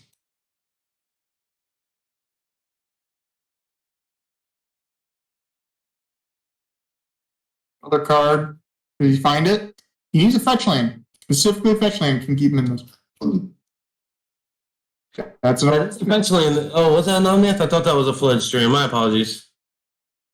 Yeah, that is an Omnath. That's unfortunate. I think he does have a land in hand, but that's just going to gain him life. That's not really going to solve the issue. If that is a base. I don't believe so. This is Solitude, right? That's reasonable. Solitude pitching Omnath. Yeah. Yeah. Opponent's going to go ahead and go to 40 or 30. 30. 25. Yeah.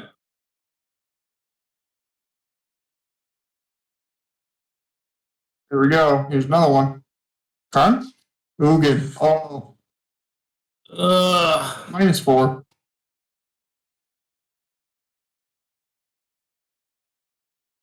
Memory doesn't do it there. It doesn't do it for this.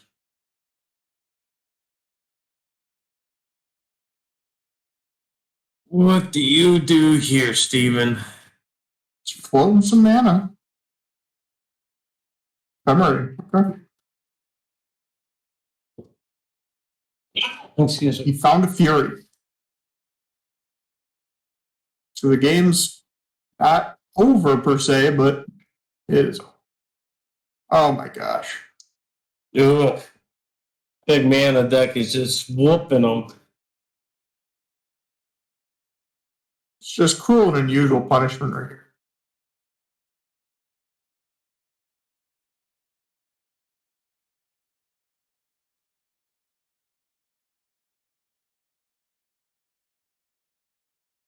He has another Ephemerate in the back of his hand?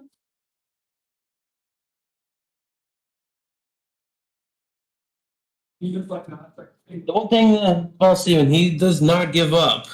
No, he does not. Sprawl.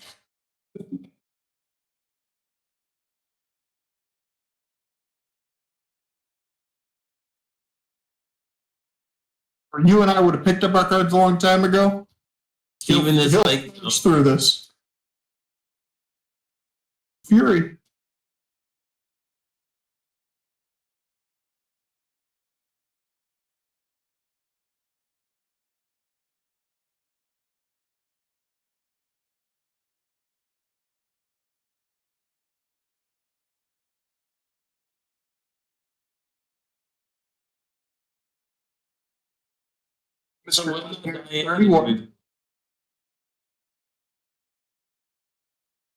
Scrying. He does not have any cute lands in this deck. It's more likely going to be a Ghost Quarter. Yeah. Knock him off. Yep, knock him off.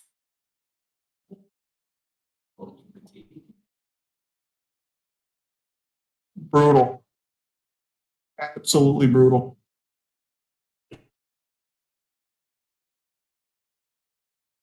So those are 2 Tribex that are playing for top 8 right?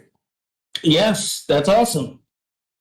And that, of course, that's subjective because we know there's a lot of players that don't like the new some good old Tron.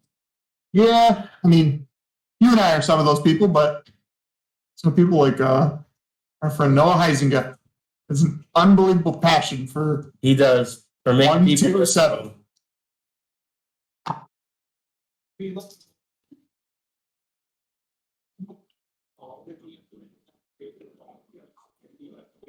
It's a flooded strand.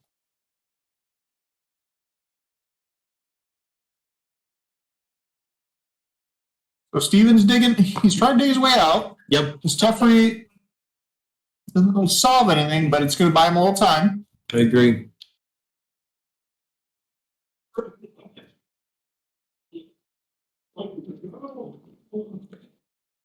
And for the many people that are joining the stream today, we appreciate you coming out to watch. We've been able to cover the modern action here today, dealing with some technical difficulties that we apologize for. We're still in the process, but thankfully we've been able to still air some sweet games of Magic. And we've been trying to not have repeat decks. It was unfortunate that Mountain Green Tron wasn't back-to-back. I think, was that the first time we repeated today? It's the first time we had a repeat today. We had Humans twice as well. You're right. We did. We did. A bit of an off-the-wall kind of deck by nowadays standards. You don't see that very often. Exactly.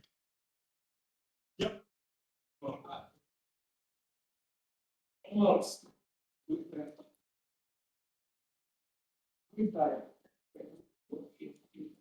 We're calling a friend of the team, and so Christmas, that his friend is actually X1 currently with goblins. Really got If they're X1 after this round, we might have to see about grabbing them for coverage. That would be Yeah, actually for sure. pretty sweet.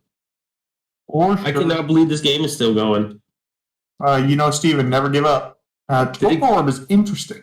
Oh man, could that be the reason that that Ethan loses the game? No, Probably not. it's already assembled. Yeah, Steven at this point now. Yeah, Content picking up his cards. Valiant effort, but really that game was decided after like the fourth Mistland drop. Just don't. This is a difficult matchup for elementals. I'm not sure I how. mentioned that before we started. This matchup's gonna be very tough. Steven's gonna have to get a little lucky. Yeah. I will say that'll be step one. Yeah, where like Hammer versus Elementals is like a 20-80 matchup. I feel like Hammer should never win against Elementals. I think this is a 20-80 matchup for Elementals. They shouldn't win. Yeah, it's tough.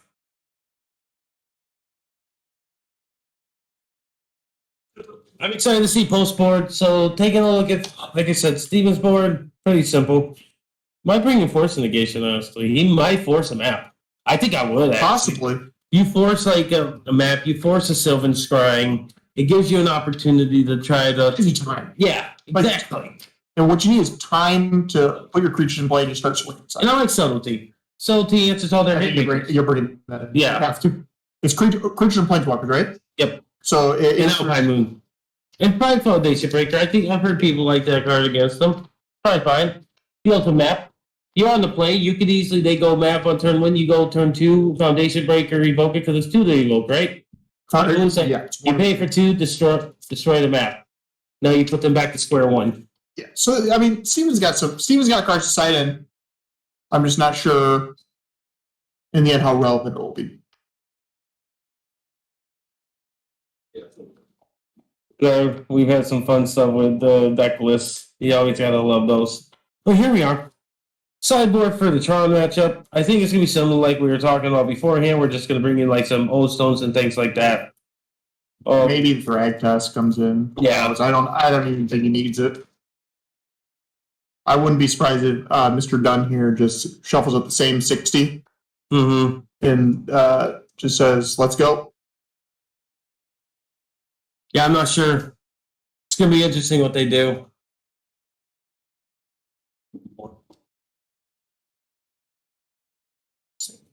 Looks like Steven's keeping a 7 side. Nope, still side. Oh, 6. Looks like it's a 6. Oh, it's still sideboarding. Oh, okay, we're still in the sideboarding procedure. That's cool. The next round is going to be super interesting because we're probably going. There's a good chance our next round is a winning, and the winner's going to be going on to the top 8. Yeah, we haven't done the breakdown. I'm not sure if X2 makes it. If they do, it'll be like one X2 will make it. Yeah, I don't know. I didn't get a chance to look at the standings either. Yeah, we're going to see if somebody can get us a copy of those. Because that would be awesome. I would love to see where we're at and Really do some of the math. Sweating on their breakers. Yeah, it's nice being able to not be swinging in an event and actually getting to enjoy the content, the coverage, see some sweet Magic games. And I get to say I was undefeated today. You and me both. Yeah, we were undefeated. No, you lost round 1. It's cool. You bought a pack. That's like losing, right? Oh, I got a couple of offers. You right. It's like basically somewhat winning. Yeah, it's like, okay. Wasn't like last night where you get a Cavern of Souls, but Oh, and look. we got standings. Excellent. As of round 5, there are 12 people that are or better. So after this, it'll be cut down to 6.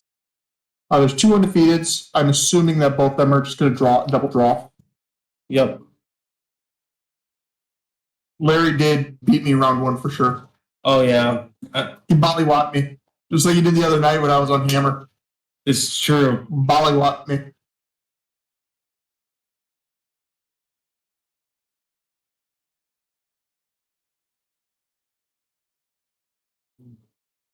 All right, let's take a look at this really quick. Let's see. Yeah, Trey Jacobs is like fourth on the standings right now, and he's the one that's on Goblins. So if he is this round, Looks like we're going to end up having 2 X2s that can make it in. Yep. Based on the breakdown. Be interesting to see what happens.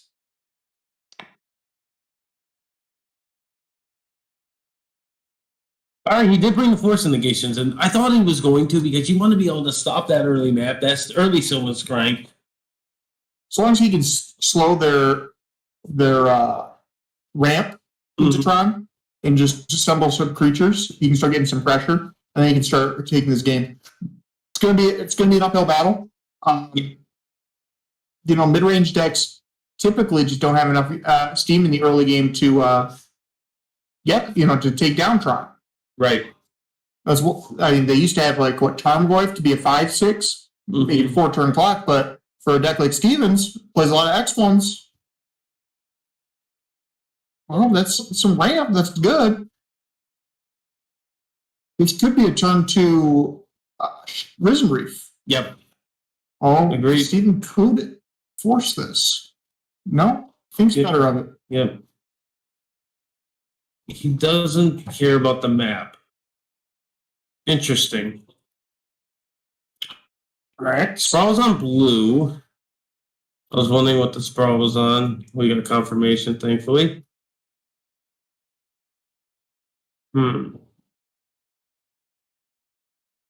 Probably either going to be a Steam Vents or a. Looks like events. Yeah. Red is definitely the color you're light on in this deck. Yeah, I agree. I played this deck a few weeks ago. Your mana can be very awkward at times. It can. And like I said, this big mana decks are a little rough. Like I lost to an aim of the deck. I understand. A Teferi would be excellent right now. Oh, and Steven does have it. Yep. Pick up the map. Good sir, pick up the map. Explains why he didn't force it. Yeah, he's buying himself a little time. Give yourself a little bit more information.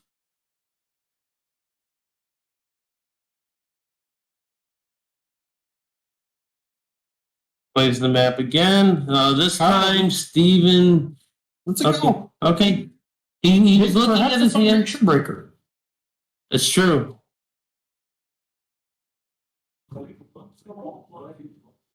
Or Prismatic Ending could do. Oh, Prismatic Ending is an option. Beating. Forgot about that card. That card actually does answer the map very cleanly. Definitely got an Ephemerate in his hand, but I'm not sure what he's thinking about Ephemerate. And plays his land for turn.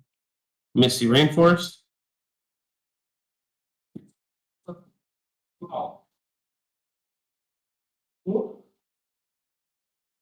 Steve's thinking he's got 2 Ephemerates in hand.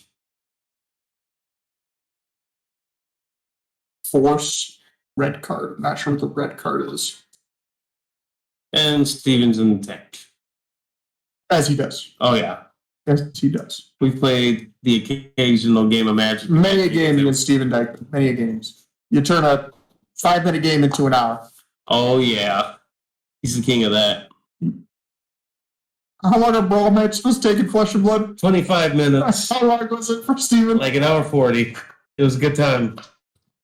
I got to check all my emails. Excellent. Get to catch up on your social media. Yeah, it was a good time. No, he just likes to think his plays out. He likes to think like 15 turns ahead, I swear. That's why he was a virtual competitor, right? Yep. That's true. Not the tank. Steven would be homeless. Looks like he already is.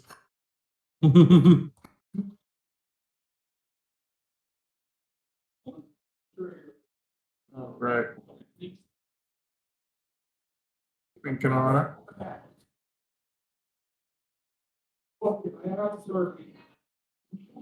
Be curious what you decide to go with. So happen, Stevie. Let's He's got a sprawl in hand. see tapping for the steam hunts. Maybe a Flamekin Harbinger? Alpine Ring. Oh, okay.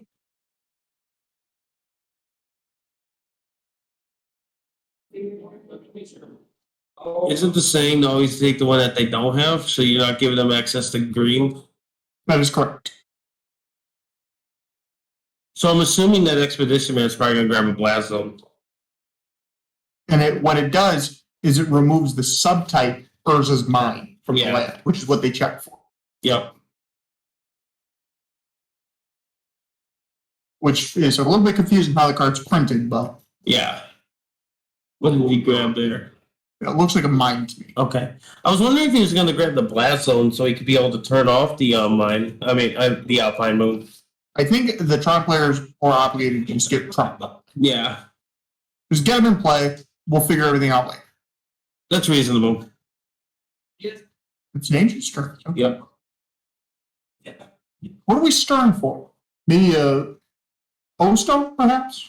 Oh, Stone or Blast Zone is probably your two things that you're looking for. And Steven's wondering if he'll stop this. I'd be obligated to stop it. I would force this. Yeah, I think it's actually not a bad force. Of Oh, course he is. and the fact that you can just have mana for it's awesome. Yep, for sure. He doesn't go down cards. Steven needs some help, though. He does. He needs just any creature to start getting this ball rolling. Say finds a land. I think I would hold on to that sprawl in case we fight an endurance. You think he brought in Endurance? Are they not in the main board? Oh, let me take it. Yeah, the Endurance are in the sideboard. On the sideboard? No main board Endurance. I don't think they bring in Endurance. I guess it's a flashy threat. It's another threat to I feel like your other threats are just better, right? I feel like all your threats are pretty bad. They aren't the best threats by any means. But is Endurance any better? Oh, probably not. He's fully committing on that Temple Garden. Yep.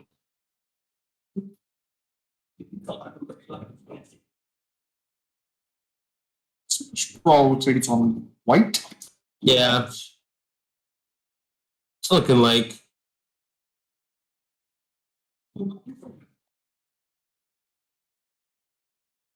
Now we just need red and we'll have the American flag, right? Yeah. I know He put the Kathir in his hand. he has Ephemerate. Does he have two? He does. It's 2 Ephemerates and a Kathir. And he has 3 cards in hand total? Yep. His hand is what we call dead. It's not a good hand. That Kahira is going to be the symbol of a clock. 7 turn clock. All right. There's the Osto. I think we cash this Teferi in on that O-Stone. I agree. Did not leave that on the board. That is, he drew a force negation. Yeah. Yep. And I don't think that Ostone's resolving the second way down. Is that Fury? That does to me look like a Fury.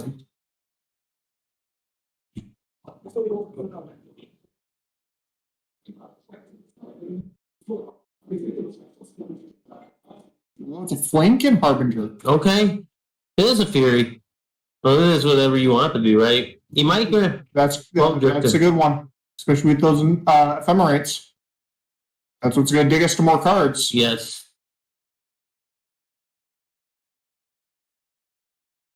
We're about to draw a ton of cards. Steven's going to have to kind of, he's going to have to get a little bit of information here by passing turn. Yeah, well, he's going to be forcing this Osto. Yeah. And then next turn, he's just going to draw a bunch of cards. Here's the episode. Yep. Opponent's thinking on it. There it is. Yeah. And Steven's like, nope, we're done here. Yeah. It was a cool thought. We're going to move on from that thought now.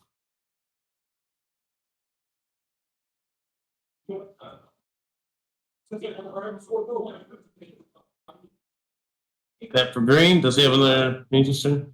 Okay, spear. Sphere. Okay. Dig him to more gas. He's got 5 lands. It's important because if he just draws the 6, he can just start slamming 1 points. Yes. We learned that from our previous matchup how powerful a room 4 really is. Yeah. And this map's pretty good. It allows him to find Blast Zone. Here we go. Yeah, this turn seems pretty simple. This is how we're starting off. I think we just go to combat and just swing for 1. Let's get the guaranteed stuff out of the way. Steven thought better. Yeah, Steven's like, no, Andrew, I got my own plan. Gonna have 1 white floating. Yep. Evoke Molder.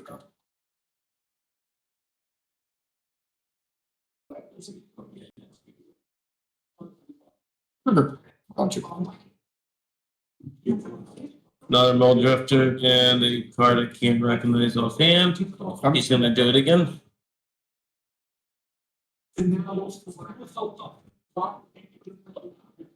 Risen Reef and again a card I can't see because he mixed them Looks in. like a Cavern Souls. That would be reasonable.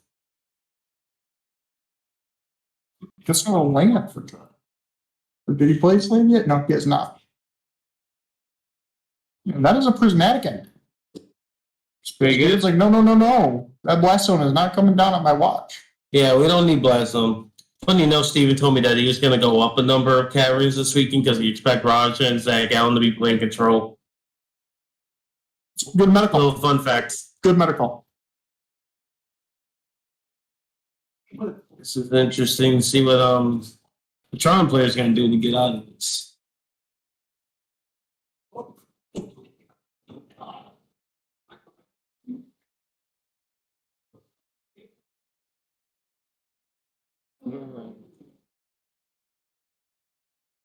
Run tap. Separate that, yeah. Yep, we're going to go. Let's get some more gas in the tank. Yeah. You can never have too many cards. It's like in Cavern, mismatching caverns. Unbelievable though, it's mismatching art. It's terrible.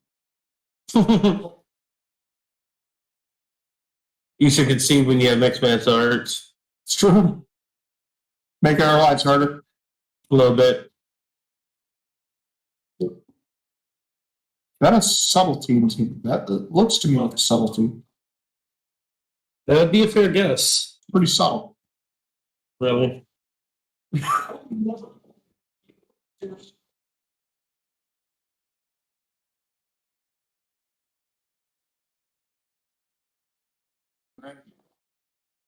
basic. Yep. Well, at what point do you think?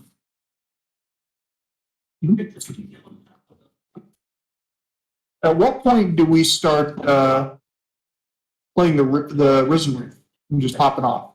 That's a good question. So Steven's way more experienced with this deck. I played it for an event, and I've seen it on, honestly, I believe Canister is the streamer. It's either Canister or Aspiring Spike. I want to say it was Canister. It's Canister. Like obviously chose. I think I would be inclined as well because you just want to keep getting gas, like finding more. It's a land, so we're ramping a little bit. Yeah. And he still doesn't have enough mana to flash in a subtlety. Getting it just for 1. Yeah, just one though. Keep your people. This elemental deck doesn't win in big chunks; it wins in little chunks. Yep. Okay, so this is 7 card. All is dust. Uh-oh.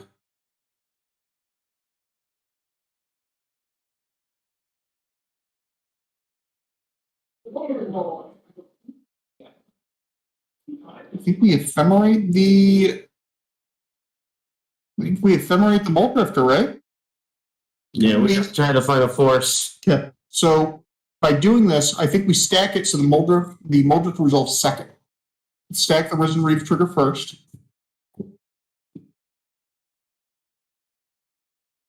What's in here? Okay. Draw. Draw. Oh, God. Oh, buddy.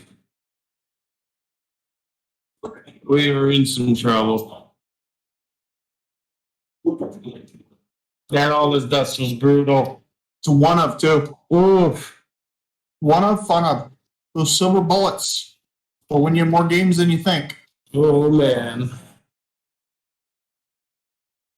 I think we float mana before this resolves, don't you think? Probably. I'm just trying to think, what does Steven do to actually win now? Because that was brutal.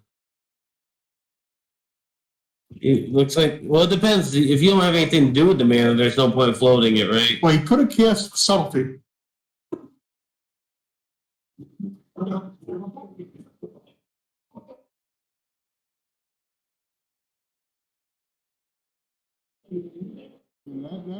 Almost best with That was good almost dust, my friend.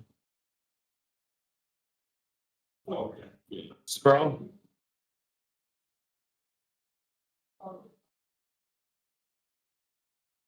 Yeah, sprawl.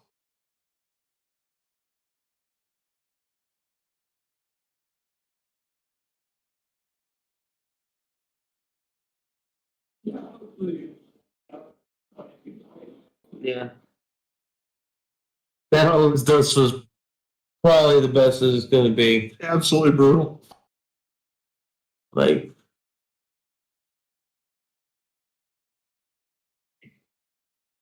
And Mr. Dunn is completely in the driver's seat now. I think he's only got 2 or 3 cards left in hand, but it doesn't really matter. yeah, unless those two or three. One subtlety doesn't stop this. No. Subtlety's a 3 power, right? Right. 6 turns is a little too slow. Agreed.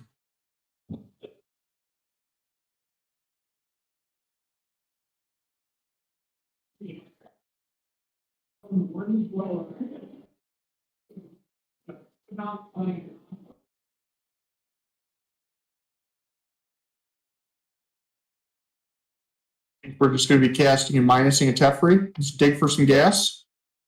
Yeah, I think that's where we're going as well. Here, Here, okay. This does present a clock. He is able to, if he casts the subtlety, which I'm assuming he's actually going to be casting that this turn. yep. I would have to make that assumption. Then that becomes a 4 power creature plus the cure is 3, so we're dealing 7 damage. That's 3 turns. Yep. It's 7. It's Karn. Is Steven going to be pretty subtle about this? Wow. You're gonna keep doing that, huh? Not so subtle. Dead to me.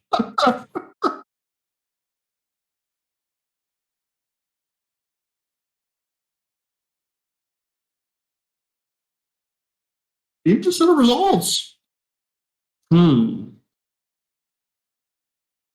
He's better on it. That one cannot stick. That's a subtlety.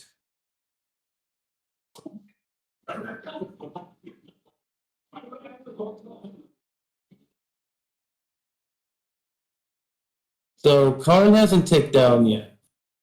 He's going to snag up that Kahira. What?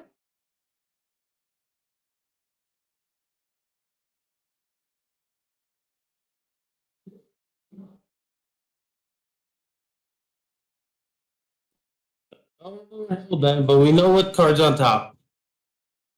He's just gonna draw it now. He said, I want a first card next time.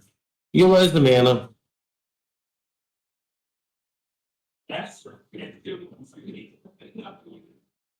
I disagree with that line of thinking because that you can just crack it on your next turn, right? And you go and there's no net gain, no net loss. That's true. And it gives you an option to have a green mana, right?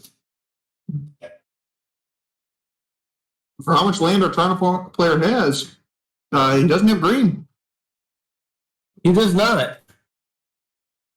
Thankfully, I don't think he has any green spells he needs to play, but... I don't think he has any spells he really needs to play in general. Oh, he has a Eugene, though. That's about Yeah, he's going to cast that, and then he's going to be like, Mr. Dykeman, are we done here?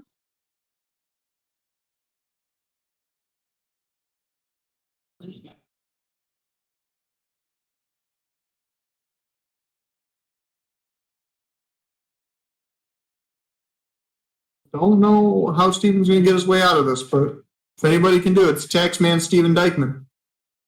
Bang, calm down.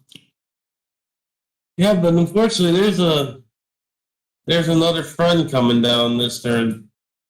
It might be Ugin.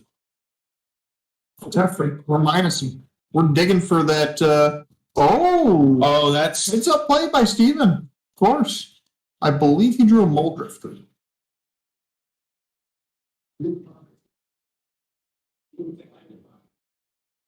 that was nice. It's a heads up play.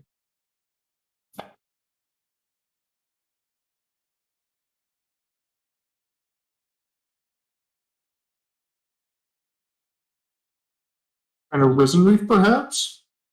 He's just going to evoke the subtlety this time. Or he's against that idea too. Okay.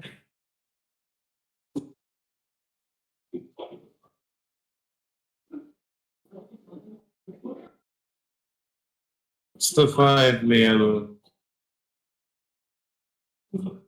Podcast Mole Drifter. Okay. It does have that mode. Come to find out. It's on there. No, it's on the episode Speedless deck. Pictures to every card. It's true. Did that a few times. I wonder if this resolves. Let's find out. Alright, you said it's too good. Yep. Unfortunately, this kind of puts Steven back to square one.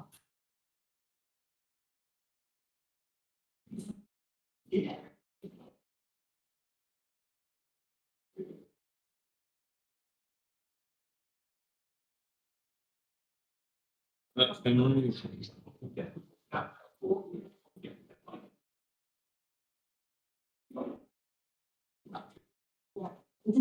What was that? That was not ephemeral. Looked like a Sacred Foundry, perhaps. Okay. Steven really doesn't have that many cards left in his deck. He's got about 20 cards, 25 cards. He's been drawing an awful lot. He's just not finding what he needs.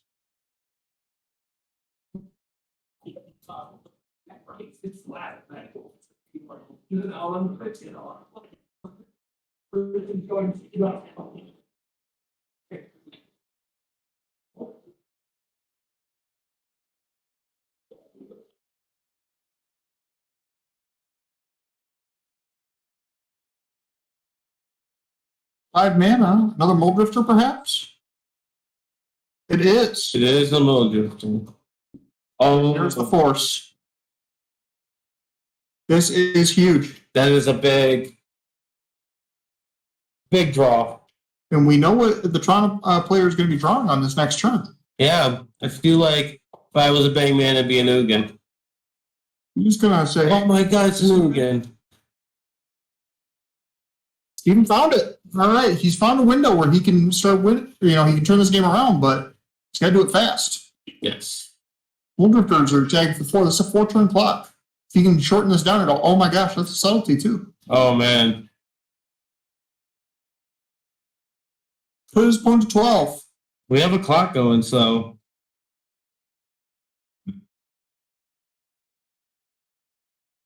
What do you draw? Just tapping a bunch of mana. That's 10 mana? Oh my god, is it Ulamog?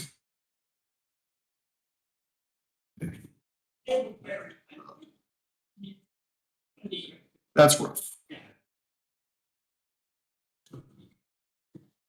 It's not great. It's a good top deck.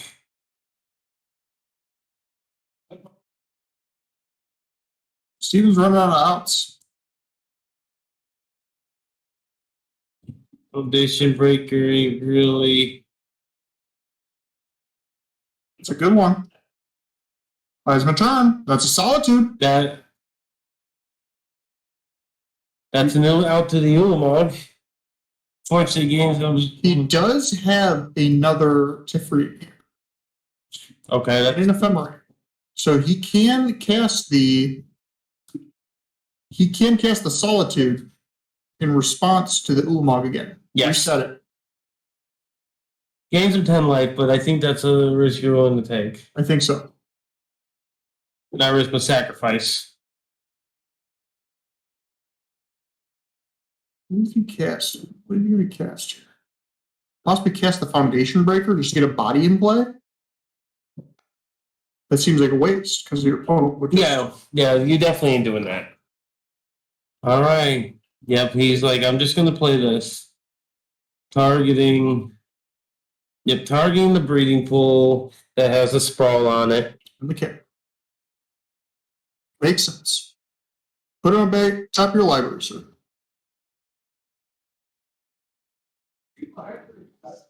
Solitude. We are not going to be exiled.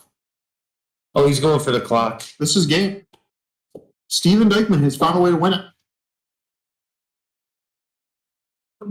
Let's bounce that subtlety. Yep. Steven's not being subtle about this play. Let me hit you in my car. Thanks so much. I'm so glad nobody's playing that Phoenix deck, because that considered card would annoy me. I mean, considered why?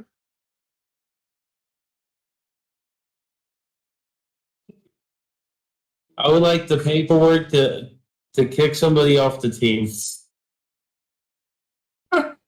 Oh, All joking aside, that was an impressive win from Steven. that That was was very, super close match. very good match. Very good game. All right. We got to go to a game 3. Got to think that Prime has an advantage here. Yes, they're on the play. Like, Steven had to really dig his way to win that one. yes. He drew well over half the cards in his deck with those Mold Drifters. Yes. Rizzy Reed had a few home draws that really helped him, but Mold Drifters was scary. He was very, very good in that game. That was It was. surprising. And I just got word that there's 4 minutes roughly left in the round. So this probably is going to end up in a draw, but we'll see. But wow. Steven had to, that was just an impressive game. Yeah. Really showed off the power of subtlety though. We're like, more, compared to all the other elements that are clearly very powerful. Yeah. Joking aside, subtlety's power is very subtle. It's all the plays that you can do with it. They're just all great in that in this particular deck. Especially bouncing it with Teferi was quite good. Yeah. Be able to rebuy a memory lapse. Yes. Memory lapse. That helped. Helped a ton. But all right, let's see. I don't the only way that this game's going to end in the 4 minutes time left that we have would if Tron wins. I don't think Elementals is waiting fast enough. I did hear that time was called, I but believe there's a minor extension on this game. yeah, that would make sense. I think Steven's going to be forced. So yeah. I really think we're going to get a draw here. And honestly, that's not that bad because I think that will keep Steven alive and Ethan. It does keep them both in contention for top 8. Which is going to be huge. Yep, there's about roughly 2.5 minutes, 3 minutes left on the clock. If I were Steven, I honestly wouldn't, I wouldn't concede. No, because I'm going to draw. I'll still be alive. We'll both still be alive. Right. Take the draw. And then let's play a win. Winning. I'll agree.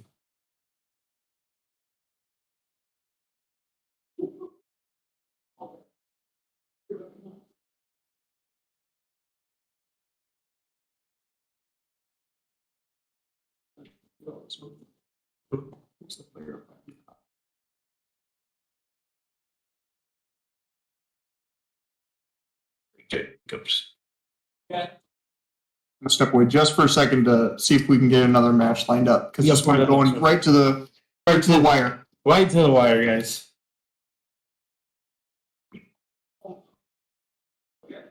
All right, for me the corn. Oh, stone. Oof.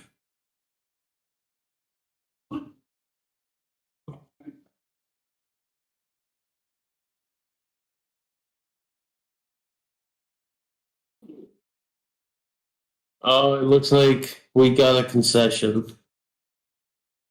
Yep, looks like Ethan is going to go on. Yeah, we're a little starved for Steven. What's your wrong button? Yep. Lining up our next matchup right now. But yeah, congratulations to Ethan Dunn. He was able to take it down. He is currently 5-1. That means Steven is 4-2. People were checking the math, and it does look like a couple 4-2s are still going to make it in, so he definitely should go ahead and give it a shot. Yeah. The 4 force negation, the 2 subtleties, the Alpine Moon. He did bring the Torpor Orb in. I was wondering if he was going to bring that in. Yeah, I know Andrew wasn't a big fan of it, but I do know there's a lot of people that do like that game plan. Andrew is still currently stepping away. He is going to be going to find our next matchup. We're going to try to see if we can get something sweet that we haven't got a chance to put on the coverage yet. In the meantime, I want to congratulate all the players that are playing in the Galactic Toys and Games 2K today. It's been a sweet event all day long. And I'm looking forward to this last round. And then a sweet cut to the top 8. We'll even see if they're going to play the top 8. You know, these tournaments, nothing is determined, but I like to see an all-time winner. Yep, we're still, just got confirmation, we're still working on finding the last round matchup. No. Oh, looks like Andrew's making his way back with some deck lists. I am excited to see what we're going to have here. They can see it. I know.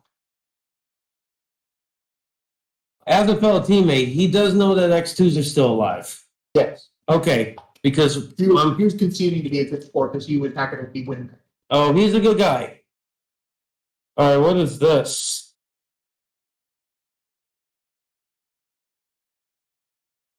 Okay. Looks like I got a deck list from Noah Strassler, another Michigan guy. I don't know if I'm pretty sure he's still Michigan. He's an old grinder. He's top 8 and open over in Louisville. And he's on Blue Red Murktide.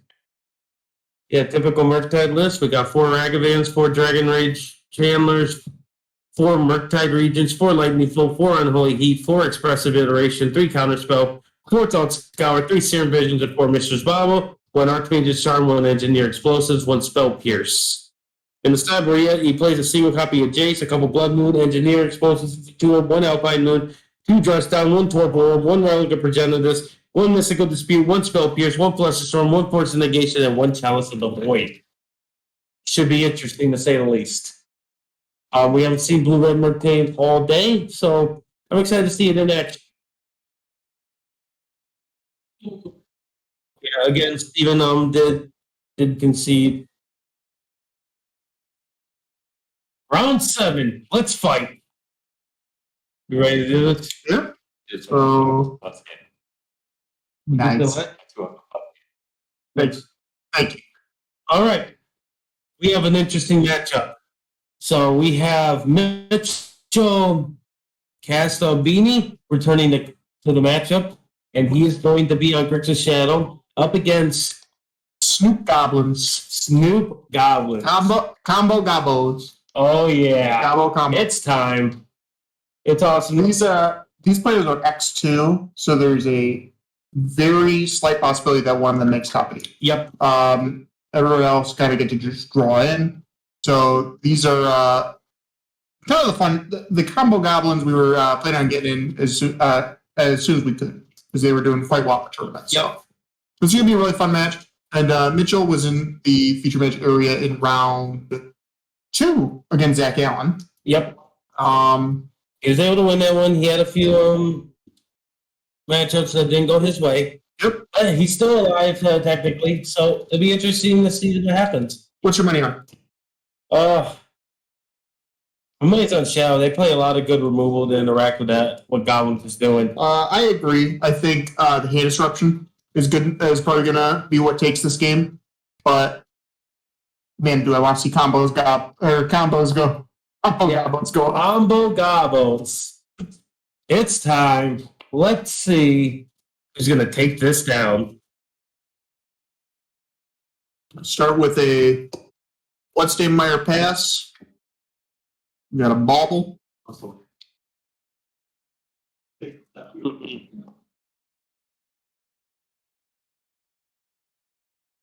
Scalding Turn Crack.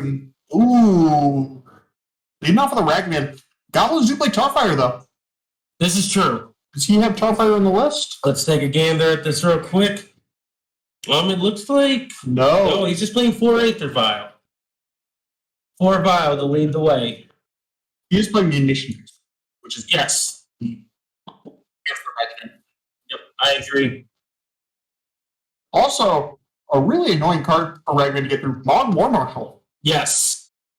Ragman doesn't seem like he's that good in this matchup. They have a lot of things that Ragavan's going to have a hard time fighting through. Well, again, it's going to come down to if Mitchell has like good spot removal in his hand.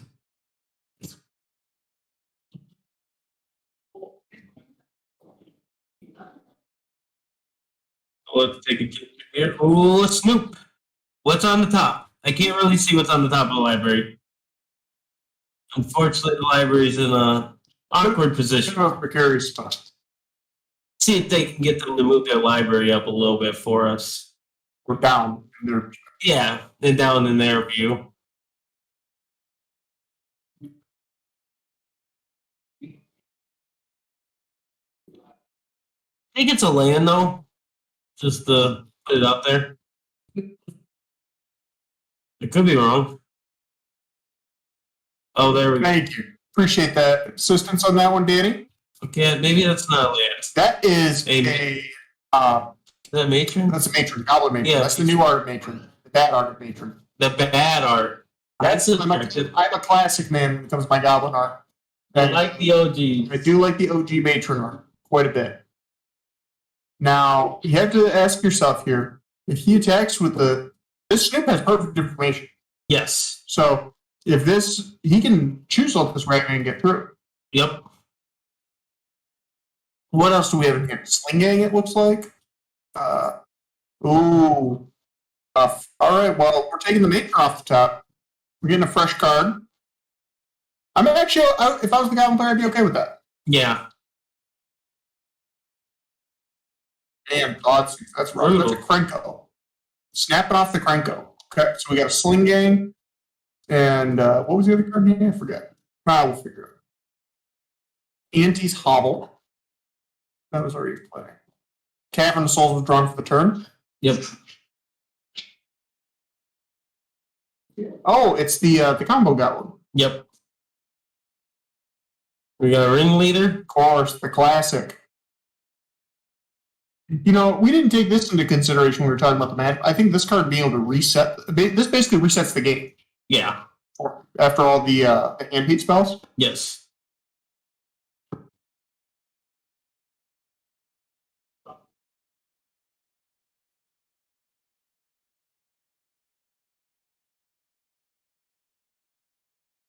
Any removals would be a real blowout here, though. Yes, I agree.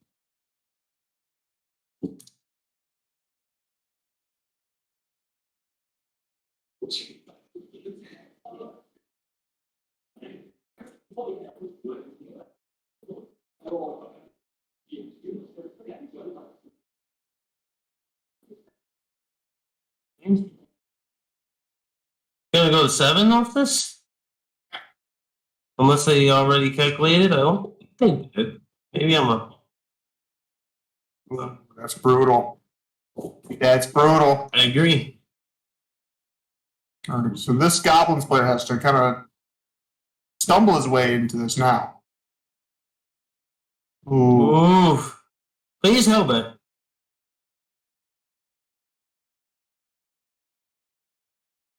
I didn't see what was drawn for the turn. Trey's very fast with his hands. Yes, he is.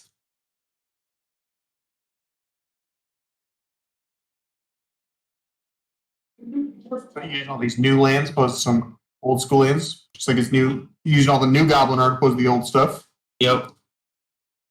Could be that he just built the deck recently and it's just what he was able to get his hands on. Perhaps. Wouldn't be That's unsurprised. a Sling Gang Lieutenant. Yep.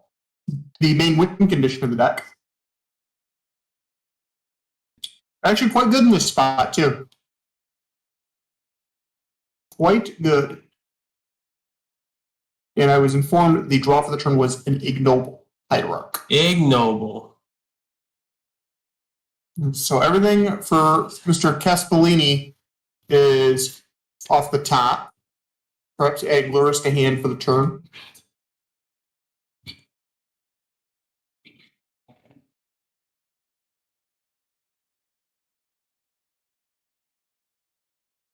Getting rid of that monkey, that was huge.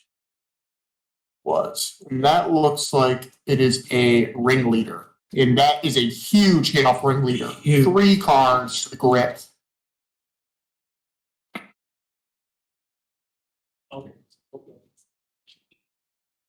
Looks like a Mod War Marshal, Sling Gang, and a munitions expert. Question is this going to be getting in the red zone? Perhaps. I don't think so. I think we would hold back, in my opinion. Yeah, because we don't want to just randomly die to the ship, right? Oh, I guess he said, no, not that. He thought better of it. This is a lot of damage. It is. Now that puts the shadow player, like, you can't kill. Maybe they don't even swing because of dying on the crackback. Even another Sling Gang Lieutenant is pretty powerful. Agreed. Naive.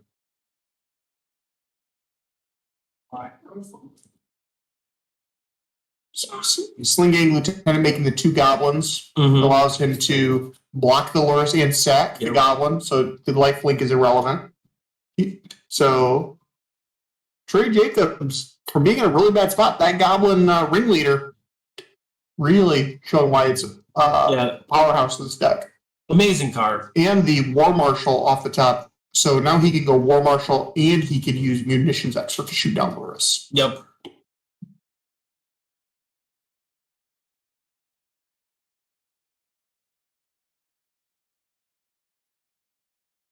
When you try and dig his way out, looks like he has a Thought Season hand that's not going to do it. He's like, let's just rumble. 10. Yep. Let's see if we hit something. Hit. Bam. Vial. Not good enough. And Trey Jacobs is just dancing in his seat right now because he didn't want to draw that. Casting the Lurrus. All right, so. It is lifelink. Yep. He is tapped out, though. Yes. So if Trey gets a land off the top, he gets 2 spells and sack off and kill. That is lethal, I believe. Where's the War Marshal?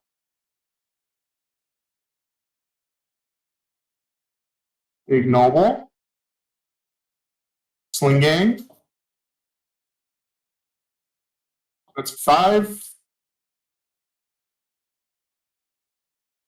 Yep, there you go. Tag with those 2. Which one is Lurrus going to block? Whichever one is blocked gets sacked off by the other Sling Gang. Yep. Bang. Sack it off to do you want to gain 1? Take 2. Sack it off. Combo goblins. Didn't even have to combo. Just real value. We don't need no combo. Real value. That was good. He's going to win with a creature deck and Vial. He didn't even have Vial. Didn't even need it. All right, let's look at the sideboard here. Yeah. I got goblins. Big fan of this deck. I see. Huge fan of this deck. Okay. So cards for consideration, Bloodman. Huge. Oh yeah. Against that's what we learned earlier. You don't have no basic islands. Collective Brutality is also a pretty good card. Maybe not the best in this particular matchup, but for consideration, I think. Leyline of the Void's also in his sideboard, so that could be pretty good too. So what does the Shadow player got to bring in? Oh, we're bringing in Terminates. We are going to bring in Unholy Heat. Engineer Explosives probably coming in. Wonder if he wants it. Does he like Dress Down in this matchup? Dress Down seems exceptional in this matchup. Yeah, so he probably brings that additional copy in. Yeah, he needs to just buy himself, just remove all the abilities and just spot removal everything. Yeah. Because if he responds to a ringleader, like if he would have responded with a Dress Down against that ringleader, Oh, game over. Yeah. Game over. But so he's probably bringing in the Terminates and the dress down. Is what I would guess. Everything else is kind of just fluff. We don't need fluff. We just need to be raw and efficient. Goblin Ringleader, man, that was clutch. Right off the top. All right, so let's get back to the game over here. They're finishing up their sideboarding. Looks like Caspellini, he's just done sideboarding. He's like, here's what I need to bring in. Here's what I need to take out. He's just going to have the spot removal.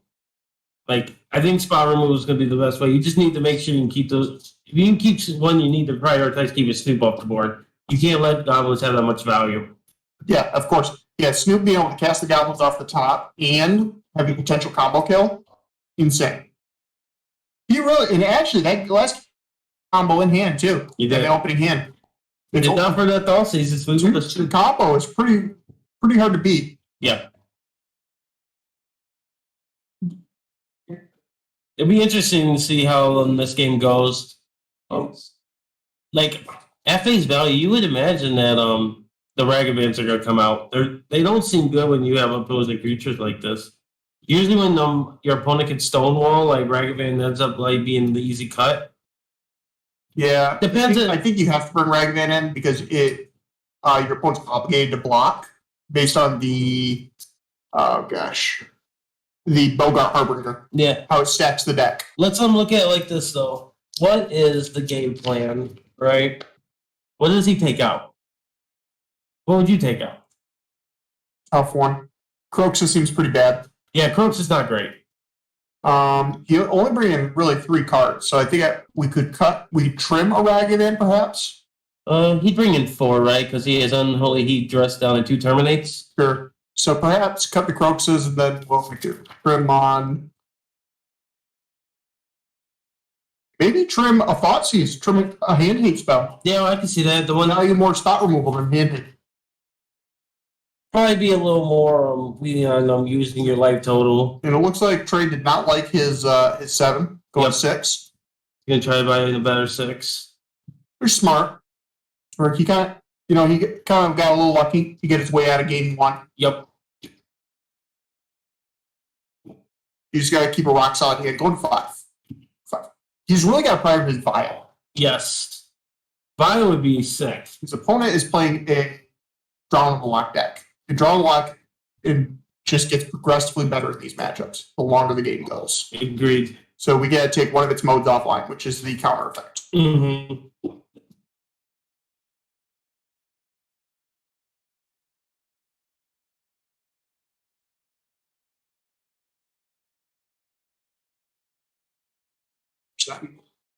Okay. All right. Big mulligan right here. So he's down to 5, correct? Yep, he's going 5. Thank you, Dave, for moving that over. Going to be a big deal. Cards especially with Snoop. Yep. We got to be able to see the top of that grade. Top of library for Mitchell doesn't matter too much. Trey's like, this is good. Let's go. Ragavan start. Okay. Rock solid turn. There it is, the Vial. Okay. All right, well, we're going to get to see the top card. Bang. See if it's See what you got. Flip it. Boom. Munitions expert. That's actually a big hit. Yes. I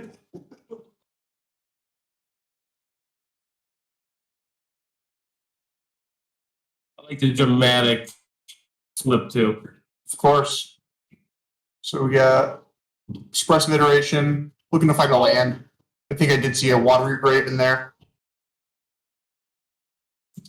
Not going for the land. Maybe put it in hand, perhaps? Yeah, he might have put it in. DJ put it. Oh, it's a scalding turn. Excuse me.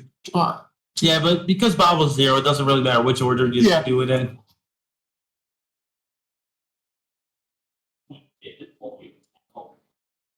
That explains why, because first I was like, why didn't he just bobble himself if he was going to fetch? But that makes a lot of sense. Yeah, the Darcy, he was going to do something with the mana. All right. Trey being a smart player, definitely important to keep that chip on top of your deck, that die, whatever you're going to keep on top of your deck. Don't misplay because you got, Mm-hmm. Don't miss your triggers. Don't miss your triggers just because you got too much pride. Ooh, what does that on top? That is a Sling Gang Lieutenant. Okay.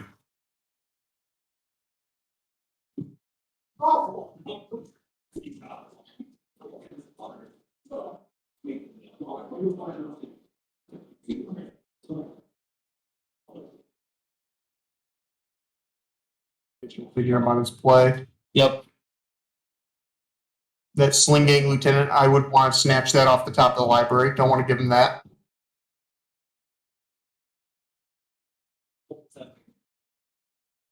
I think I would just attack off of the trade. Let's start there.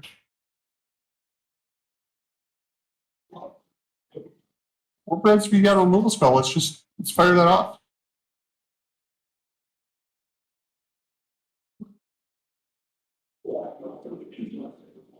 Yeah, right here, Mitchell definitely needs to. I don't think you want. He needs to make a decision whether you want. That Sling Gang Lieutenant means a lot. Yes. Do you want to prioritize just offering the Snoop up?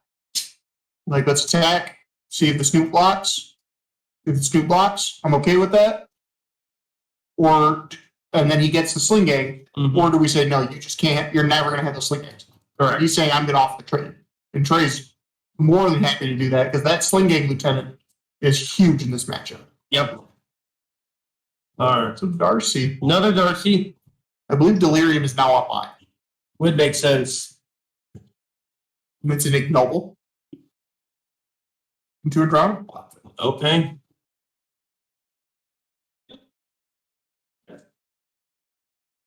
Mitchell's in a really good position right now. Double Darcy. Whenever he plays any spell, essentially, it's going to be able to surveil twice. It's going to be hard.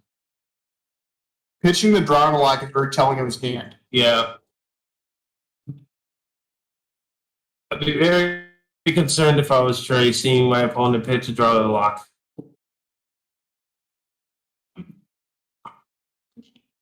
Fetching. If I go in just basic here, it don't really need another color. Getting that gross basic again. I judge people off their basics. I see. Zendikar Rising basic. Well, that's a Bogart. That explains why he didn't offer the cut. He was going to tutor again, saves time for both players. I was wondering at first, I was like, we need some cut action. Excuse me, you need to cut your deck, sir. And that is a matron putting on top. Okay. It should be an old school matron, but it is what it is. It is what it is.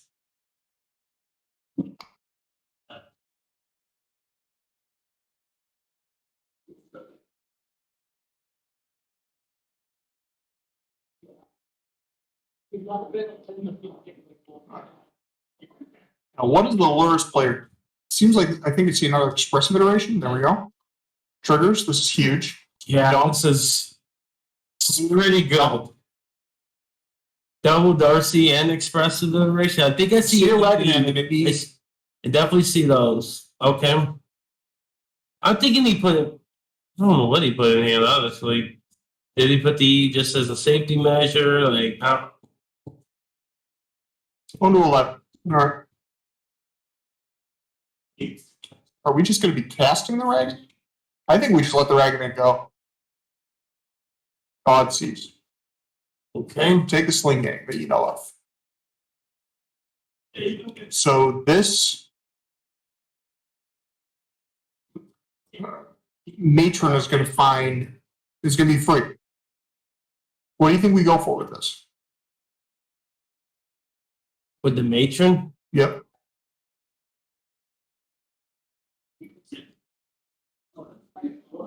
Snoop. Maybe it's going to be tough. This is going to be tough to get out of. Double Darcy and that shit. Ragavan. I think we got to go Snoop and just hope that we just combo. Yeah. It is probably our best route. I hope we do. Sometimes, you know what they say, sometimes better be lucky than good. I think in this case, we need to get lucky. Yep. It's, as the opponent said, I don't need to cut. Okay. All right. He's the guy on player who probably knows better, more than we do, what he's going to be getting. Thinking on it. Big time moment right here. This could decide if we're going to game 3 or not.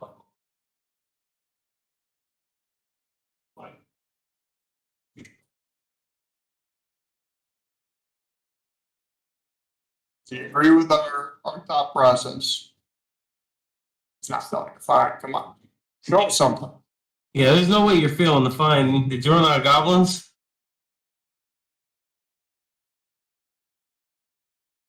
You need to leave this down.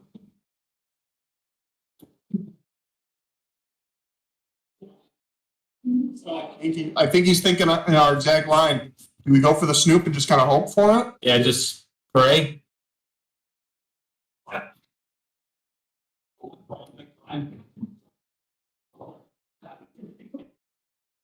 Snoop doesn't immediately end the game either. No. Because of the fact that summoning sick, it has to wait for a whole turn cycle. Mm-hmm. I just feel like we have to really dig. How many Kikis does he play in the deck? Well, let's take a look real quick. 2? Jiki, there is 2. Okay. So we need to hope that the Kiki Jiki is the second card. Oh no. Oh no. He's going for the face plan. Okay. He's gonna play that, gives all the goblins Mountain Walk and Haste. If I remember right? Or is Haste in 1/1? Yeah, hasten 1/1. That's an interesting one. Creates a lot more outs. Makes Sling Gang Lieutenant lethal. True. On 6. Engineered on 3. That'll clean up. Yep. Picking it up, going to game 3, okay. Going to game 3. This is how we intended it, right? Get to 5, and yeah, you know, I still think if I was in that position, I think I would have gone for the Snoop. I agree. We definitely would like to see the Snoop going to see if he could combo at least. But Diversified your mana or your CMC as well. yeah, Make you less vulnerable to the engineered explosives. Mm-hmm. Obviously, didn't know about the engineered explosives, but if he was going for the Goblin Chieftain, it enabled that Sling Gang was lethal. Yep. Or Monk Warmark was. Mm-hmm.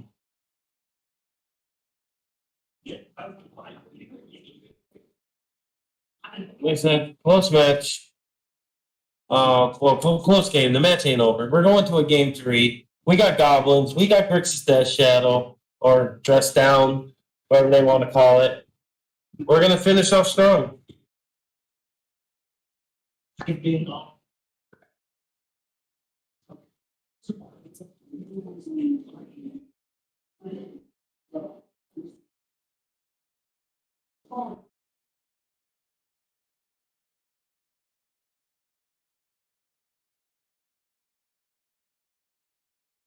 What's your game plan if you're trying?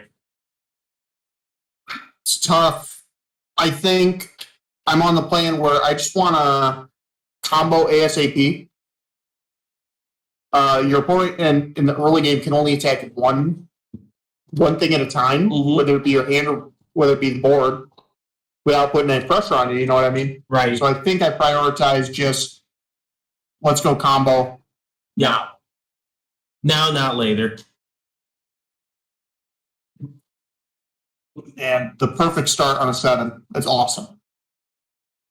It's gonna be a great game. Both decks keep 7. Oh yeah. Fire on all fronts. No excuses. And we have a violent 1. If I could play violent 1, I'm probably keeping it against Shadow anyway. Yeah, I think I just saw him have another vial in his hand too. Interesting. Snoop. That's Snoop. He's going combo.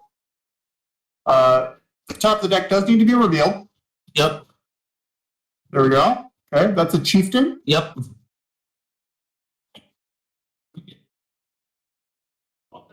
I'm okay. I think I'm okay with them snagging my chieftain. He He thinks disagrees. better of it. Okay. He values the chieftain higher than you would have. I think he's planning for the long game. I bet you he's assuming his opponent has a removal spell. and he's going to be taking this game. He's playing this game playing 2-3 turns down the road. Yep. And Chieftain, if he's planning on that, should take much higher priority than Snoop. Number 2, if he has another Snoop in it, he can play it and then get to see the top of the library. Yep. Which might be a good play. They'll cast all the goblins off the top. But if he had it, he probably should have done that before fetching. Yep, I agree. He doesn't have that. There's that gross basic again. That gross basic. I just hate those Zendikar Rising basics, man. Not a fan. Not a fan. Is those down for Zendikar? No, I think those Zendikar Rising. Is it? Yeah. It's a Bogart. Mm-hmm. Yeah. I'm being corrected by Mr. Daniel Peterson. That is Battle for Zendikar. It's even grosser. Yeah, I was going to say, I was pretty sure. It's not as gross as Zendikar Rising. I didn't realize Zendikar Rising had foliage, but it makes sense. I think that's like... Of course I kid. I'm not going to judge somebody on their basics, but... No, it sounds like you are, though. So Bogart, for those that don't know, pretty sweet card. Explain what's the oracle text on that again? Search your deck for any goblin, put it on top of your deck. Yep. Basically, it's a e-tutor. Yeah. But for goblins. Mm-hmm. And I believe it's a 2/2. Maybe it's probably a 1/1.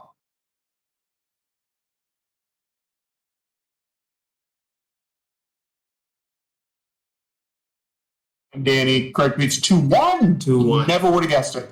Nope. It dies a Spikefield hazard. Very relevant. Especially for the battle or the Zendikar Rising. No, especially if we're up against Belcher. Oh yeah. I can check to see how that's doing. And unfortunately, I'm spluttered out a little bit. Had some awkward matchups, didn't go well for him. But congrats on their feature match win. Very sweet match to watch it and to kick off the day.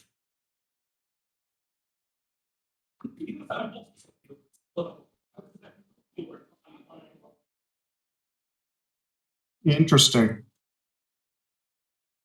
This to me feels like a drown in the lock. Yeah, it is. The signs are there.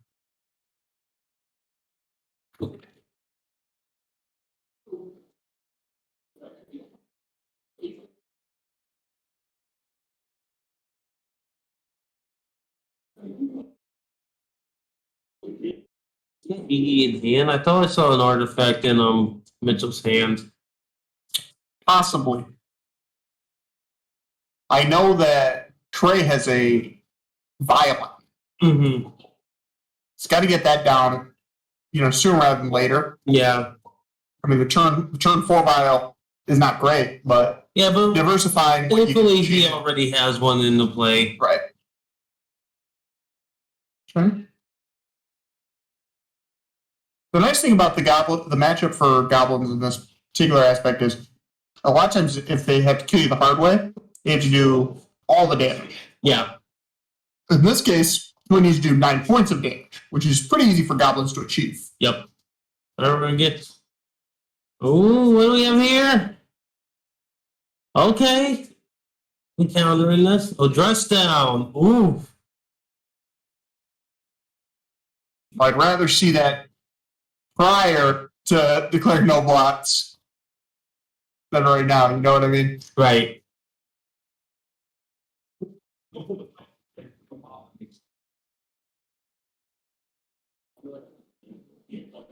So you putting the Bogart into play?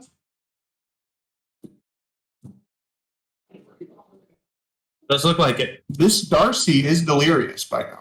Mm-hmm. Sling Gang. Gosh.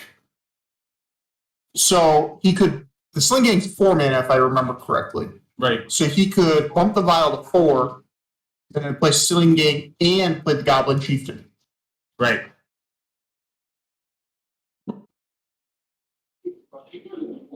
He's presenting a pretty fast clock.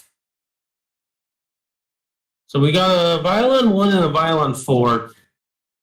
Yep, there we go. All right, players corrected it. We're good. Yep, self-correction. Nothing moves it. Okay, Chieftain.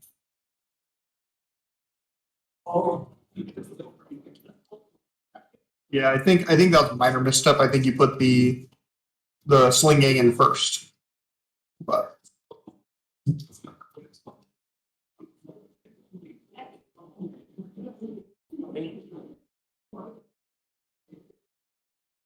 7. He has jump blockers for the Death Shadow. I don't think he needs to. Yeah, he probably. Oh yeah, he's at 19. He definitely ain't doing that. But just in case he's like respecting like Team of Outrage, which I don't think he would be. But remember, they don't have access to these deck lists. It might be something that's still in his mind. For sure. But then jumping with 1-1 doesn't really solve anything. No. I think that's playing not to lose or Right. playing to win. Yeah, we need to win this game. We need to close it out soon. Leader off the top would be excellent. Ringleader would be a nice little draw. Oh, he's reading it. Uh-oh, it definitely in a land. What could be possibly be a reader that's not? We don't need that. Let's take a look. What's the reader?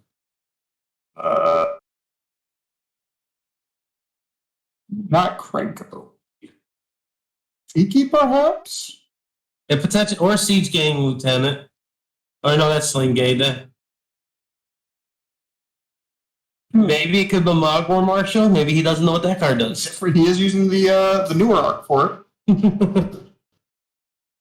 Okay, we're gonna go No ahead. fear. Yeah, he said I ain't even gonna think about blocking. 10 damage on the table. What's in the middle there? You got the Sling Gate? No, Sling Gang just got taken out. Yeah, it's what's the middle card? I forget. That's a Bogart. Bogart. So by attacking, he's stating that the top of the deck doesn't kill. Yeah. And we're hellbent. What? So he's keeping keeping his cards close to the chest. Okay. So he's stating he's not dead to this crackback.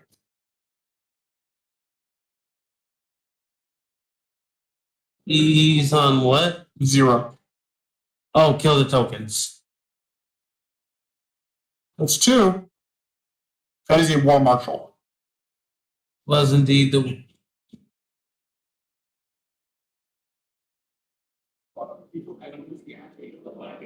Game.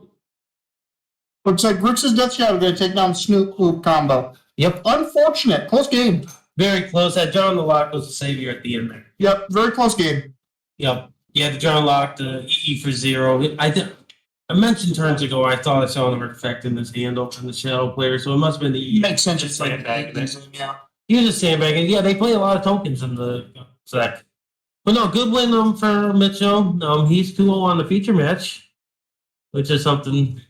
Yeah, I think if I were in Trey's shoes on that last turn, clearly my opponent knows what I'm going to draw. It's perfect information. Yep. And swings out.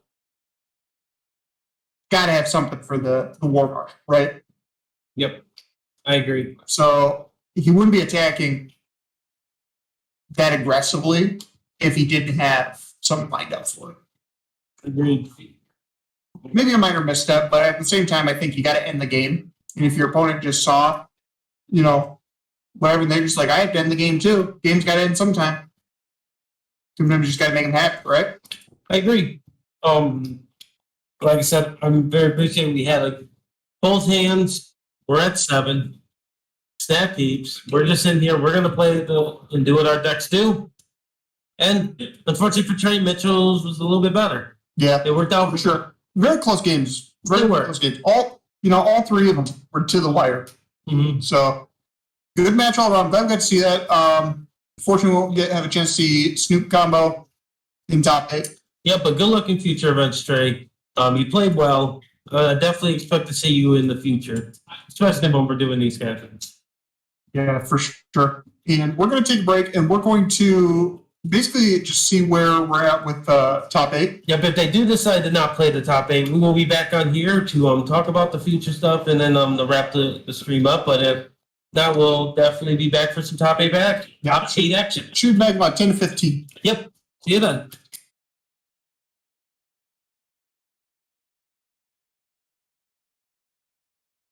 Kyle is on Death Shadow. Yep. And Raja's on Blue White Control. just Is he on Disc? it's just Yeah.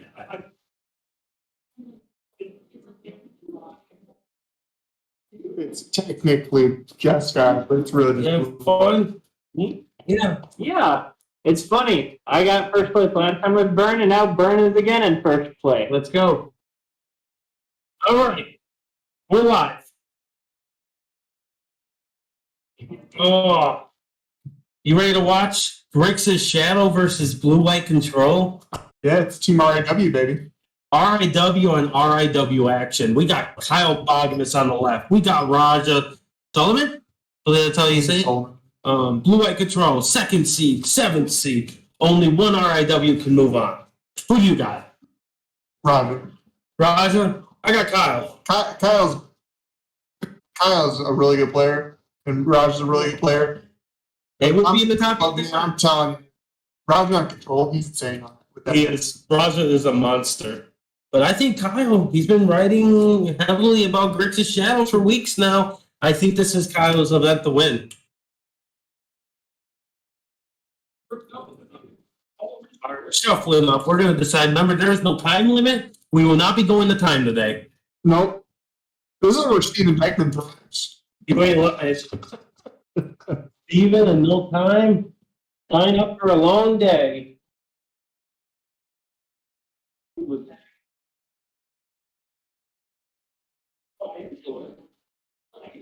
Yeah, I need to.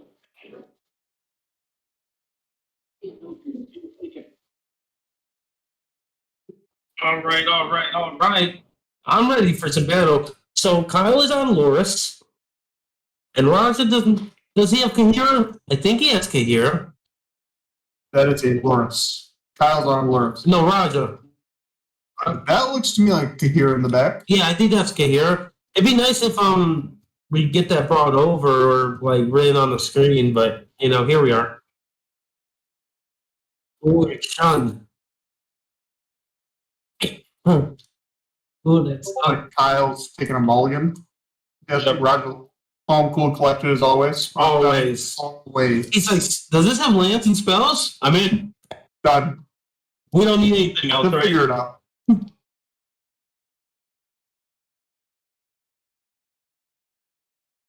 Sun's not a problem, nice. Oh yeah, we got the sun starting to set. Doesn't like me. It's all good. We may go blind today, but it's worth it. All right.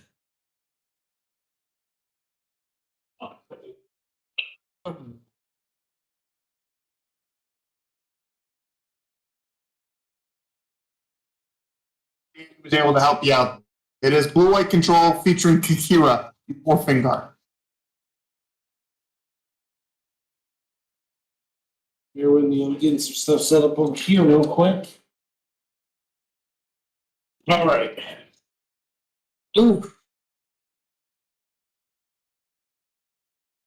Kyle liking what he sees. Looks like it. All right, Kyle.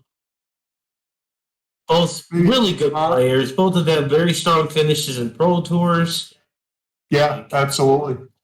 These are just two really good players in the Midwest. Yep. Let alone, Again, Michigan players. yeah, Michigan players. Michigan players are strong. Yeah, Play. we represent. We don't have anything else to do. It snows here.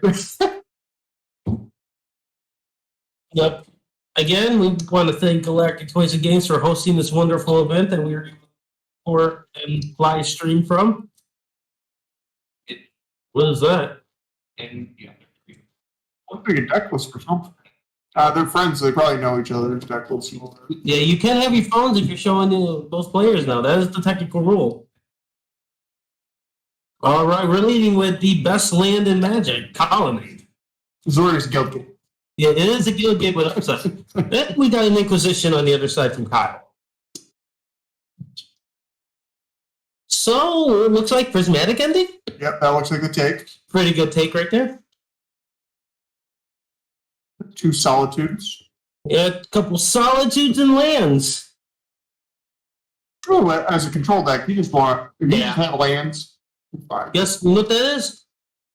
That is it's a hand that's probably gonna be pretty good against some Kyle, honestly. Yeah, really. Especially if you can get some additional white cards to go with those solitudes, so you don't have to pitch solitude and solitude. Yeah, for sure. And solitudes can kill Death Shadows. Sometimes. So Kyle has to think about that. It is one of the few clean answers to Death Shadow. Like if you get double Death Shadow on your board, you can lose them both.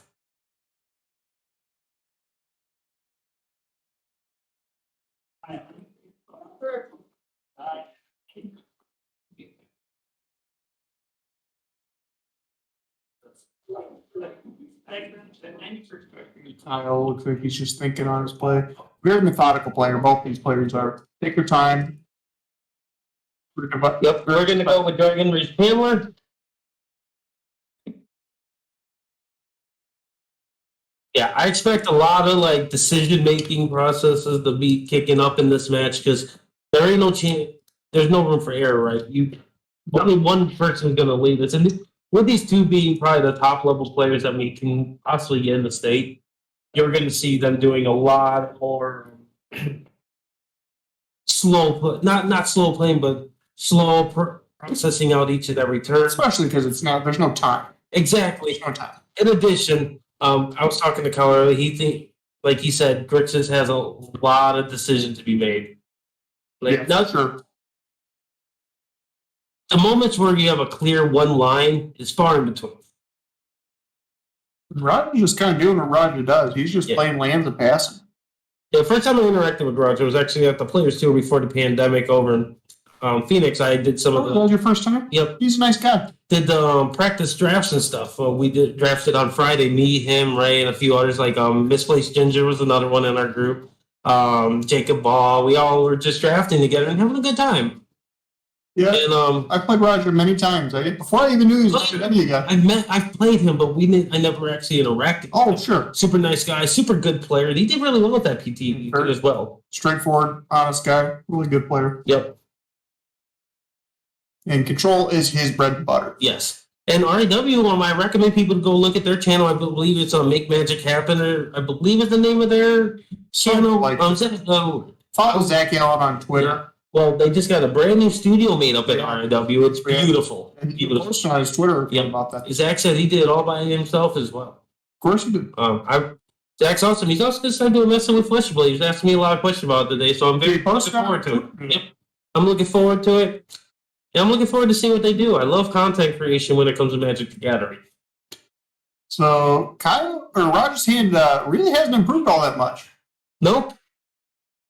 But there's nothing wrong with that. That Colonnade by itself in play is threatening. Yes. Yeah. Kyle is at 9. That doesn't take long for a colony to take that down. No, they clean it up. And that's going to be 6, putting Roger down to 13. Yes. Oh, only 2. Maybe we got that wrong. Oh, yeah. He doesn't have Delirium yet. That's apologies on their end. Well, Andrew's end. Yeah, for sure. Typically by this point in time, everything's delirious. Yes. But that's to be fair, he's played a lot of sorceries. But having double Darcy and not being able to get Delirium, that's crazy. Down to the 1. And this Kahira's going to be excellent with these Solitudes coming up. Exactly. They easily become 4/3s. Puts them on a range of an unholy heat that is hilarious. I think I saw a Ragavan in Kyle's team. Take a look at Roger's list real quick. I was wondering if he is on the same build that we saw earlier. It's looking like it. He is on the dress down. That one of Memory Deluge. Yes, I saw that. That is awesome. 1 E in the main board. Yeah, this is nice. Just take a look at some of the stuff that we might be seeing. Supreme Verdict is going to be huge as well. Him and his Zach and Roger's Bliss is almost for complete copies, besides a few like numbers have been switched up in the main. So if you watch the matchup earlier, solid Control players. Oh yeah, and they're on the same team, so it makes a lot of sense. They probably work together to get to these. Yeah.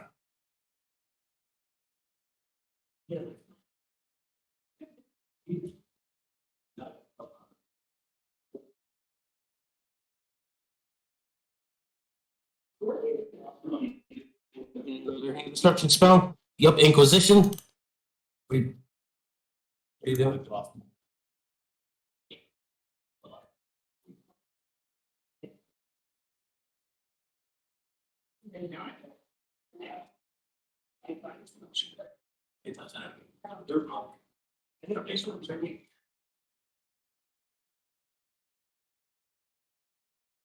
Anywho, we're fixing the television for our viewers on the outside of our booth.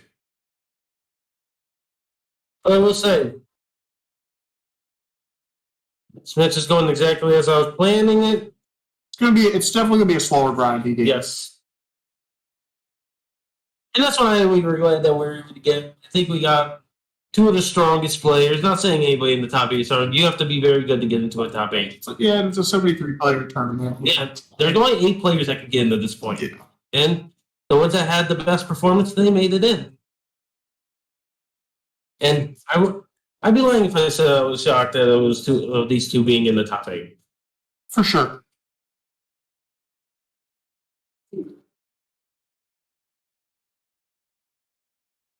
Our teammate also Noah Heising also made top. Yes, he is. The one that was on Tron, he was on coverage earlier. He was the only one of the team that was able to make the top 8. Yeah. Steven unfortunately wasn't able to make it. A little short. Yeah. Conceded his last round due to time because his opponent was higher on breakers. Yep.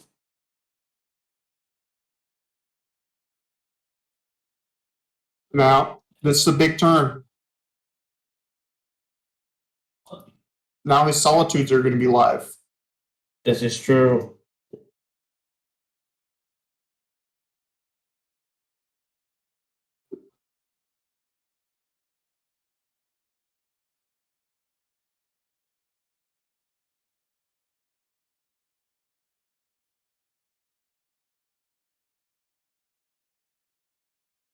Casting a solitude now. I think he's respecting the fact that his opponent does play drum in the lock. Yes, I do think that you need to. Yeah, you gotta respect it, right?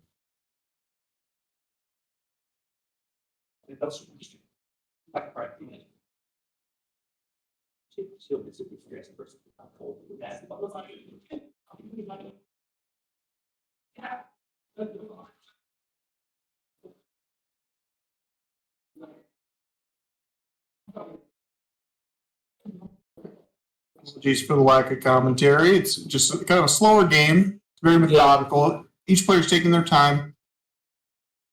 The solitude right here being cast, and it looks like, it's gonna. I'm not necessarily like obviously skin bolted. So I mean, Yeah, I it think was going to start taking the game a little bit in Rogers' favor. Really, he just wants to get Kyle down to. I think 8 is probably the safe life total. If we take him down to 8, then the Colin can clean up the rest. Yep, I agree 100%. Just get your lands in play, counter spells up, and then you're good. This is spreading seas. You don't see this much anymore in Modern. Zach and Roger are both on 3 copies. Yeah, and makes sense. It's a kill spell for Urza Saga. Yep. And it really can muddle with people's mana bases. Agreed. Yeah. They're just taking the second, evaluating their decisions. There's no room for error. No, not at all.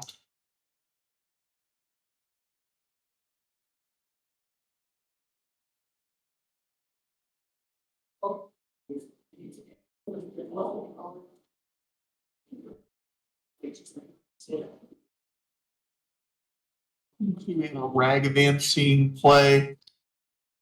Clayton Rogers putting a counter spell on that though, saying no. Yep. And the last card in Kyle's hand, that Drown in the Lock, Hellbent now. I believe Rogers still has that Solitude, if I'm remembering right. Yep. If he chooses to Solitude this right now while Kyle's Hellbent, then suddenly Owens just thought better of it. Verdict. Okay. Well, another question: did he get rid of it with that Thought Season earlier? I don't recall what he grabbed because there was. I don't recall off the top of my head. Maybe you're right. Yep. So there's a lot that you draw here. Keep in mind, we got a few things, right? We have to look at. Like the spring season is really good. Yeah, he added there we go. Rumble in the Jungle from Azorius Guildgate. And one thing, because of Raja's Spreading Seas, Lurrus is now no longer a playable card. Exactly. That's what I was going to allude to. Is that turns off some of the spells. The main one being your companion. Now we have Monkey getting in there. Getting some real monkey business going. Let's go, monkey. It's Chalice. Now this treasure is a big game because now the Lurrus is online for next turn. Yes. We do. For our technical team listen, this is no longer round 7 to 7. This is actually the quarterfinals.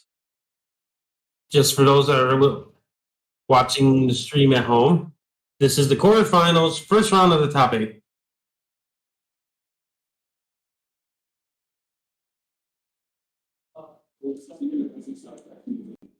It was actually at 8, not at 12.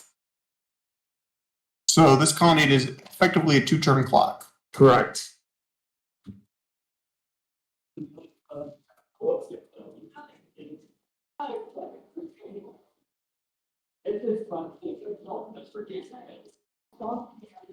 really like colonnade.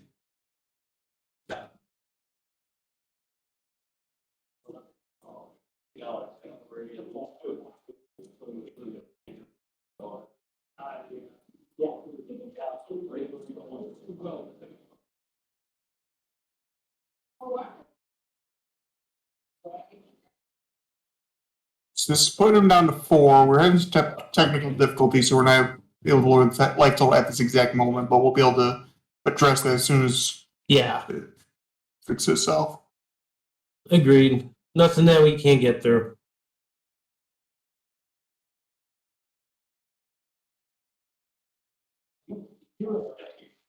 I'm curious what Raja has in his hand, because he wouldn't just make an attack like this without having something to back it up. Perhaps you drew a counter spell that would clean up the Lurrus nicely. And that would make Kyle unable to cast the Dragon Rage channel from the graveyard. Correct.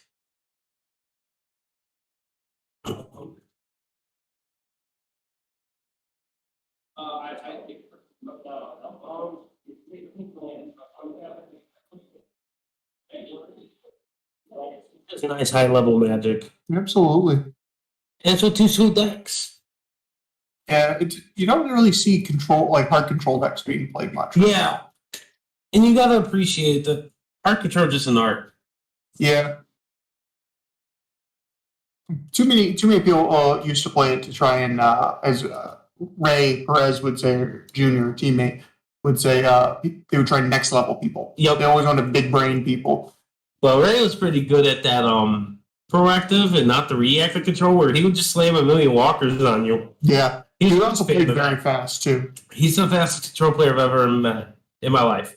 He played it like aggro, and then the big advantage he gets by doing it, he gets his opponent thinking they have to match his speed, and then they make mistakes. Where he can play super fast, and he just don't make mistakes. It's very rare when he does. There's a Lurrus. They're a counter spell.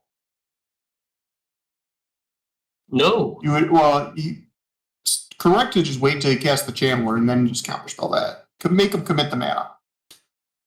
Or maybe his just has a removal spell. Maybe he has another verdict.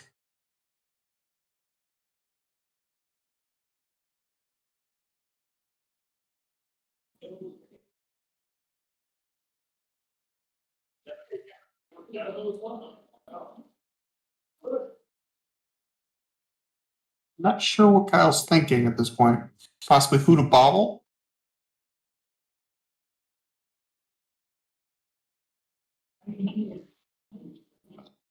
The channeler. Yep. We don't need our land. No. There's the ending. Yep. Bye-bye. You will not be replayed. All right. Excellent game of Magic. Roger really just made that look easy. He did, didn't he? Well, Roger takes game one. With Azorius killed me. AKA Celestial Colonnade. It all came down to the turn one play. It did. He masterfully played his tap land, and it ended up winning him the game. Who would have thought? Who would have thought?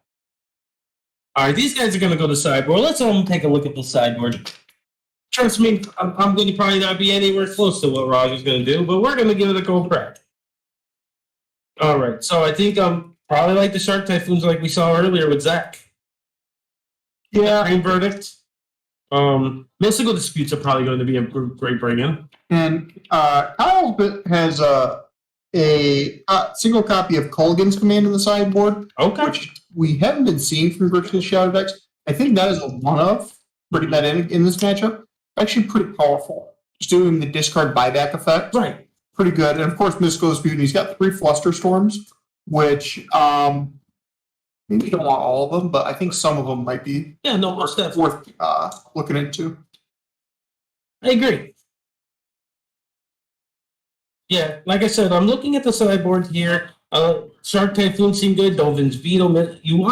I like disputing iterations. Yeah, for sure. That card is just such a house, especially if you have one Darcy on play. That's just doing so much advantage. Yeah, for sure. So Kyle's gonna be on the play. I'm expecting early monkeys.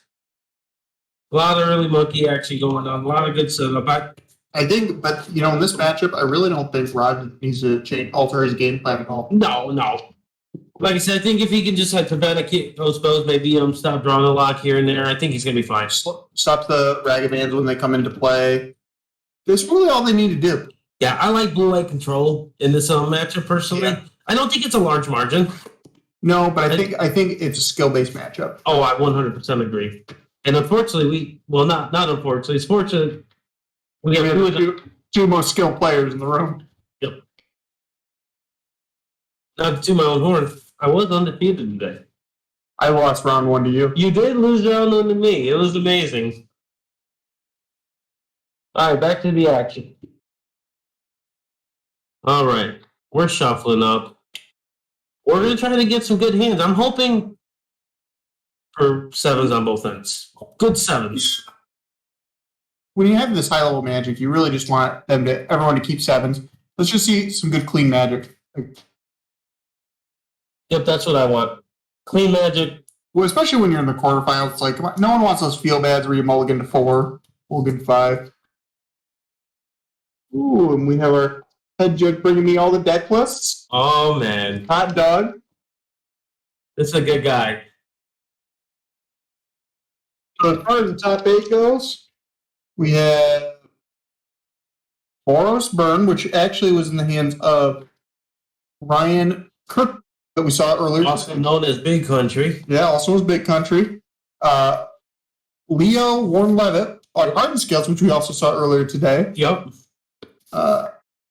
Jacob Powell playing Just Guy Control. Or no, excuse me, Blue White Control. Okay, so we have a couple blue-white controls. This looks like, is it Murktide? Yep, and that is Noah Stressler. No, that's Tim. Yep. My apologies. Then we have Noah Stressler on, again, is it Murktide? And Noah Heisinger on Little Trump. A lot of players that we had on the coverage. Yep. That's awesome. Oh, and I guess we're finding out that Noah Heisinger, our teammate, is now in top 4. Awesome. I wonder what he beat. I'm not sure the seedings and stuff. I would assume it'd be one of the control decks. I know that we have number 2 and 7 in play right now. Yep. Noah Strasler was playing against Big Country. You know the seedings on there? No, he did not put seeds on it. So we got to figure this out the hard way. The hard way. So, and I don't think he was playing against Leo. It sounds like Big Country won. We have 2 people that are confirmed for top 4. Okay, Big Country. We have Noah. We're going to have either Roger or Kyle. Yep. get what's the network deck list up down. So he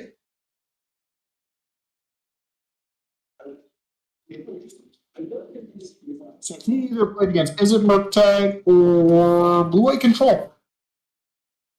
By the way, I just saw a shuffle for Raja, and I do believe I saw the Shark Typhoon.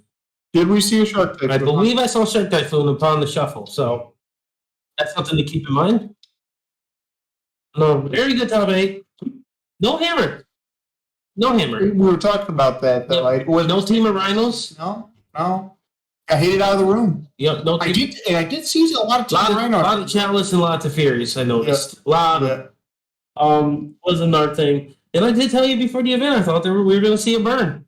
Yep, and in Big Country, proved me right. I like we were talking, I didn't think we were going to see very much hammer or rhinos. Yep. And sure enough, we were right. Yep.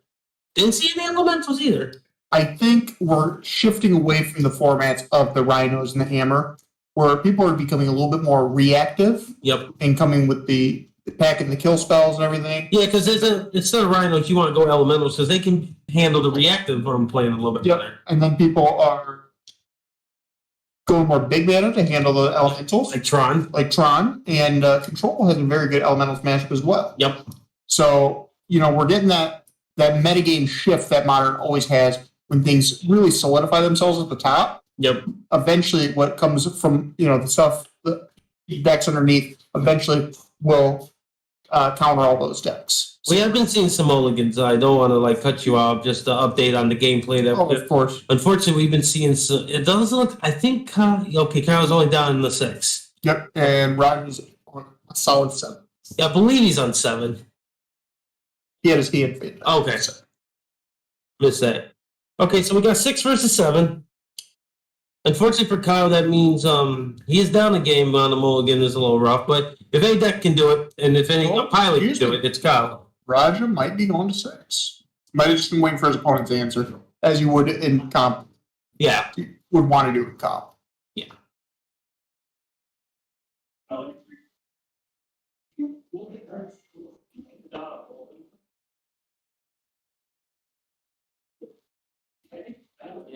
It's a solid terminal. Starting with Darcy. I think I prefer Darcy as the opener opposed to Ragavan. Yeah, being able to filter your draws. Absolutely. Obviously, it's not going to filter here because he had the ending. Yeah. But still. Not get that. Yeah. We ain't got time for this. A beautiful Holic Fountain. Rich art. Oh, geez.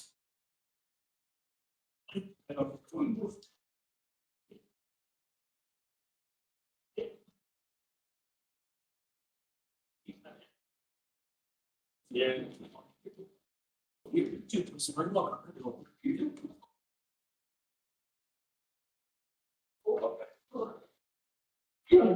He's taking a fetch shot. Mm-hmm. Or excuse me, Kyle's taking a fetch shot.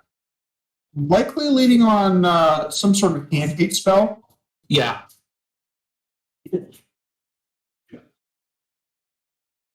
Possibly dashing in a Ragavan. Actually, right now would be a solid point to look. Yeah, it'd be a good dash.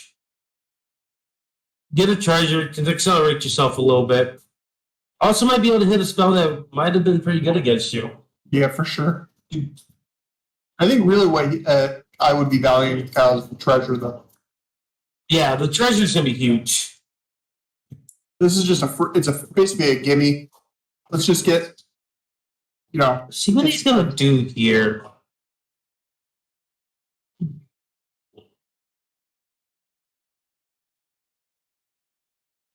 He thought better. Oh, actually, I like to play a little bit better, actually. Okay, he said, I don't need Inquisition. I got the thoughts. He's just going to be a good, nice little catch anything.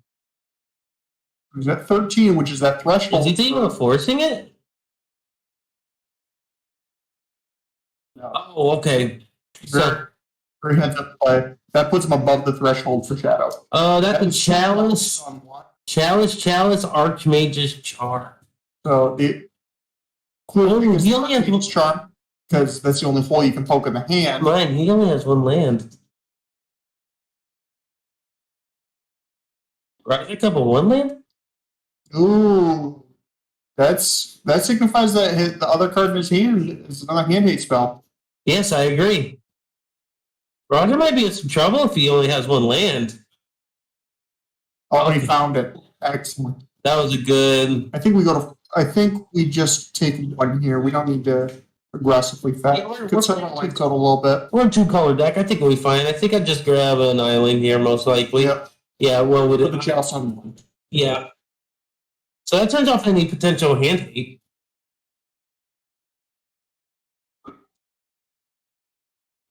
Gonna Croxa away that charm. Rocks in the graveyard something because you could just play your 1-drops to just go ahead and just fill the graveyard. The Croxa, oh my gosh. Ooh, Jace. Okay. Roger's in trouble now. He needs to start assembling stuff. Kyle's not really doing anything. He's missing his land drops too. But if I was to be sitting in one of their seats, Kyle's got a Croxa. He's got more inevitability. Mm-hmm. So he's gonna put the hero in hand though. Just to be discard fodder for. Oh, but you have to challenge check him. But like I said, it fills the graveyard. Yeah, exactly.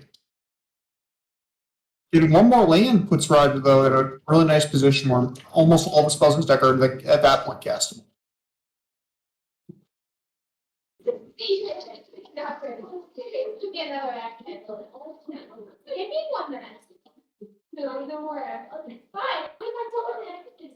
I think I do see a land. Yeah, there we go. Polluted Delta. Yep. One land away from starting to be able to castle him. And Yeah, once we start getting if cast, Kyle don't do something soon, he's in some trouble. Yeah. Because his hand's probably some 1-drops. That chalice, he needed to avoid that land drop. just being updated that Kyle focuses on a mono 1-drop draw as far as it goes. That's rough. It's really rough the phase of the chalice. I really think he was banking on the fact that Roger missed that land drop. Yeah. And then- Which I don't think that's incorrect. No, I don't think so. Because we missed that land drop and he's able to get rid of that other chalice. It's huge. Does Kyle have anything answers for Resolve Chalice? Hey, let's be.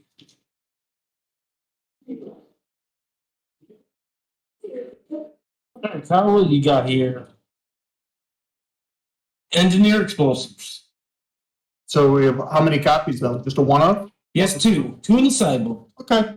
And I would have to assume. Oh, and the they know- Mulligan's command. Yeah, and they know each other's deck lists. Yes, I have to assume that they would be bringing in the engineered explosives. I agree.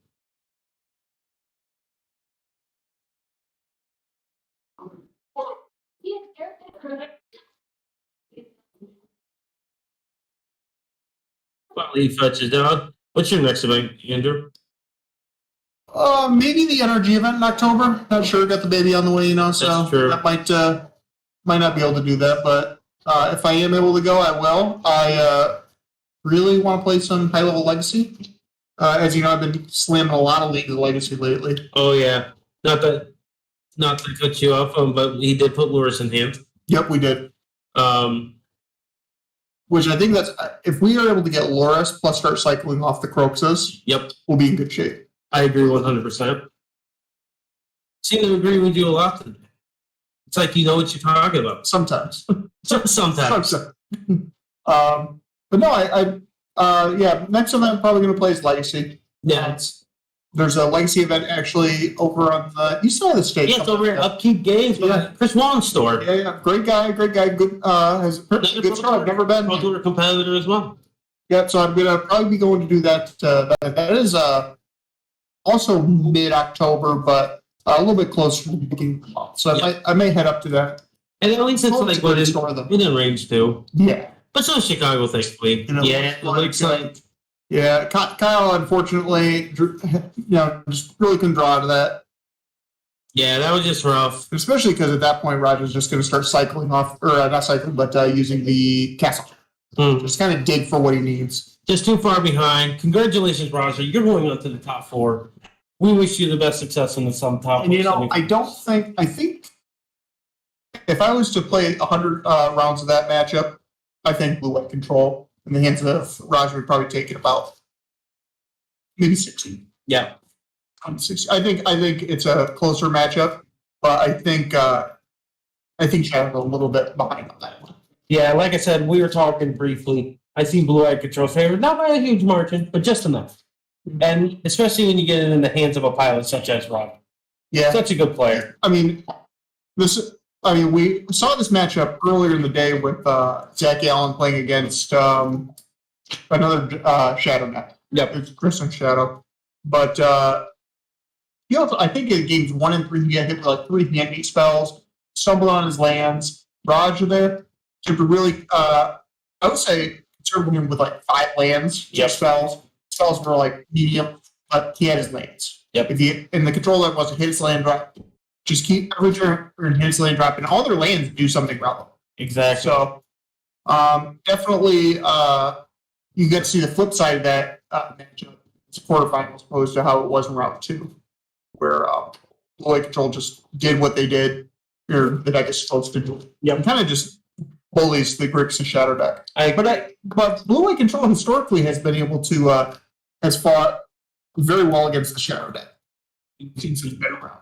So we are going to actually take a small break. It won't be a super long break this time. We're going to see how the rest of the matches go. We're going to see if they're going to actually play out the rest of the top 8. Because, you know, if you haven't been into these playoff matches, every time they conclude both rounds, like the quarterfinals concludes, they're going to ask the semifinal players to make a vote, decide if they want to go and split or if they want to play it out.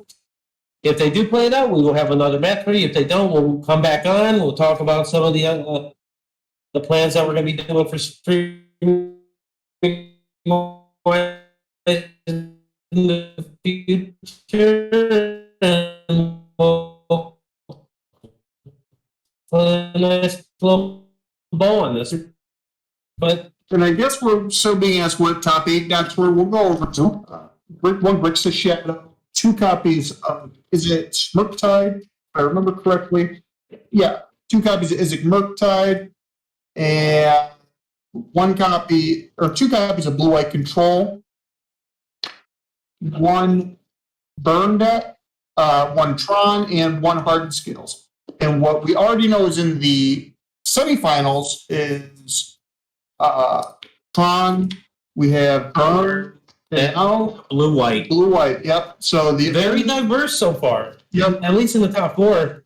So the only decks that we are not sure on where they're going to make it, I'm not sure if the Hardened Skills player is playing Izzet or if they're playing Blue White Control. I'm not sure on that one. But hopefully we get we'll get some Hardened Skills. Big fan of Hardened Skills. But yeah, like I said, we'll take a quick break real quick. We'll be right back with some more coverage. Yeah, absolutely. So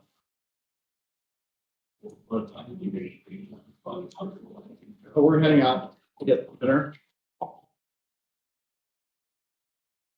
right, come right here. Right here, Mr. Taxman. I'm calling the taxman. Oh, by the way, I'm giving you your name.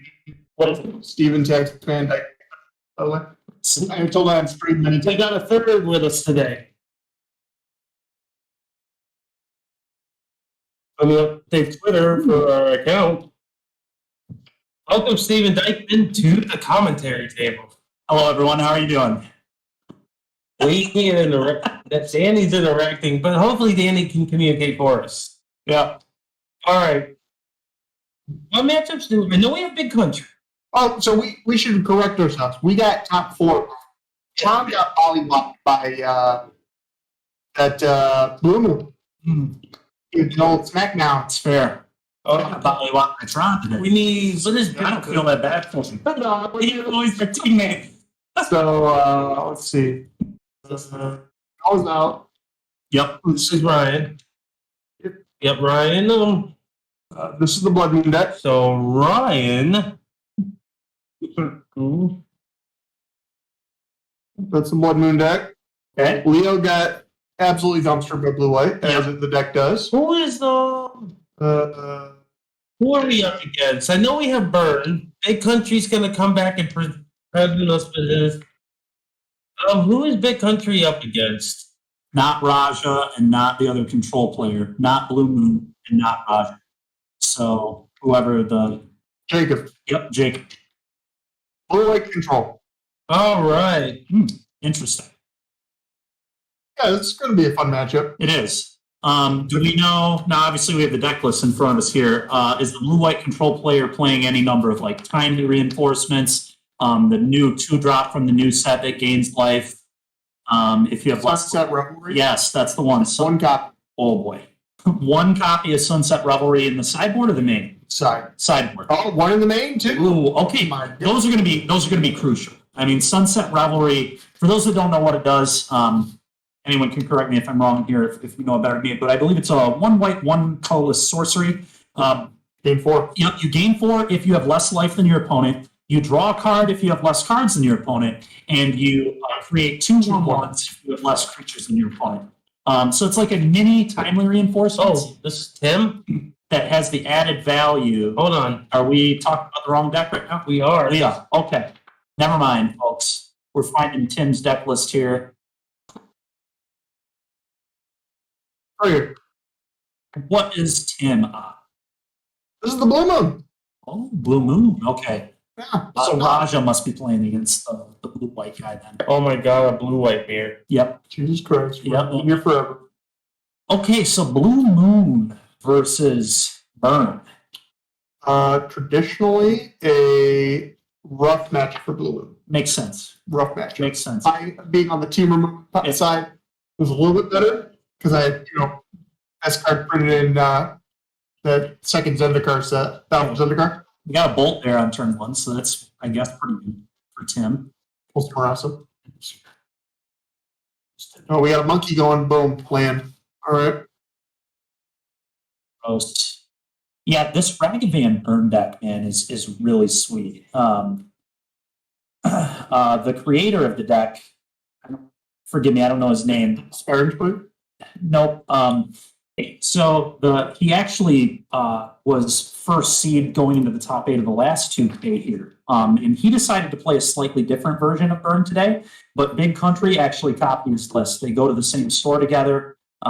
They know each other. So Big Country actually got the list from the same guy who was first place in Swiss going into top 8 of the last 2K. So I think there was a minor misplay here by Big Country. Okay, what do you see? He's got a treasure and a land here. Yes. He doesn't have another creature in hand. I think we need to value that Ragavan a little bit. Yeah, why didn't we dash it? We could have dashed it again. Well, we could have used Warden's Charm and get it instructed. Oh, very That's true. very interesting. Yeah, we possibly wanted to because let me take a look at the list over here. What do they have for answer? It was just big man. Yeah. Although, looking at Big Country's hand, it looks like he has 3 charms, so that's just lethal right now to Tim. Tim is literally dead to those 3 cards resolving. So Let's see Darcy. So maybe Big Country was just valuing that damage. He's just, classic Burn. Face, face, face. Sometimes that's Burn. That is what you got to do. Yep. What? Wow, that's big. Prismaric Command. Also, keep in mind, if it helps, there's a Searing Blaze in this hand as well for what that he's going to be holding in the bank. Yep. Do we have any creatures from Blue Moon? That's a good question. Murktide Regent, Brazen Borrower. These are all cards that you can target. Yeah. Snapcaster Mage, 4 of. We have an interesting. Those are dead There was an Snapcasters. interesting play there that Big Country could have done Okay. if he wanted to sack off the Sunday King. Yes. That would have had saved the Oh. Dragmarch. I don't think I don't think it's actually like that. I don't. It was an interesting line, though. I'm glad you brought it up because I didn't Yeah, if see you wanted to value the Darcy, Yeah. it could be one thing you do, but I don't think that's pretty sure Big being stuck on one thing. Is going I to will say this step. He should have cast the Boros Charm while his opponent was tapped out and just gotten the resolution for sure. Just clock him. Get that 4 damage for sure. Because now we're facing on a Murktide plus Counterspell. Right. I don't love that. But I can see, maybe Big Country is trying to preserve the treasure, but I just don't think you can do that here. You got to start firing your cards. Wow, that is a big Murktide Regent. That's a 2-turn clock. and Big Country doing nothing. Yeah, that is Seems like it was an inefficient yeah, use of mana. not a great play. Yeah, he's valuing keeping this thing. And he's given I think he's given a lot of away. Yeah. The preserving the treasure doesn't really mean much when you burn the mana by not using it there. Right. Because he didn't tap the canyon and use Yeah, it for mana. this all comes down to that simple Ragavan. You could have saved it. Yeah, Make your opponent have a 2-turn commitment to try and kill the Yeah. Ragavan, yeah, which that's huge. it is. It That's is huge value. big game.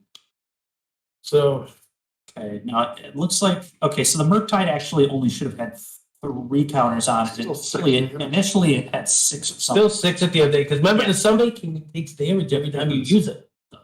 Now, what we're going to see that's pretty interesting from Big Country here is I believe he has a bolt in his hand in addition to all these 2-drops. So he's actually going to be able to double spell here, which could be big. Okay, there's a bolt. Ooh, okay. Oh, I think he wants to resolve this Helix. That's beautiful. Jim's going to win this game, folks. Yeah. Oh, That's and it's making got sure. buddy. That's Go in the game. filthy. Yeah, and I think Filthy. from Tim. All right, Blue Moon. Tim played that really well. Tim Played did, that really well. Tim did play I that think- really well, and Big Country could have made some better decisions.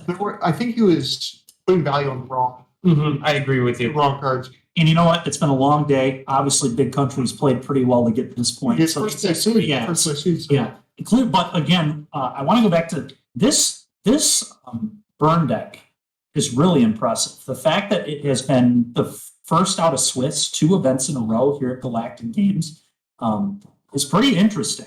These are like 80-person events. Yeah, too. these are no joke for sure. And there's very high level competition. We've got RIW Games here from the east side of the state. Obviously, most people probably know Zach Allen, Kyle Bogdanis, very good players on that team. They've been showing up here. Obviously, we just saw them on feature last round. Obviously, our teams here. I mean, these are pretty stacked.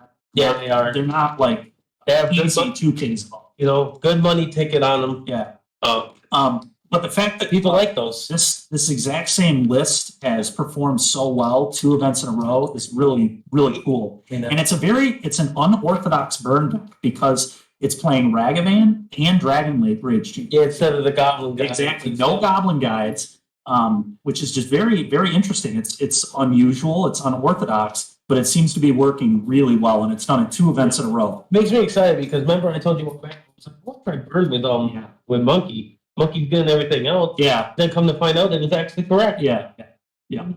It's having really good results here. Definitely a deck that people should consider testing out if they're looking to maybe play something different in Modern or go for an aggressive deck. Clearly it's got good game because it's done well, multiple events in a row, different pilots. Very cool. Yeah, I agree. All right, Big Country's got a bounce back here. He does. Now, I'd imagine Big Country is going to be cutting Searing Blaze here probably. There's a lot of targets in this matchup, actually. You think so? Well, you ought to look at it. There's 4 Snapcasters in this deck, right? Okay. You got 4 Snapcasters, you got Borrower, you got Merc. It's not never dead. That's fair. So can we look at And a Bone Crusher Giant at that, man. Can we look at Big Country's list? Can we look at his sideboard? Another thing I want to point out about Big Countries is actually really impressive is the Monkey actually is it's more for mana. It does. Because a lot of times the burn deck will have a magical spell and Get choked on me. get choked on the mana. That's part of the Monkey's reason why. I want to take a look at this. So this guy is playing all his removal. Correct me if I'm wrong. Outside of I'm just trying to take a look. Looks like Big Country boarded out the series. He probably it's because I bet he brought in Deflecting Palm, which is going to be excellent against the Murktide. So I agree. does he? Correct me if I'm wrong. Does he not have any non-red Because I might bring Core Firewalker in if that's the case. It could buy that. Core Firewalker when you don't have any non-red removal. Yeah, Borrower is the only thing, but it's not a kill spell. So. Yeah, but It also chump blocks. the only thing that's going to really The good monkey is like will. having the creatures. One thing I will say, Big Country is definitely, I think, going to bring in the Palms. Palm seems really good against. Especially against Bird type. Exactly. And Go ahead. let's see here. Take a look at them lists. So I believe the Deflecting Palms are going to come in. I would also imagine Path is going to come in. Does that Yeah. make sense to you? Path? Because the way you die is by probably a Bird type. Yeah, I agree. He also has one of Eidolon of the Great Rebel, which I imagine comes in here. just a really annoying card. Yeah. I mean, even if they have the removal, they're still going to take. At the end of the day, it's a 2-mana shot. Exactly. Yeah. That your opponent had to discard a card. Mm-hmm. At worst, that's like the worst case scenario for this card. I guess it could get countered. Maybe that's worst case scenario. But either way, yeah. So I'd imagine those 6 come in. We already saw that he cut the Searing Blazes, and it looks like there are 4 of those. Mm-hmm. So those came out, and then if I were playing, I might board out like a couple Rift Bolts. Usually, sometimes that's like one of the worst cards in Burn, but I don't know for sure if it's going to come up here. What do you think you would board out? So, yeah, I would take the 4 Searing Blazes out after thinking about it more. Because all the other cards because I would still interact with it. I would sit there. I would definitely take this. How many are we bringing in? 6, I believe. Yeah, 4 Searing Blazes. And then I think I'd just do some trimming. Okay. And I think I want to trim I think I would trim a Helix. I think I want to trim that makes sense. Yeah, that makes sense. I don't like post board. I just want to be in some. I might even trim 2 Helix actually. Yeah, that's. I think I want to keep my 1 drop. Yeah, they don't take the fairy. I bring Riftbolt out only when I take the fairy. Okay, I like it. I think that makes more sense. We'll see what Big Country decides to do. Mm-hmm. Tim up a game here, which is kind of a surprise to us. We thought Burn had the edge here. So funny enough, though, another reason I take Helix out. Blood was better against Burn than you think. Yeah, it is. Helix be all them like dual color. Becoming a liability. They do. Especially if Dragon Band helps out a little. It does. Yeah. Especially if Tim leaves them in, which you never know. Some people will leave them in. It depends on how many tools Tim has in his board. We didn't look in at. Let's take a look at it. Let's see what we think Tim might be bringing in and boarding out. So in his board, he has 2 Fury. I think those seem okay. Yeah, they're fine. Prismari Command seems okay. Test of Talents is The test seems very good. Yeah. Test of Talents seems. Say like a Boulder or Boros turn. Engineered Explosives is probably coming in as well. Yeah. Luster Storm, maybe. I could buy that because it's basically a spell pierce. Yeah, it counters almost everything in Yeah, Burn. yeah, it's going to be good enough. All So right. we're not gonna talk about what Tim's pouring out, but he probably has about. We're gonna lead off with a Lava Spike. We talked about this the last time we watched it. Leading off with Lava Spike's It's not. I think it's the only one. It is. Nope. He has a Helix and double bolt and lands him. He just went straight Burn to the face plant. Okay.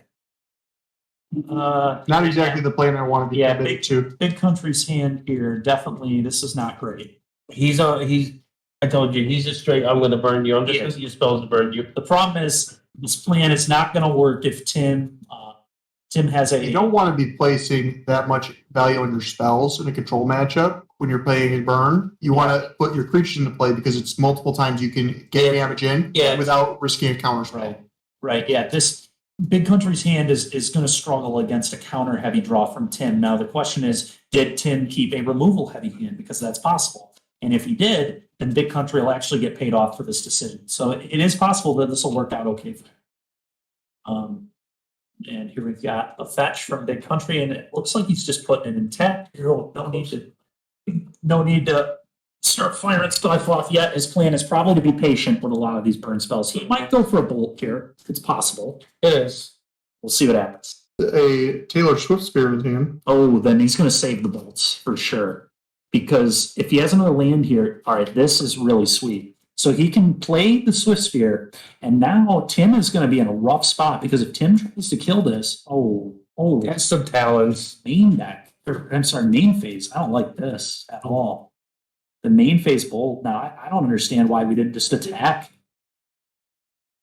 Okay, so he needs to respond and cast this other bolt that's in his hand. He has another bolt in his hand. He in fact has 2 bolts in his hand. Does he not count what? Wait. Maybe he. I think. I don't think he understands. Now he's going to respond. Okay. Okay. Yep. I mean, it's not one you see. Did he have 2 more bolts in him? He did. Okay, so he's gonna, but you do get the redraw of it. You do get a read. It still sucks for him. It does. But he is like about to spiel off the second. I was surprised that he didn't just attack for 1, and then if his opponent had like a bolt, he could have blown it out. I would have been fine just getting 1 damage off Swift through this turn. But the way that things worked out, he is going to get 6 damage this turn. So I believe Tim is going to go to 7? 7? Yeah, give or take. I think so. Assuming our life totals are correct, and I'm understanding what's happening here. Then you just confirming life totals. Yeah. Yep. So And And Tim gets to find the fourth bolt and put that into exile as well. Yeah, So- so then Big Country's gonna get to draw a card because he Yeah. had another bolt in his hand. yep, I want to make sure that Danny's aware of that because it is a new card. I want to make Oh, sure yeah. both players are aware of that clause. Definitely a powerful card that should probably see more play in Modern. It's a very sweet card against a lot of the combo too. Like, Yeah. how does, Rhinos beat a test? The Oh, answer is you don't. I mean, if it resolves, you're in huge trouble. That's excellent metagaming by Tim. It is. It is. Yeah. So, and it looks so. He's not going to go to 7 this turn. He's probably going to go to 10. It looks like. I think they've already resolved the damage from the bolt. So, Big Country is going to put Tim to 10, I believe.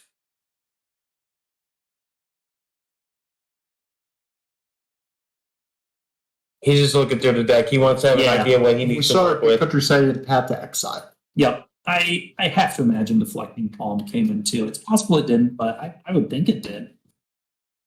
I bring in the deal with Murktide. Yeah, it seems, it's a must counter. Absolute must counter. What's kind I don't really see it. Look, I don't think I've seen it. Nope, that's Boros' turn. maybe it just didn't come in. And, maybe Big Country knows something we don't. So obviously he's here in top 4. So he clearly, Is there a bolt in hand? there was. was. Yeah, Okay. his Oh, yeah, opponent is still shuffling. Okay, so now Big Country is going to get to draw a card. Yep, shuffling his own deck because that's how those cards usually work. And then he'll draw a card, and then he'll still attack with his Swift Sphere. And Swift Sphere, I believe, is getting in for 3. Yeah, so that will put Tim down to 10. Did they draw a card off test? Yeah, he just They did. did? Okay. Yeah. I just didn't see it. Yeah, He was waiting for the it looks like he has Lava Spike and Helix, if I... Yeah. So, Tim potentially at 4 life right now. Tim definitely wants to find an answer to this Swift Sphere immediately. Yeah, we'll have the line totals updated shortly. It's 10. It's 18-10. Yeah. Is that a fury? Yes, That's it his is. fury. He's furious. I bet Big Country's furious. That's a sign of weakness, though, on Tim's part, where he had to exile the anger of the He gods. missed a He land. doesn't have the land, yeah. Now, it is definitely... Eidolon, oh my god. Oh, that's Eidolon's a nice really one. good draw. Yeah. I bet you, though, Tim has counterspell. There's no way he doesn't. I'd be shocked. Really? Oh my goodness. Okay, that's... And he might still be deciding. I don't know if it was... Did they say resolved? No. Going to take Oh. fire. So he's going to take 2. He's going to go to 8. Okay, that's... Yeah. So he's effectively at what? Yep. He didn't get the cantrip to Fire Ice, which is nice for him. It is. It was very good for Big Country. And Big Country, is super cool playing this game of just draw go. Now that He's Tim's... going to spike here because it looks like he's going to... Yeah. I like it. Okay, so Tim should be to 5 for those watching. Okay, and a thought scour here from Tim. I kind of like just firing off a lady You Helix. should absolutely fire Yeah. off a spell. I don't understand. Well, I guess we know that Flusterstorm's there. Big Country, maybe he's playing around like Spell Pierce or something. And I can actually respect that. With Tim as bottlenecked on mana as he is, just don't let him convert the Pierce right now. So we'll see what happens. So again, for those watching, I believe Tim should be at 5. This is going to be pretty interesting here. So this is where Big Country needs to just start firing his spells. Your opponent has 1 land. They just put mostly the shields down, and they have to fetch. They have to go to 4. Tim is going to have to go to 4 life in order to even counter anything here. So you definitely want to fire something off. Yep. Okay. Tim's going to get an island, and I bet you he's going to cast Fluster. Yep. Shuffling it up. And he has 1 card left in hand, and it's a Helix. Yep. It's a 3 damage spell. If he draws another spike, it's over. Yep. Any 1 mana non-creature. I guess Ripple wouldn't do it. So a fair amount of misses here, but a fair amount of hits too. What did he draw? It's a redraw. If we just fire off the Helix now, while shields are down, put him to 1. Yeah, I definitely would put him to 1 right now. Don't like this. I would have actually popped the fetch in case you had Boros Charm. Oh, yeah, I would have popped the land to see if you draw the Boros Charm. I agree. Yeah, because if he does, that's the game. Yeah, if you do, it's game, and if you don't, you just fire off the Helix. So big country down to 12. And if you're going to be playing like this, why wouldn't you just fire it off while it's guaranteed? Yeah. Yeah, I'm not loving this. Now the thing is, if Tim has a counter here, there's a good argument to maybe not counter this because you're most afraid of a Boros Charm right now. So do you just let the Helix happen? It depends how much is this. I guess it changes the clock though by a turn if you let Big Country gain 3, assuming you don't have a Bolt. And what counter spell is this? I Test of talent. Snap. Test of talent, he taps out. Okay, interesting. And it removes dead draws from his deck. Big Country has 2 rips. He needs to find Boros Charm right now. Yeah, he needs to find it right. Actually, and like I was saying, test of talent, taking cards out of the deck, increases the Increases the chance chances of finding that Boros Boros Charm. And obviously, I mean, Big Country, because Tim's tapped out, I mean, now a lot more combinations win the game. Like any haste creature, like a Ragavan plus a 2-mana burn spell is lethal because we can dash in Ragavan and then get the mana. So Big Country has a lot of good rips here. I couldn't quite see what that first one was. What's the second one? It looks like it's a land. There's a Bloodstained Mire. land for sure. And then what's the other card? Is it an Idols or Riftbolt? Okay. Now, it looks like Tim has 1 card in his hand. I think if you're Big Country here, you just fire off the Riftbolt. You know, then 3 mana. I think Tim misses on trigger off the Snapcaster casting the thing to put a counter. He did. Yep. He did. That's good that you just brought that up. He absolutely did miss that. Which is big. Could be very big. Put Loris in hand. I like this play. I like it quite a bit. Okay.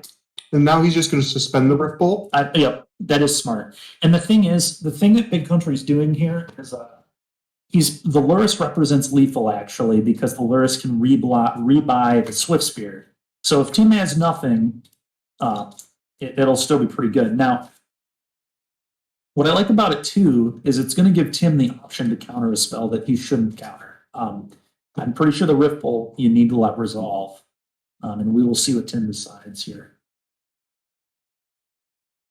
This is an aggressive Yeah, I was attack. going to say, swinging with snap means you have a bolt. If you have the bolt, then do it. I mean, it's just lethal. You just hit for 8 and bolt his face. Okay, but he does not have a bolt. So, bolt coming off. Resolved. That's an Eidolon. That's not going to do it. You just have to go for it here. You just have to play Luris, and you have to play Swift Spear, and you have to pray that your opponent has literally nothing. I guess the Snapcaster is going to beat you that way, though. Yeah, this is going to be the end of it here for Big Country, I think. Yeah, I think so as well.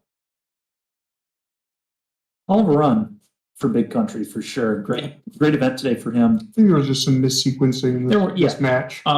There's been a long day, and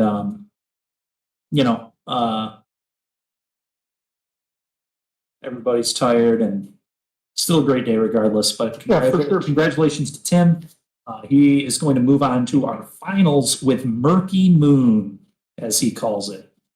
Kind of a cool deck name. But yeah, very, very interesting here that this is not how we thought the match would go, honestly. But I think this is what the blue-red deck needs to He do. did bring the deflecting ball. Yeah, okay. I mean, this is what the blue-red deck needs to do, though, right? It needs to control the game early with some burn and some counters and just slam a Murktide quickly. He did that both games, and he was able to pressure and kill with the Murktide. And rewarded for it. Yeah, I mean, that's got to be the plan, and it was. Worked out well. So yeah, now we're just waiting on our other semifinals match. We have a blue-white control mirror, Raja Solomon versus, what was the other player's name? John, I believe. John. Might have been. Okay. Do we have his last? Oh, Jacob. Jacob. So, yeah, it's pretty much it's a mirror match. Yeah. They have a 50-50 chance of winning it, right? I mean, but it was like just what we were talking about at the beginning of the day, Larry. Control. Yeah. We talked about control, and before the thing started, you weren't here, Steam, but I said I thought Burn player was going to top 8. Oh, Not the conventional Burn I was expecting, No. but Burn nonetheless. Yeah, I mean, it's always a fairly safe bet to say that Burn is going to top 8, like some local Well, event. you know, I think Burn is a good deck. yeah, it's always going to be a good deck. Yep. I think a lot of people are just kind of in this stagnant. They're playing these stagnant decks like Hammer, Yep. and Burn can easily prey on Hammer, Yeah. and Control can beat Hammer quite easily Oh too. yeah. Oh yeah. They just have interaction, and Hammer falls to interaction. Rhinos falls to interaction. Yep. Rhinos is a difficult time against Burn. They could just play a idol on the Great Revel, and next thing you know, Yeah, that's scary. it's like 8 points of damage. That's scary. It's very scary. Yeah, no, I mean, Burn, it's just one of those decks where it's never going to be like terrible. I mean, it's a clean deck. It does what it does. It does it well. And people who play it well are dangerous. They get rewarded too. They do. Oh yeah, they definitely do. And a lot of people don't respect Burn nearly enough. Steal a lot of games. It steals a lot of games out of people not building their decks properly to beat Burn, and also just people kind of being inexperienced in the matchup too, because it's not a deck that people love to play test against. You're not anxious to like play Burn versus whatever. So I think Burn gets some percentage points from that too. Yeah, for sure. I think people are more testing for the slower like red decks. Yep. That play monkey and stuff. Absolutely. Not slamming a Swift Spear and blocking you on turn one. And pounding away. But yeah, and again, Burn has done well now. This same list, 2 events in a row here. So this is definitely a list that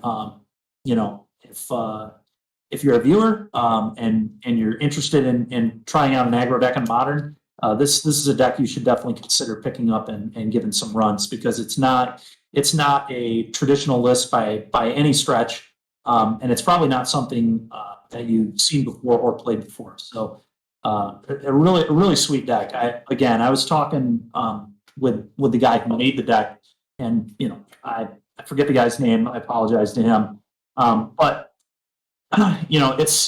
he makes some really cool decks. Talking about he has like this Luris Humans deck that we were talking about too, that is playing like Mayor of Averbrook, and we got into this conversation because I was talking about how the new 2-drop out of the new set might be interesting in Humans. I think it could be good as maybe a 1 of or a 2 of, the one that gives it lets you Gavany and then all your humans tap for mana, basically. Yeah, no, I think there's a lot of new werewolves from the new set that are actually pretty good, and I think Mirror of Averbrook it's a really solid card in general. Yeah. And then it is a lord for those creatures. It is. Yeah. So maybe we should be looking at a new kind of humans deck. We could be, and Esper Sentinel goes in this deck too. Yeah, it could be green-white humans opposed to 5-color. Yeah. Maybe ban still for Image. Yeah, we gotta see where the other 2 colors are coming here. You get the Freebooter and you get Imperial Recruiter, but are those cards really worth it? Yeah, and if we're playing Luris, we can't play Imperial Recruiter. Correct. Yeah. Oh, looks like we got Steven a nice little nameplate. Oh, very nice. Thank you, Danny. Yep. Danny, awesome. Danny, can you get Taxman in there, please? Nickname is Taxman for those. But yeah, he doesn't pay taxes. He collects. That's what is he collecting? My last opponent in the last round was actually making me pay my taxes, though. He played Athalia on turn 2 in game 1. Oh, Chris. Yep, Chris. We had him on the. He was on turn 2. It was devastating, actually. I was on the play. I went turn 1 sprawl go, and I wasn't aware what he was playing, so I kept a somewhat slower hand. But I was on the play. I kept turn 1 sprawl, and I was planning on going turn 3 drifter ephemerate. But Thalia did not allow me to do that. I can't believe somebody would make the Taxman. Oh, it was unbelievable. It's unbelievable. He didn't get the memo that you don't make me pay taxes. The screwed the fuck of that. But he crushed me game 1. That Thalia was absolutely backbreaking, really devastating. I was still able to do. He's the tax man. I was still able to do the Mold Drifter Ephemerate line on turn 5, but at that point it was too late. And or I guess turn 4 because I had the sprawl. But he had a quick aggressive draw, and because I wasn't really doing anything, he was able to run me over that game. I didn't hit a Solitude or a Fury off that Muldrifter, and all she wrote. We had a very, very exciting game 2 and 3 though. But yeah, I mean, humans. I mean, we saw Kevin McCluskey showed up on humans today, and then A lot of secrets today. a lot of humans. I mean, humans It's not participation in the room. it's not a bad deck. I mean, it's still that's another one where it's kind of like it's aggro deck that's still there. It's still pretty strong. And I think lately it hasn't been getting much respect at all. Humans is not a deck that anyone's talking about or thinking about. And honestly, Comparatively, it's sweet. right, and the only reason humans kind of fell off was the Asmo decks. It could not beat Asmo at all. But we've kind of moved away from Asmo in this metagame. Most people kind of don't really think that card is where you want to be right now, and it's not the way the format is. It's close. It's close. I think it needs a little more. But Prismatic Ending's kind of a house. It's against that deck. yeah, ending is very possibly the best removal spell like ever. I think it's very close. It might not be, but it's really close. I'm playing 4. There's a reason that every white deck in Modern right now is pretty much playing 4 decks. Even Hammer, which Yeah. only can really use one color. Who cares? Yeah, It's still just 1 mana exile your 1 mana thing. It's just it's a really good efficient. yeah. I think we're going to take a nice little break so we can go check up on how the Roger matchup is going, and we'll see if we're going to be bringing the finals if they decide not to split. Sounds good. Sounds good. See y'all soon.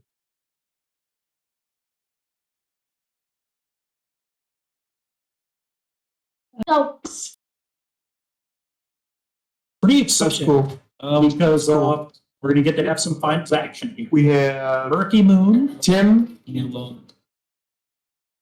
Reinforming. Murky Moon versus Blue White Control. Tim versus Jacobs. Jacob Powell on Blue White Control. Jacob Jacob on Powell. Blue Moon. Now, Jacob just took out Raja Solomon, which was they were in a Blue White mirror. That was a huge win for Jacob. Obviously, Yeah. in the finals now. That's awesome beating Raja. It's a very high quality player. And now we've got a pretty exciting finals here. Blue Moon versus Blue White Control. It's probably going to be a pretty long one for us. And let's not ignore the big thing. We appreciate all the viewers today. This Oh, has yeah. been a great day. Oh, yeah. We've gotten to record and stream a ton of Magic. Yep, And we're glad people were along for the ride. absolutely. It'll get better from our end the more we do it. Yep. This is our first big competitive tournament we've done. I'm very happy about today. And We've been going live for 10 hours. what better way to finish than with a control mirror? So Yep. here we go. Blue White Control versus Blue Moon. Now, Who do you think's favored? Blue White. Blue White, same. I think Blue White's favored. Andrew? I'm You're gonna gonna be biased, aren't you? I'm gonna be a little contradicting. I think Blue Moon's gonna take it. Okay, why do you think Blue Moon is favored?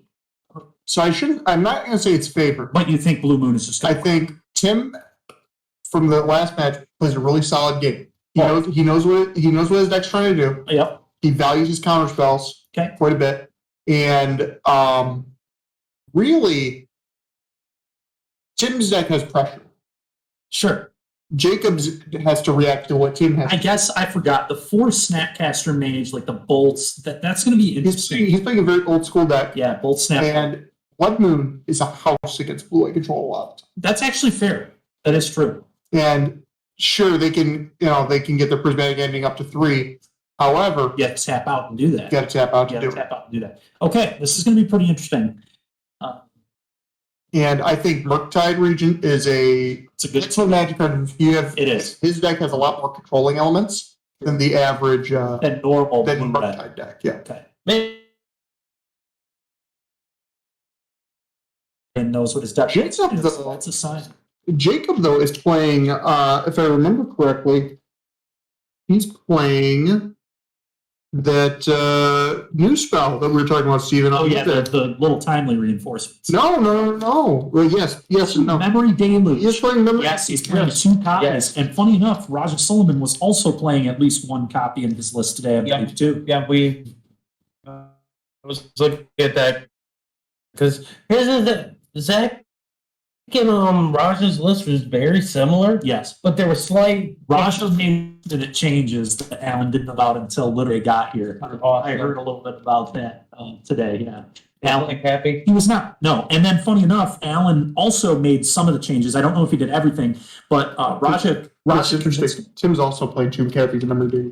Oh, very cool. So it might tell you something about that card. That card? I think that card's good. Well, we talked about how that card was pretty good. But anyway, to finish my thought about Alan and Raja. So Alan cut Rip from his main deck. Yep. And immediately lost to like a Darcy deck in round one. Raja wasn't playing this either. Right, that's why Alan cut the Rip. Because Raja told him to, and then he got bodied by a Darcy deck in like round 1 or 2. No, two, because he was recovered. You're right. So he was Grix's shadow. So he was talking to Raja about how small he lost. But anyway, yes, Memory Deluge. We've kind of all talked a little bit about that card. You and I talked about it on Monday on coverage. Is that a borrower in play? What do we got going on here? It's a Snapcaster Mage for Blue Blues Consider. Oh, that's pretty good. I'd consider that a strong play. I hate both of you right now. I'm gonna hit you literally both of my card. What are you talking about? That's rough. But yeah, you know, I thought the Andrew, joke was very subtle. you talked about this, and we're seeing it happen right now. You talked about how you thought that the pressure, the snapcasters, that kind of thing was going to end up being a problem for Jacob. And right now it's looking like it's a little bit of a problem. There's a snap that's just coming in, beating, doing some damage. And Jacob, you know, he's going to need to act at some point. He doesn't necessarily need to act yet, but this, you know, it's not getting any better. Every time you take 2, your life total is getting lower and lower. We'll kind of... It's the Tron element. When you're the control deck against Tron, you just play it, even a small threat. Yeah, it adds up. Chip in. Yep. Eventually, they have to respond. Yep. And that's against a control deck, same thing. Yep. But yeah, what we're talking about at the beginning, I do think Blue White's favorite. I don't think it's like a super ton like power margin, but I think it's significant enough where Blue White's definitely going to be in the driver's seat, at least before. You know, this blue-red list is very cool, though. Like, We'll see what happens, yeah. yeah, But it's going to 14. Yeah, Andrew's point of the pressure and stuff was good. And And this is just a Snapcaster Mage doing it, Yeah. too. That means that that's a good For those- strategy against for control. those that don't know, obviously Andrew is known as the ginger brute on our team. He's Mr. Affinity all the time. But before he was Mr. Affinity all the time, he was Mr. Team Moon all the time. So he knows something about playing some Blood Moon blue decks. I'm not going to toot my own horn, but I do know how to play a good mid-range tempo pile. Fair enough. Yeah, you I'm do. more comfortable playing a deck that turns things sideways, but Okay. I definitely know how to play. Yeah, it's Memory Deluge, right? Oh, we didn't get to see the action. It's cool. It does have flashback though for 7. Then it becomes Dixie type for 7 mana. Yep. And I believe Tim has like 3 or 4 cards left in his hand. Now, does Jacob still play Jace the Mind Sculptor in his deck or no? Let's take a gander real quick. Jacob, I see Big Teferi, Baby Teferi, one Jace the Mind Sculptor. One Jace the Mind Sculptor. So I'd imagine they're trimming Jace the Mind Sculptor for one of those Deluge copies, Yep. and then he went down a Cryptic Command for the second Yep. Deluge. Makes sense. They're both 4 mana spells. Yep. And they replace for a different 4 mana spell. Now this is really key. He's tapping out to slam a Solitude to just answer a Snapcaster Mage. Now, is this on And it's end step though? I believe so, but it's a That's lot. probably It's better better than game. opening to do Memory Deluge. Oh, very true. If Tim has Deluge, it's going to be big game. Well, he did cast it. Yeah, because you're he's right. tapped out because he hard casted this out there. Because if he's going to do this to answer a small little Snapcaster, he needs to try to get the body. Yep. But unfortunately, Memory Deluge is probably going to find the quality gates. Absolutely. It's in Tim's end step. Yeah, this is all. Now, Tim does need to be careful. He doesn't just want to tap out willy-nilly because then it's a Fairy Hero of Dominaria can resolve and the game could end immediately. Yeah, I don't think he fight all that. 3 mana to Fairy plus Counterspell here would be very devastating for Tim too. Yeah, So let's keep really that. we're doing Tim's going back up to 18. So it's possible that this plays right into Jacob's hand. We'll have to see. It really depends what the contents are of Jacob's hand. I see there's a Counterspell though, so if there's a 3 mana to Fairy, this game could get very tough for Tim.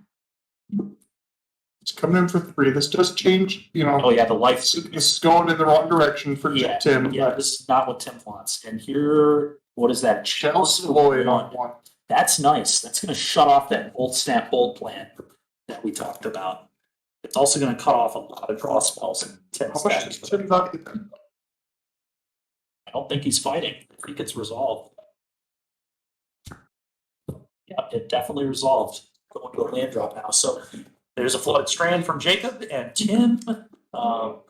You know, I imagine Murktide is looming.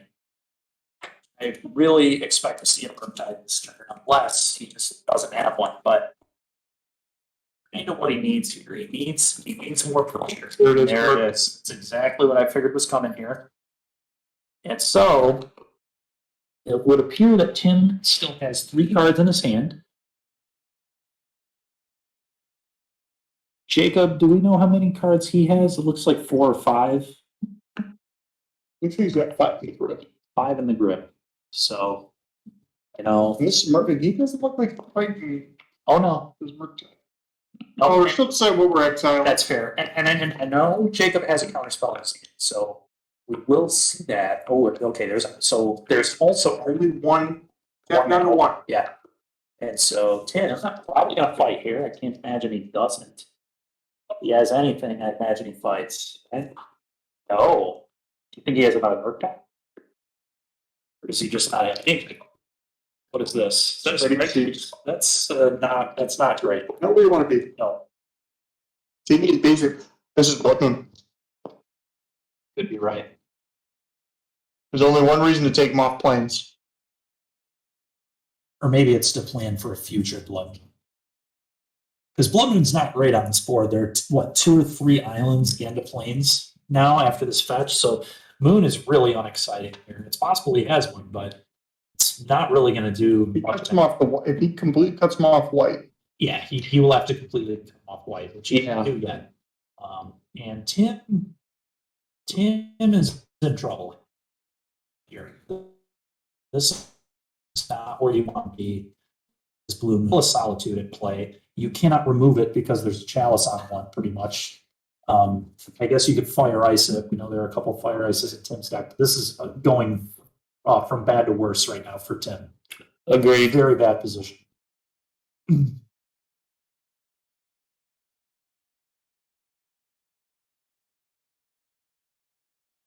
Oh, yeah. So Jacob just passes it back. I love it. I mean, you don't need to do anything now. Tim is on a 4-turn clock. he's Jacob doing- is in the driver's seat. Just hold up your counters. He's doing what I described that Tim needed to do, which is just lay in one threat Yeah. and just keep turning it sideways. The problem. Oh, this is the end step memory deluge. Oh, that's nasty. Got a counter spell. Oh yeah, of course. Dig through time's not legal for a reason. All right. Well, is this 3 minutes? Yes, it is. 3 minutes fairy. And if this resolves, folks, I think this is going to be lights out. Okay, maybe he's reconsidering. Someone's got to consider. Tim certainly can't because there's a chalice on one. Shut up. I mean, he can try. He can I've been dealing with this for 10 hours. He can consider to cast consider into the chalice checker, but probably not going to work with the players in the finals. Okay, yeah, 20 to 9 now, I think. And again, things just really just spiraling now. Really bad This time. looks like another copy of Memory Deluge. Or is it an Archmage's draw two? It's hard to, I can't. It's Oh, Tim's resolving a deluge. Jacob, I thought cast an Archmage's Charm. Having a little trouble seeing exactly what occurred there, but Tim really needs to find something and quickly. A copy of Fire Ice would be a good start to deal with this solitude. That would This solitude is a big issue, but honestly, the solitude has already done like a lot of damage. It's gained 9 life and it's dealt 9 damage. It's like that Snapcaster never landed. Exactly. It's been a literal 18-point swing, which is just hugely problematic for Blue Moon. That's another Murktide. Okay. It's definitely a good start here. Where you want to be, but unfortunately for Tim, is Jacob's got a grip. Jacob does indeed have a grip. And, you know, also, how big is the Smurk Tide going to be? Can't tell. How many counters are on that right now? tough to see. Tough to see, Rick. Yeah. It is. So Jacob tapping 4 mana. It's gonna be a JTMS, Jace the Mind Sculptor. That it is. It is. It is, yep. We're And so sculpting some this mice. is gonna force action from Tim, and if he doesn't have it, that Murktide's getting unsummoned. I think Jacob's gonna be sculpting himself a gameplay. He is, yes. Win condition too. Maybe. I think the Tim needs to consider how to beat it. Jace is going to get countered. If Tim has anything, it's going to get countered. Tim doesn't have the counter spell, this game is over. Yeah, dealing with Jay's Chalice on one Arrow Solitude and play that's starting to kill you. It's over. I mean, this Jace cannot resolve. But the concerning thing about it is, if the Jace doesn't resolve, it opens the way for like a 3-mana Teferi or something, which I assume Jacob is probably using. What are we looking at? Archmage's turn to counter. Yeah, no, I'm just. And this is Yep. tap, And that's exactly what I was about to say. He wants to slam the door on. Jace was the bait in this case. Jace was the bait to stick this 3-mana Teferi. And now, I mean, this is a nightmare. I mean, that's literally all you can describe this as. Tim is going for. Tim's taking control of this. Yeah, that's family and resolve. Oh, it did. He had done the ball. I missed that. And they each have 2 cards in hand. Oh, no, excuse me. Jacob's got, looks like 3 possibly. Okay. And Tim does have a deluge in the yard, at least one, right? Yep. And Jacob does not. Okay, there's a. Okay. And I believe it's 2 deluges. That's really, really critical. Also, just for the viewers, this is the finals, not the semifinals. Yep. Oh, yep. Our apologies on that. Anyway, that just tuned in. This is the final match. Blue Eye Control, Blue Moon. We're trying to see who's going to take game 1. Be closer to that sweet first place prize money. Yes. Okay, so Jacob might be in some trouble here. Yeah, very swingy game. Yeah, it has been. I mean, Jacob is ahead life total wise for sure, but Tim, that That's how he does it, check. Like, that's a bigger clock than what Solitude's going to present. yeah. I think right now the That's Snapcaster Mage. big game right there. It's probably going to be an Archmage's turn. No. What is it? It's a deluge. Oh, he just didn't want to do the 7 mana. He wants to hold up counter and get smart. That's like that. I didn't consider that. Neither did I, but clearly Tim did. Yeah, I mean, this is. Yeah, Tim seems to be taking control of this again. Just had a very swingy game. It's been very, very, very interesting, but we're really seeing the power of Deluge in this game. Yeah. Deluge, it seems like the whole match down to Deluge resolving on one side and getting, exiled on the other side. It looks like Tim missed his trigger on the Murktide, though. I noticed I've seen remember several people do that. previous round that happened. So that is a missed 1/1 count. Actually, it was Tim that missed it was. last time. It's big time. I don't think Tim actually understands. Maybe he doesn't know the secondary ability that Murktide has, because it is easy to miss because it doesn't come up super often. And, Well, yeah, in a non-Snapcaster deck, but his is probably going to become a more. But maybe he doesn't know that that's the interaction. That he's it's late, and let's find. I mean, Murktide is still a good card, even if you're missing that. Like, it's still very. It's a real. Okay, it really speaks to the power of Tim's deck, honestly. Oh my gosh, that Blood Moon resolved. That chucks the mana quite a bit. It does. So, and the thing is, yeah, Tim just kind of getting in there with that Snapcaster, leaving the Murktide back, letting Solitude swing. Smart. We need to get a second Murktide in there. Yep. So we'll be able to close the game out. Yep. Jacob is definitely behind at the moment. Definitely behind. A little bit. But things can change quickly, as we've seen. It's 3 colors. It's at an ending. It is. Prismatic ending. How much does Tim value this Blood Moon? I'll be honest with you. I'd let it go. I'd let it go. Yeah, I would also let it go. There's no need to fight here. That card doesn't matter. 3 minutes of Fairy matters. 5 minutes of Fairy matters.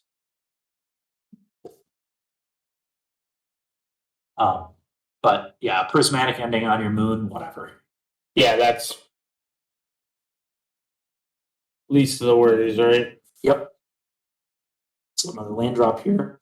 I believe Tim still has a deluge in his yard as well. It does appear that is the case, and that's going to be just massive. I mean, dig through time is pretty good. And we are going to see that very soon. Come to find out, right? Yep. And so, Take the time. Heck of a card. yes, it is. So Jacob here. Even when it's only for 4, it's still a good card. Yeah, it turns out. Yeah. Turns out Impulse, when you get 2 of the cards, is very good. What is That's Prismari command. Well, that's Shatter Shock. That's gross. Kill your Solitude, blow up your Chalice.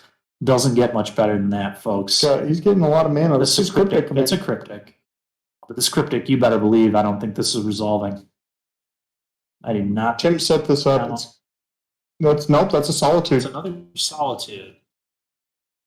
I think Tim really okay. He's countering it. See you later, Archmage's Charm. Oh, looks like we've got what is this? Counterspell? Yep. Counterspell. Okay. Oh, yeah, this is a counter war right here. Classic counter war. Another Archmage's Charm. Oh no.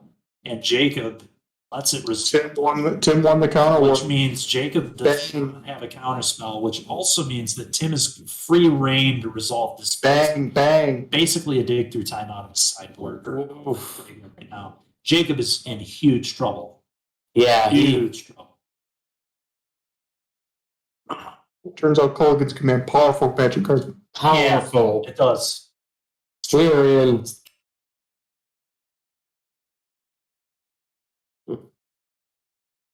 Yep, let's change this. I believe Jacob's only got 1 card in hand now. He does. And it's clearly not a counter spell.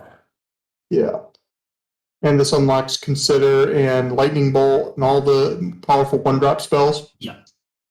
But most importantly, it clears the way now for Tim to just start slamming with this Murktide too. This is like a 2-turn clock. That's a Murktide. Another Murktide. Buddy. And we'll see if he remembers to put the extra counters on this time. Yep. He's pointing to it, so I think he realizes now. Very minimal misstep. It's looks like it's not. Thinking this game is about over. Yeah. It's like, It's probably going to go in Tim's favor. Number of copies of Supreme Supreme Verdict. he does. He does have 3. Which it seems fairly likely that that would be the last card. That makes sense. It's been a long game. I don't think we've seen one. Nope, we I don't know what the pitches to Solitude were, but Yeah. Set Memory Deluge. And I was telling you, I thought, oh, is that, how much damage is that? That's 7 counters, so 10, 12, Yeah. 4. So Jacob all the way down to 4 life now, and now Bolt is becoming a real scary card too. Like that. Bang. Yeah, Should have won. boom. I will bet you the last card, or one of the last 2 cards in hand is another copy of Lightning. I would not be surprised. Or Consider. And Consider will just dig him to the Lightning Bolt. It will. Yep. Yep. Jacob now. Yeah. I think that's Yep. the first time. He scoops him up. Yeah, Scoops him up. he saw the writing on the wall was that I am not going to win this game. Yeah. What a swinging game. So Really good game, man. funny enough, we talked about how the snap bolt thing would be what the game came down to, but that ended up really not being, that's how the game started, but then the Solitude came down and really kind of changed the dynamic. But I think that game all came down to Memory Deluge. I mean, literally, that card resolving from Tim's side twice. I think it's much stronger. Memory Deluge is much stronger in Tim's deck, where Tim's a tempo deck. Mm-hmm. So finding those tempo cards is going to be much more important than finding, say, a Supreme Verdict, a counter spell. Yeah. Finding something like another copy of Memory Deluge or a Murktide Regent, so your opponent has to wipe the board and then you cast another Murktide. Yeah. Very important. Yeah. Yep. And Prismari command is Very good. Very- as we just saw. Very good as we just saw. So, do you want to take a gander at their sideboards real quick? Yeah, let's go and take a Talk gander. about what cards I might got be coming in. you take that one.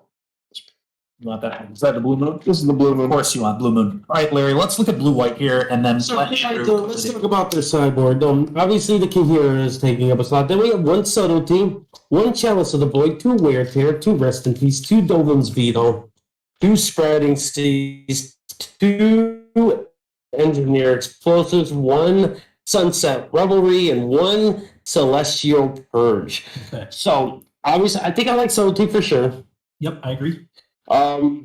Rest in Peace is actually pretty interesting because it shuts you off. bring it in. Yeah. Oh yeah. It shuts off his, like Andrew just said, the blue-red player's deluges are better than his deluges, so he's okay to lose the flashback on his deluge.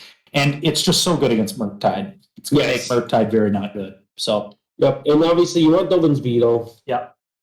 I don't think you definitely don't want Sunset Revelry. I don't No. think you want EE. No. You know what? I don't think Spreading Seas react against Nope. Blue Red. That's not what I don't think so either. the cantrip isn't good enough, and they don't do anything in Blue Red where Wear Tear is relevant. Yep. The cards that I'm taking out. I think I take out that one of Sunset Revelry. I don't Yeah, think of that's course. where I want to be. I agree with that. So we're definitely taking that out. Oh no, you take a gander at this out. Okay, so personally, what I would do, I'd be bringing in, like Larry said, the subtlety would come in for me. The rest in pieces are coming in, and the Dolan's Vetoes are coming in. Maybe the Purge, but probably not. No, So I'm bringing in those 5 cards. I would definitely trim, like we said, the Sunset Revelry is coming out, so that's 1. I would go down to at least 2, maybe even 1 Supreme Verdict. Pretty unimpressed with that card here, so I'd probably go down to 1 of that. And then I think Chalice, although, it can be good, I guess Prismatic Ending is kind of weak in this matchup, so maybe you trim on those. Yeah, ending isn't the greatest. So I guess I would keep all Chalice. I would probably trim on Prismatic Endings. Do you bring the additional chalice? I don't think so. 3's Okay. fine. I think 3's fine. Oh, is he 3 in the main? Yes, 3 may. Man, somebody hurt that man with a rhino. Well, Chalice is very, very strong card. I'm saying against like Cascade, you got Teferi's and man, that matchup would be a nightmare. Living End, it's really good against Living End, obviously, but it's just so good against all these Darcy decks. I don't dislike it at all. I think it's really smart. Definitely not a diss on that. But you're shuffling up here for game 2. Andrew, go ahead and tell us a little bit about the Blue Moon sideboard here. It's kind of pretty interesting sideboard. It's a lot of silver bullets. But he does play a one-of card in the sideboard that Larry and I were talking about. Probably should see more play. And you were here too for it. Test of Talents. Yep. Plays one-of copy in the sideboard. In this particular matchup, if you hit a Archmage's Charm or a counter spell, you're cutting off a lot. You're cutting them at the knees. Hitting Archmage's Charm is filthy, downright filthy. The most important card in the matchup, other than Deluge. I also like the second Prismari command and the 2 Fluster Storms. Okay. I could see bringing Ashiok in as well. Yeah. Milling them for 4 and then exile in the yard. If you ever hit like the Memory Deluge, Yeah. you're in really good shape. And you can mill yourself too. Yeah. To hit the Memory Deluge. Cards like not a huge fan of. I don't think Spreading Seas or Blood Moon are all that impactful. Yeah, especially because your opponent is probably going to fetch around Blood Moon, so you can just say, you can have worse mana. I'm just going to get this Yeah, card out. I think we just cut the Bone Crusher Giant. That's 4 cards. Yeah. I think really the only cards those 4 cards, the Ashiok, the Test of Talents, the Fluster Storm, those are the only cards I'm interested in. I think those are straight upgrades over I like that. the other options. I definitely like that. Yeah. But I think Test of Talents might be It's the best card in the It's next. I meant one, actually. Yeah. Or at least one more than This one. Yeah, that's definitely Seems like a nice card right now. What do you think of main deck in a single copy? I think it's a little weak. Okay. I think it's a little weak. I think if you get against a elementals, it's a dead draw. Oh, of and course. in these decks, you don't want elementals. You want all your cards to be. You can hit ending. Sure. That's true. You can't hit ending. It's true. It can be relevant, but it's not great against them, obviously. Yeah. But there's a lot of decks Against that Hammer, it would be dead, right? Actual no hits in game 1. ending. Do they play ending in game 1? Mm-mm. Yeah.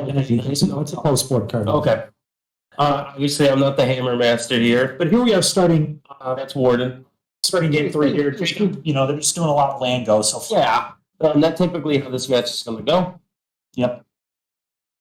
So Got Jacob with 3 lands in play. Looks like a Triome, an island, and a misty rainforest. Tim, Tim's lands are beautiful. beautiful lands. Andrew is a huge Yeah, fan. he's been a very, Basics. very a lot of criticism coming from Andrew today. Keeping these garbage basics. Now, Jacob, on the other hand, we have a class of these 8-pack basics. And we got a shot here from Tim. Tim wins, shocking in the steam vents, and I think he just said go. We're going to see a lot of that in this match. Yeah, we'll just draw, go. A lot of draw, go.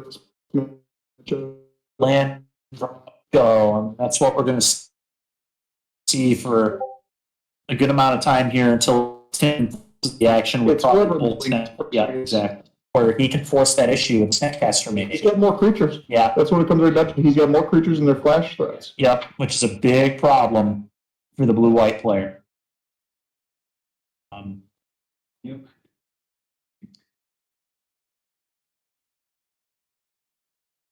Okay, so Field of Ruin being used here on that steam vent. Mm-hmm. Makes sense. Yep.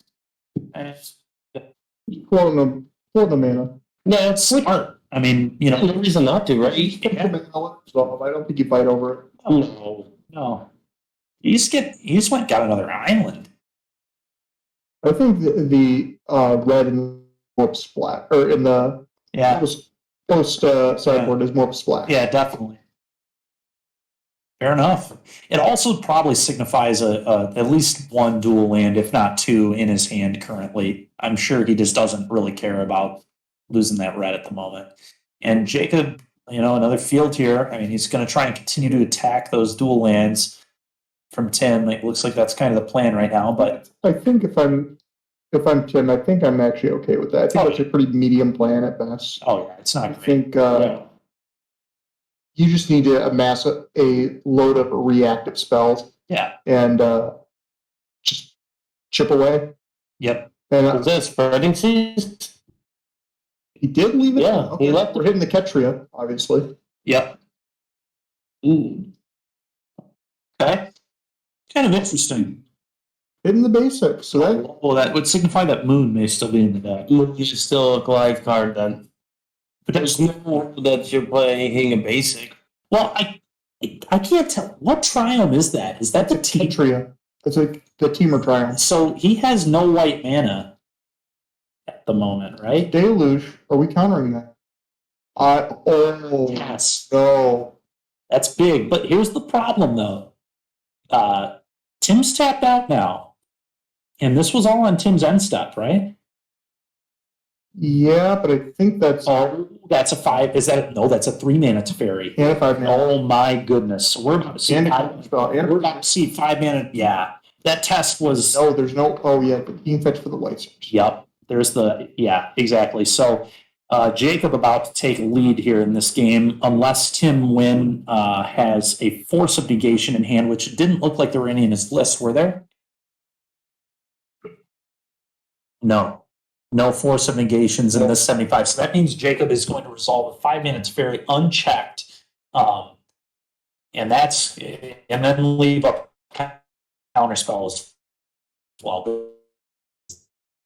This is very bad because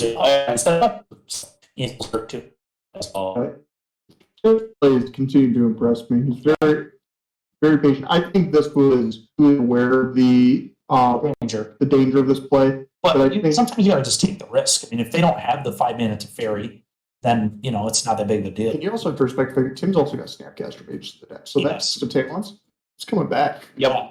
Not only that, but I mean, I'm talking about how dangerous the 5 mana Teferi is, but honestly, if Tim just has like another red source, a bolt and a Snapcaster Mage, like that just deals with the Teferi all on its own, and it's gonna force Jacob to fight with a counterspell. Yeah, for sure. And then let's see, we got Prismatic Ending, 3 mana tap, 5 mana tap, Counterspell Solitude. Now, yeah, I'm a little surprised that Ending even really stayed in the deck. I guess he just didn't have better things to board. Because I guess when I was talking about it, they said it would board out 2. I guess you want to leave in a couple copies to deal with Blood Moon potentially, but pretty unexciting card, to say the least. I guess it deals with a Snapcaster Mage and things though too, so maybe you just want answers to the threats. Oh, he's just going to resolve a 3-mana Fairy. I don't like this play personally, but I would slam the 5-mana. yeah, I would here too. Your opponent's tapped out.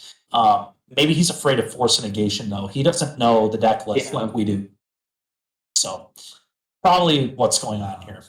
Consider The following. But no, so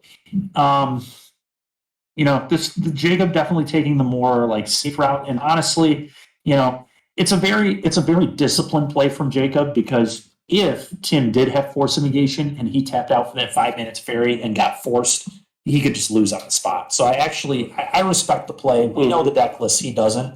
it's a little bit easier. Working with the information that Jacob is working with, this was actually probably the more disciplined play, and I really respect it. I mean, like you said, Tim's play has really impressed you. Honestly, thinking about it more, Jacob's play here really impresses me, and there's a reason that both these guys are fighting it out in the finals here. They're playing very well. They're playing very, very decision-heavy decks, and they're playing really good Magic. So, props to them.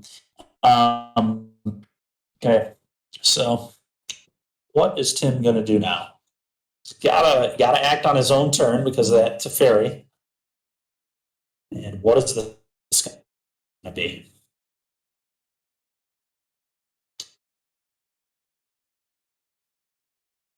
What is this gonna be?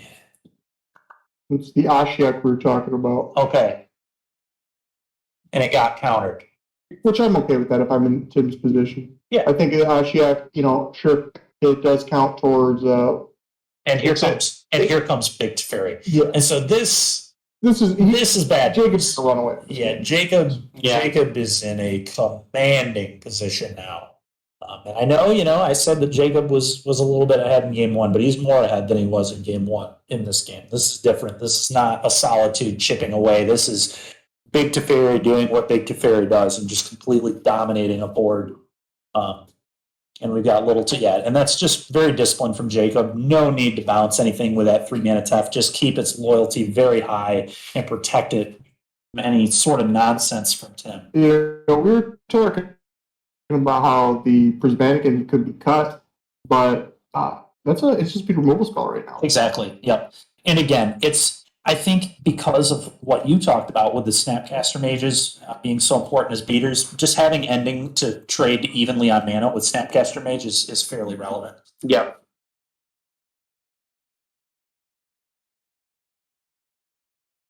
So Tim right now, what is this?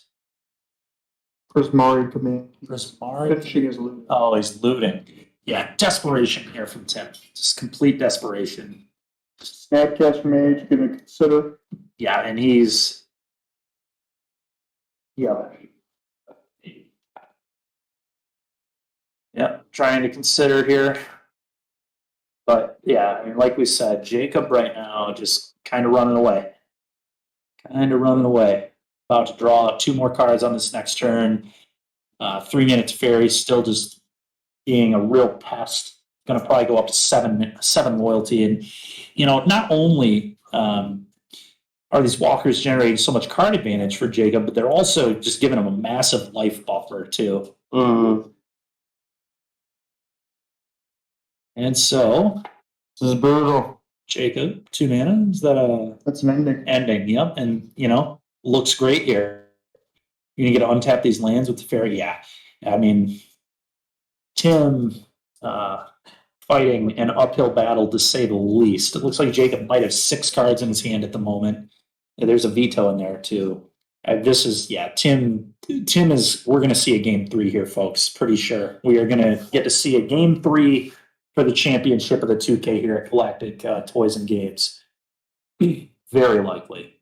Yep.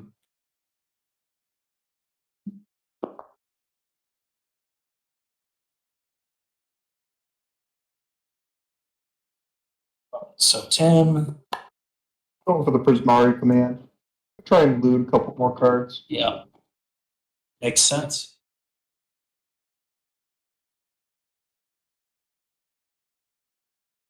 We got a veto. Jacob says, no, no. Put that away. Put that in your graveyard. Not interested. What is this? Field of Ruin now. Yeah, and Jacob just having his way in this game. Oh, so we just had our head judge let us know that Tim actually, from a couple mistakes, there was that time where he actually flipped an extra card off to consider. Okay. Mistakes, nothing intentional, but Yeah, so that occur on camera. yeah, it did. Okay. He has 2 warnings for looking at extra cards. Okay, that's very Yeah, isn't it one more? One more is a game loss. That could be massive. So Tim, but here's the thing. This is the finals. You're not timed. Just Take your time. Take your time. Yep. Don't do silly stuff. If anybody can tell you about taking your time, Yeah, it's Mr. Steven It Dyke. is. I mean, this We is had him on camera earlier. Y'all saw. right. Yeah, that was just a sample. Try and untimed. Was I mean, It was very subtle when he did it. it was. And to be fair, I think I had quite a bit of decisions to make Subtle this. in all those games. But you know, but regardless, Yeah. you know, take your time. I mean, there is no reason to lose a game to something like that. That is unbelievable. For what a great day both these guys have had. I mean, losing a finals like that would be disgusting. That would be. And we don't want to see that. Yeah, that'd be a horrible terrible thing. midstream. So you know, let's really hope that Tim just takes it easy. Change it up a little bit. Yeah. He said you can have that spreading cheese, but Here, spend 2 more mana on that. yeah. Is there a Hall of the Storm Giants? There is a Hall of the Storm Giants. Now, I'm interested. I'm confused as to why he bounced the spread. I wonder if he didn't have that land yet, or if he just doesn't care. Maybe he just straight up doesn't care. A real flex here from Jacob saying, "Here's my man land. Let me just bounce your spreading seas so you can eat it up." I don't care.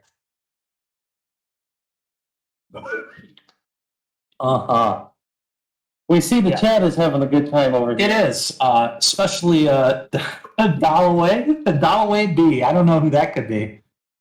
Oh, I don't know at all. Yeah, it's really tough to know who Dalloway Could be is. anybody. It could be, yeah.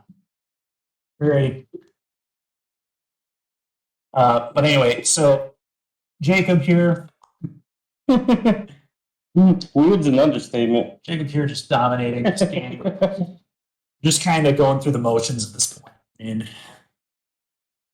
And funny enough, I was actually playing some Modern with Dalloway this week, and he couldn't believe how good these blue-white cards are now. He said that blue-white actually gets to play playable cards.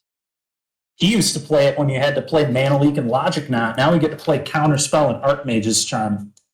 2 of those are much better than the others. So, all of the Storm Giants, I didn't realize that was a 2 of. Yeah, and honestly, Pretty powerful card. that land is really annoying to try and deal with. So As you just get a set of Colonnade, I'm assuming? does he play any colonnades in his list? I wonder if he went with Hall instead of colonnade. It's Hall instead of Colonnade. Yep. So he went with Hall instead of colonnade, and there are some big upsides to playing Hall over colonnade. One of them is that it's just nearly impossible to interact with. Yep. Super hard to interact with that card, and it hits like a truck. I believe it's a 7/7, so It is a 7. it closes games just so quickly. Word 3, yeah, Word 3. So it is just so hard to interact with that card. Is that a main phase cryptic? Good lord. Yeah, and we're just He's kind just of looking for an answer. yeah. I mean, He's looking for a way out. Jacob just. I mean, this is classic control deck just running away with the game. I mean, there's not much else to say. We're just kind of waiting on this one to end. Barring, an absolute miracle. It would take a miracle and a half. And we're talking about a lot more than a bonfire off the top. Yeah. We're talking about. Jesus couldn't save this game, probably.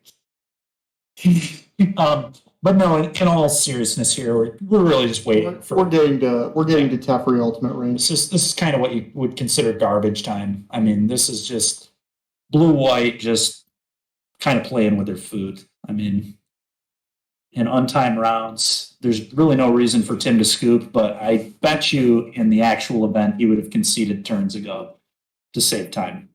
Not very much so. Yeah. But since there's no time, it might as well. Yeah, there's no reason. And we have it on stream. The players were aware of that, and hopefully they're doing us a favor. Just kind of That freeze. Oh, make it hard and stick with it. Yeah. So tapping some mana here. Gotta deal with all these bad looking basics all day, and then I gotta deal with mismatch. Jeez, dude. I know, but I live so hard. Look, I really just want this game to end. It's just a brutal beating. Right? He's tapping. He's tap a land, draw a card. I mean, he's just, like you said, he's just digging, trying to find a way. There's no way anything, but there is no chance. I mean, this is just so far gone at this point. It's a foregone conclusion that we're going to game 3. Yeah, just tap your land, draw a card. One player is tapping 2 lands to draw a card. The other one is untapping 2 lands on their end step to draw a card. Salty orange in the chat. Oh yeah, salty orange. We had salty orange on our podcast a few weeks ago. Actually, We did. It was good. Yeah, he was scared to come today. I get it. Yeah, he didn't want his elementals deck back, so Yeah, good thing Galactic gave us 40% for it. I also didn't use your elementals deck today, Jason. I used the teammates to avoid the rental fee. So, but He's lying. He used yours. He just tried to save money. I did not. All right. Yeah. I mean, at this point, we got to talk about things like this because there we go. The hall's getting in there, and And sadly, I think that's even a little greedy. Just tagging with the hall like that. We might, no, seriously, because we're just so close to Teferi ultimate range. So just ultimate Teferi and just start taking all his lands away. That's fair. Jacob could close his eyes and tap permanents randomly, and I don't think he could. It's fine. Yeah, I think at this point, we could literally give Tim maybe 3 straight turns, and he still might not be able to win from this position. So really, Jacob can do whatever Jacob wants to do right now. I mean, this is just forget about it. I mean, it's done. I'll eat my words if I'm wrong, but Yeah. What? He didn't care?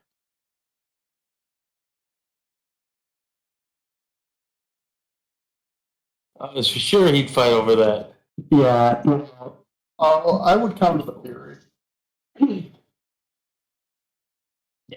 And so, Jacob drawing a card, he's going to fire up his land. He's going to crash for 7. He's going to put Tim to 1, and we're all going to get out of this game 2 and look forward to a sweet game 3.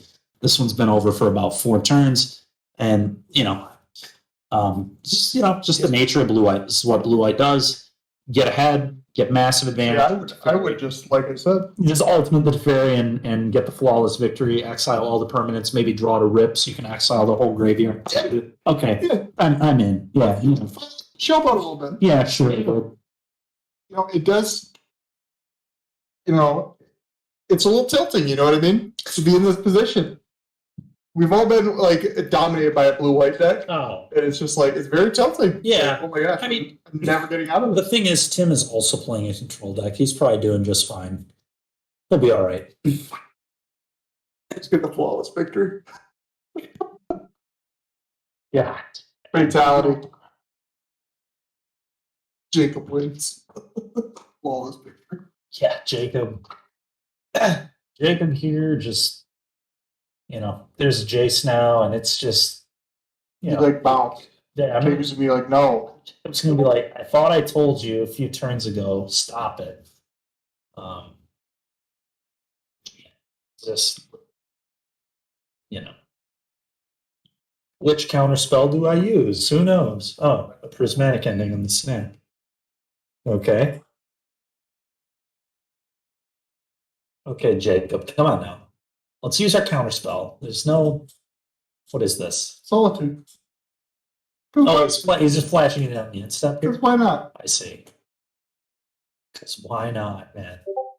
You know what I always say, dude? Some people just like shifting cards around the table. Well, fortunately for all of us, if he just fires up the hall and attacks with Solitude and Hall, we're going to be out of this game 2, and we're going to be on to a game 3. Shift cards around the Oh, yeah, you know, he can keep shifting them around, but he can also, like this. he can also end the game. Shuffle. Also end the game. Yes, Solitude. Here it is. It's coming for you, just like this Hall of the Storm Giants. And I believe we're going to game 3, finally. Took some No, not yet. oh, Not buddy. yet. I'm still fighting now. He's going to consider. Oh, it's considering. Consider. Well, please. Considering. Is it a bolt to kill the Solitude to not be dead? It's a Murktide into the bin because he needs a bolt. He did not find it. Wouldn't have mattered if he did. This game was very over. It's been over for 4 turns. But here we are. We're going to go to game 3. It's only fitting. Exactly. The finals going to game 3. Finals, game 3, control mirror. Semi-control mirror, yeah. Sweet, man. It's really cool. Let's do this. You're right, Dalla. It was a close game. Yeah, I'm surprised Blue Eye won. I know they did have Teferi. And the Enlightened Master would like this to be a best of 5, but I'm sorry, Enlightened Master. I'm really hungry. We're going to keep it at a best of 3. Maybe for future events we'll consider best of 5s, but it's not going to be today. Yeah, we're gonna do a quick 90-second interview with the winner, Yeah. and then we're gonna pack up and go to a restaurant because we've been here since what was it 9? 9. Yep. Dalloway. I had to hustle people with some ninjas before we got here. 12.5 hours. Emily today. It's a good time. Fringe, I'm saying, is whole. All right. Fair enough. I'm just going to call him the Master. I think it's more reason to keep saying the full name. It's fine. You know, Yeah. if they don't want me to say the full name, I'll just call him the Master. It's fine. I did. That was Dalloway. Yeah. Surprise, surprise.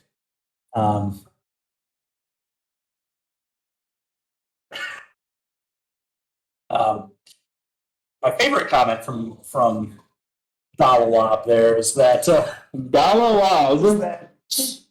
that was a very close game and he's surprised Blue White won. I'm surprised Blue White won. They told us so close. Very tight.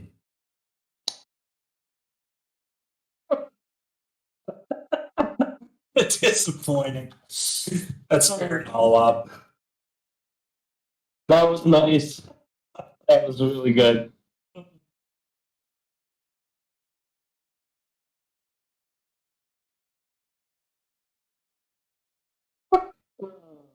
And What the heck, man? all right, and so we're shuffling up here for game 3. We're going to a new game. One game to decide it all. Andrew, do you still think Blue Red is going to win? Stick my guns. Okay, sticking to your guns. Stick my guns. Larry? I still think Blue Eye has it. I agree. I'm going to say Blue White's going to win. All our haters. Blue Eye has a lot on the wall too because it just takes one mess up on looking at an extra card and it's over. Oh, yeah, that's true. I wasn't even. That's what's going to make right there. But, it's just Blue White having access to 3 minutes of Fairy is so huge. Having access to the Chalices is really sweet. Both decks obviously have their advantages, but I really, we saw the power of Blue White that game where Tim fought on his end step and he just lost to 3 minutes Fairy into 5 minutes Fairy, and there was very. No. I'm not rooting for Blue White. Yeah, I think Andrew just took offense. How dare you convince the world that he's a Blue White fan? I'm not really rooting for either one. I just think Blue White will win. I don't really care who wins, to be honest with you. Honestly, Veil of Summer is one of my favorite cards in Modern, so Oh, yeah. I just wanted to see some Veil of Summer today. I think we should for The thing is, 3 minutes of Fairy doesn't let your opponent cast it. So So To be fair, I was gonna be playing British Light Skate Yeah, this weekend, and I have 4 in the sideboard.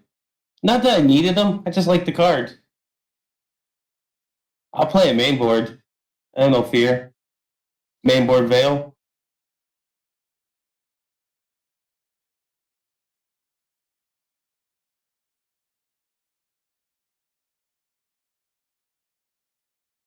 oh boy, oh boy.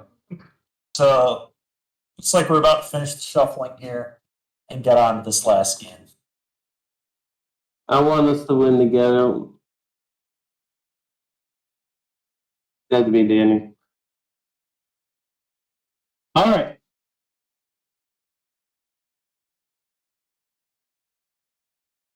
All right, and so we're looking at our sevens. Here we go. Game 3 to decide the champion of the second Galactic 2K. Yep. Tim playing land, passing turn. See that for a few turns here. There's Hollow Fountain intact.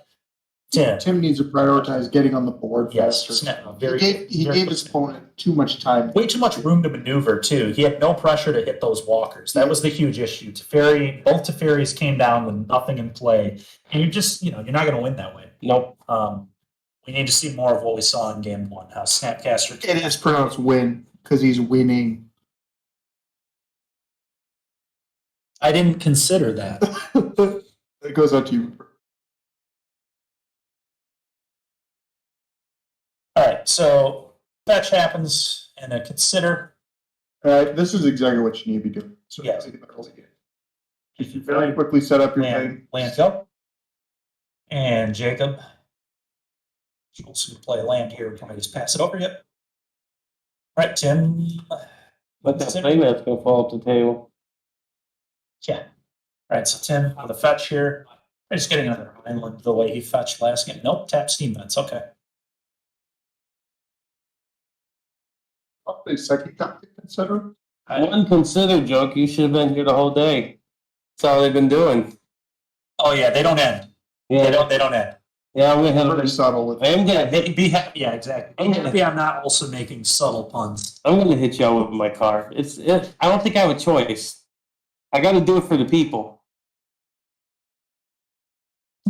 That's your reconsider. Okay, so Tim play land, and he did have that second copy of Consider, which you got to think is pretty good for him here. I mean, like you said, kind of exactly what you want to be doing. You're setting up, smoothing out those draws, and it also sets up for a very good Snapcaster here. Snapcaster Consider is just exactly what you want to do on this turn 3. So we'll see if that's what he does. It's an Archmage's Charm to draw 2. And Jacob, I don't think that's where you want to be. just letting it happen. Yeah. It's hard for Tim because if he passes it, now he has to move to discard. He should be at 8 card. So, unless I'm missing something. Did I miss Oh, Tim was on the play, so maybe he's at 7 cards. Yeah, maybe he's at 7.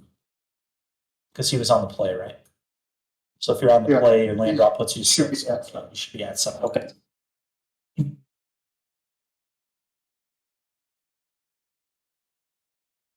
Yeah, I like the no counter.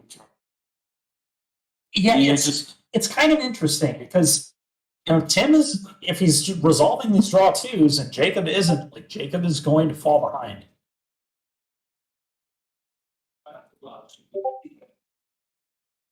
Now, is Jacob going? Is that a rest in peace? No, it's a chalice.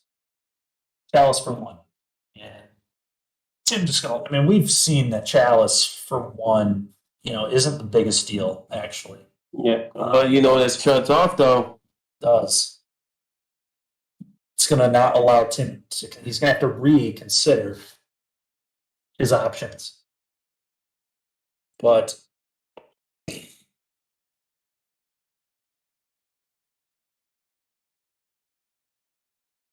oh man.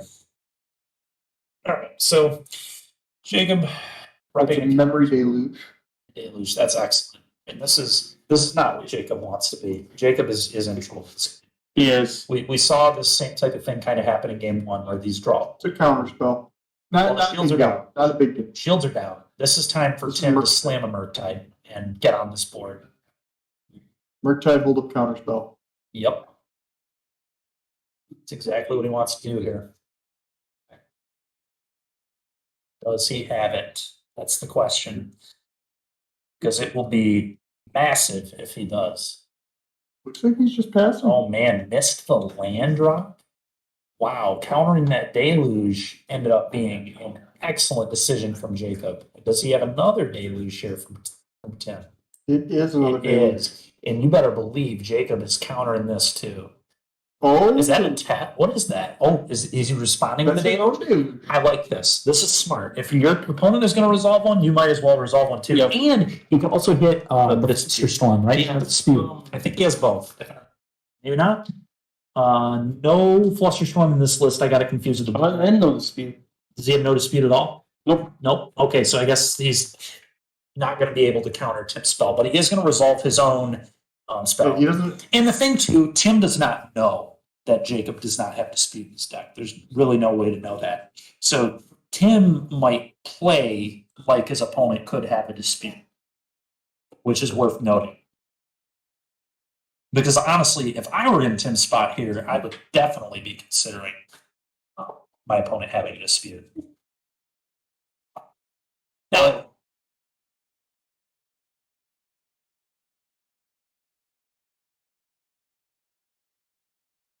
Now, interesting enough,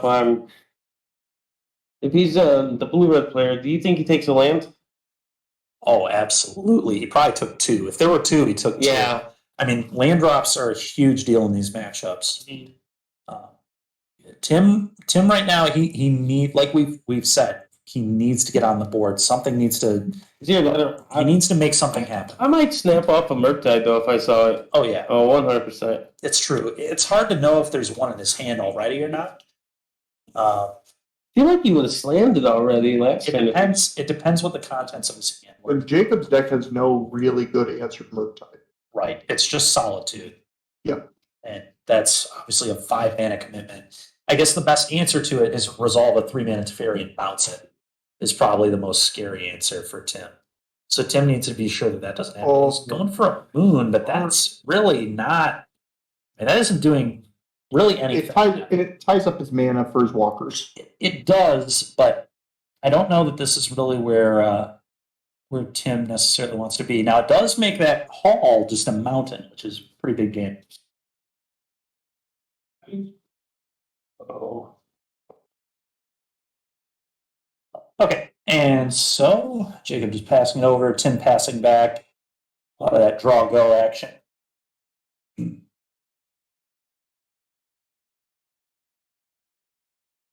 And is that there? Some sort of non-basic. I can't tell off the cuff. Oh, it's a Ketria triangle. Okay. Mountain. Ketria mountain. Yeah, it's a mountain. That's what it is. But ooh, okay. I used to like this play. I like this play too. The interceptor's 10 from down. Pretty sweet. Yeah, give him less blues. Yeah, that's only like one counterspell potential there. Okay. Also, worthy of mention, Jacob only has 1 planes, Yeah. so he's cutting him off the white mana that he needs for solitude. Not only that, but spreading seas would be very good right now. Spreading seas on the plains. I think he only plays 1 though. Okay. Singleton cut. Okay. Well, he would love to draw it. For sure. Love to draw it right now. Okay, that's 2 blue. That's going to be a Murktide. Yeah. And so here's the Merc.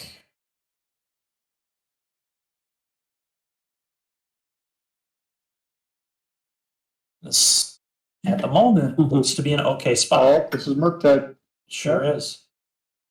And what is Jacob going to do about it? That is the question. Now, most importantly, it's Murktide with potentially Test of Talents plus Counterspell, which would be huge. Because there's 3 blue mana over there. And I believe Jacob only has 3, maybe 4 blue lands. No, I 3. kind of like this with Tim. I kind of like him just don't fight over the Murktide here. No, of course not. I don't like fighting there either. You're very happy to trade 2 for 1. Trade 2 for 1 and gain a good amount of life. It's got a lot of really bad draws. Yep.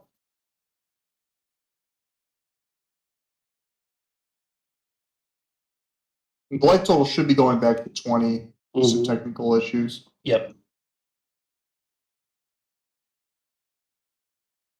Well, obviously, Tim doesn't have the pressure at the moment, but who do you feel is ahead in this game right now, Andrew? It's close. I Yeah, think I'm a bigger fan of Tim's I position think I am because too. he can limit the number of Borrower Chalice. Very interesting. he can limit Jacob's plays with this blood moon Yes. significantly. Yes, which is very key. Very key. And Jacob's win conditions are that Hall of the Storm Giants. Yeah. Plus the Planeswalkers. Yep. I think I just cast this bar. We're just put it into play. Oh yeah, Let's absolutely. just rumble. This is What's what his 6 turns? That's big. Huge.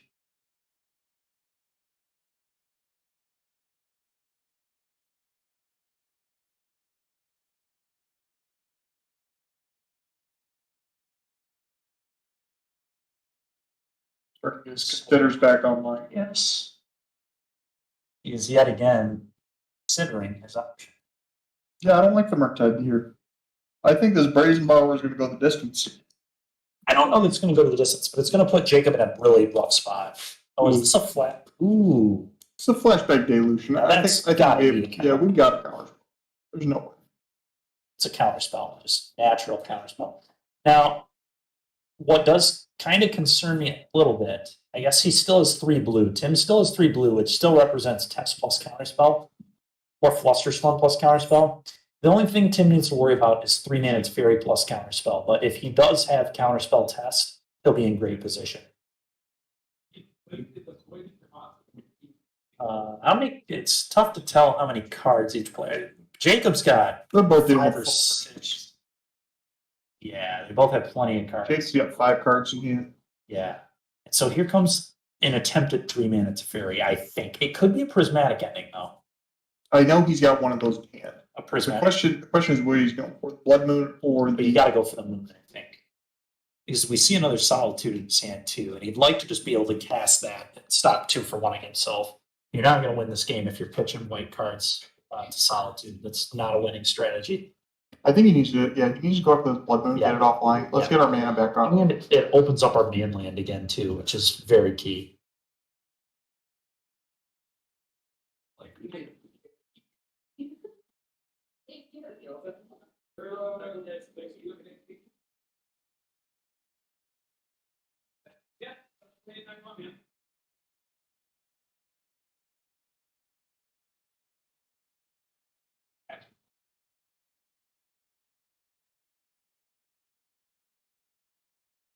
There's the prismatic ending. Now, I'd imagine Tim is going to fight. Do you think he goes for a test on prismatic ending?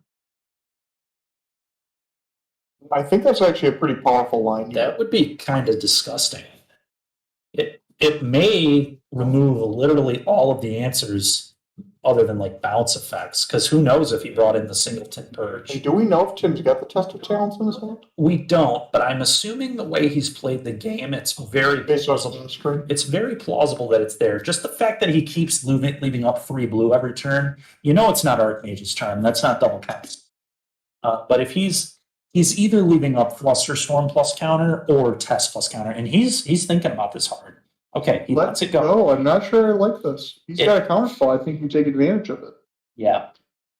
You know, we'll see what happens. Maybe Tim has another Blood Moon and he thinks he can land it. But yeah, that's a little awkward for sure. Because like you said, the mana was getting very taxed on Jacob's side of the board. Now, I'm a little surprised. Oh, the Chalice for 1 again. We knew we had that. It's a bolt. It's a Okay. bold face. Let's speed up the clock a little bit. Yeah, get it out of your hand. Get some pressure. Now, Jacob here, only with 4 mana up. This is a time for Tim to maybe get more on the board. But I guess, Tim has a 4-turn clock right now with just this Brazen Borrower. Oh, wait, that should get countered. Unless the Chalice hasn't resolved yet. Oh my goodness. He just Chalice checked him and got it. Oh my god. He's getting the Solitudes. Oh, and so Jacob here, huge blunder. Not countering this to the chalice. Oh boy, This was an excellent play from Tim. He paid 2 life. He didn't think about it. He has to pay 2 life. He doesn't have black mana. Yeah. Either way, No, I'm just saying that's it why was great that it was like his first action. Well, he just caught it. He just caught it. Asking the judge about it. Oh, but it's too late. Now, Yeah, because it's already started. It's already started resolved. you can miss that. Yep. Unless, of course, it's your own chalice and you're Yes. intentionally missing, then you're cheating. But yes, as it is, this was a miss, and this is going to be a huge blunder from Jacob. And not only that, he gets free information. This is huge. This is massive, yeah. Because Solitude is going to be a very good way to beat this Brazen Bar. And there were, I believe, there were none in hand. Wow. But really, the thing is, the Surgical getting to see the cards that are in Jacob's hand is big game, too. Wow. Oh, buddy. This could be a difference maker. And that's really rough. That's really going to be a very rough. If Jacob does end up losing, definitely a rough. This is This is a rough mistake. Very rough mistake.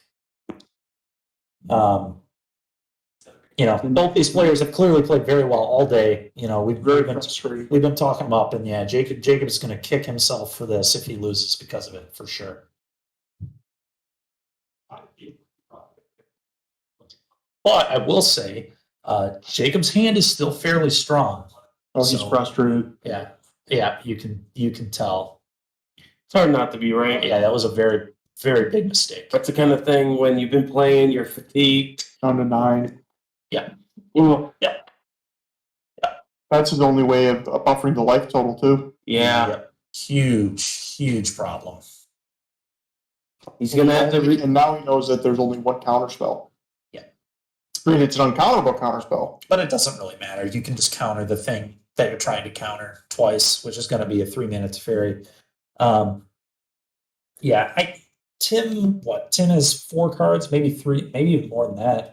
It's hard to tell. He fired off that bolt, so he was down a card from that, and then obviously he just used the Surgical. I'm thinking he probably has 4, 3 or 4, probably 4. It's about what it looks like. But yeah, This is going to be a verdict. He's got to get the Yeah. he's got to get the borrower off the board. yep, and that's fine. This is a fine verdict. Nothing wrong with this. Get the borrower off the board. Oh, he's not. Oh, for 3 minutes up for you. Oh, okay. Oh, we fight. Oh, I mean, if Tim has the answer, I mean, this is not resolving. Wait, what is going on here? Okay, yeah, you gotta counter. I mean, thinking about which one. Snapcaster Mage. I don't like this. He's making the He's losing a lot of mana from this play, which is a little awkward. But maybe he just doesn't have anything else. he's making the verdict. He's putting He's making the verdict even better, yeah. Cryptic. Oh. Ooh. Oh. And Oh, but Jacob has draw it. huge. Another veto. Is that a second? I That think. is a second veto. Okay. And so now But he's tapped out of Cryptic Ring or out of Supreme Ring. is the Teferi is going to die, but this is going to take a lot of pressure off him and is going to. Okay. Don't agree with this play. Well, Bouncing you borrowers. can't do the snap, right? I don't think you can give him the snap. Yeah. I think you have to. I mean, you're up a card. He's not up anything on the borrower there. He's going to get a bounce your chalice, but it's whatever. You can just replay it. I think he's okay with that exchange. Okay, land drop. Now, obviously, we know there's a brazen borrower in Tim's hand. They're both running low on gas at this point. They are, I and think. Doesn't Tim still have a memory date? So. it does not appear. He does. Okay, that's huge. Does he have 2? I think he has 2. He does. Yeah. He does. The Yeah. first card and the 4th card. Yep. And that could be the difference maker is these days. Okay, 5 minutes to fairy. I think he's doing this in the end step. The deluge. Why not? I mean, it's free. It's in your graveyard. Your opponent passed. Now they have to expend counters on this. Mm-hmm. Oh, Jacob also has a deluge in his yard, doesn't he? Maybe not. See, That's deluge. that's a deluge in response to deluge. I like I this. see an Archmage's Charm in there Ooh, too. that's excellent. Question is, what's the other card? And you know, we talked about how the Solitude play obviously was, The charm and something else went in hand. we talked about obviously how awkward the how losing the Solitudes was, and it was very awkward. It was a mistake, but You just need to it regain. does Regain it your does composure, you can still make your win this. deck. It does decrease the contents of your deck and make it more likely that you're going to hit the cards that are even more important than Solitude, which are Counterspell, Archmage's Charm, and your other counter spells. So you know, obviously it was a mistake. I'm not saying it wasn't, but you know, he can still recover. It was not a game losing error.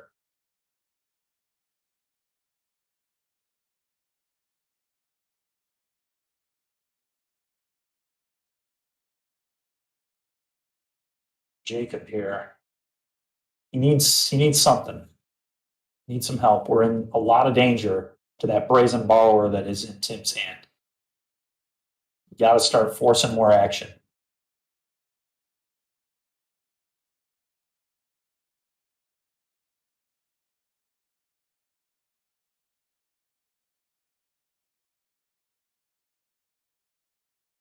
Yep, and the borrower's coming in. And Jacob and you. Petty theft? It is. Okay. How many cards does Tim? Just two? It's like two. Okay. Jacob fetching to 6. This is not where you want to be. Failing to find. I think he found it, didn't he? Didn't he just get it really quick? I thought he got it really quick. Yeah, he did. He did. I apologize. Yeah, he was very quick about it. And I guess when you're playing blue-white control, you got to be quick about your fetches. Mm-hmm. You gave me spending all day thinking about that. This is going for a deluge. It would appear so.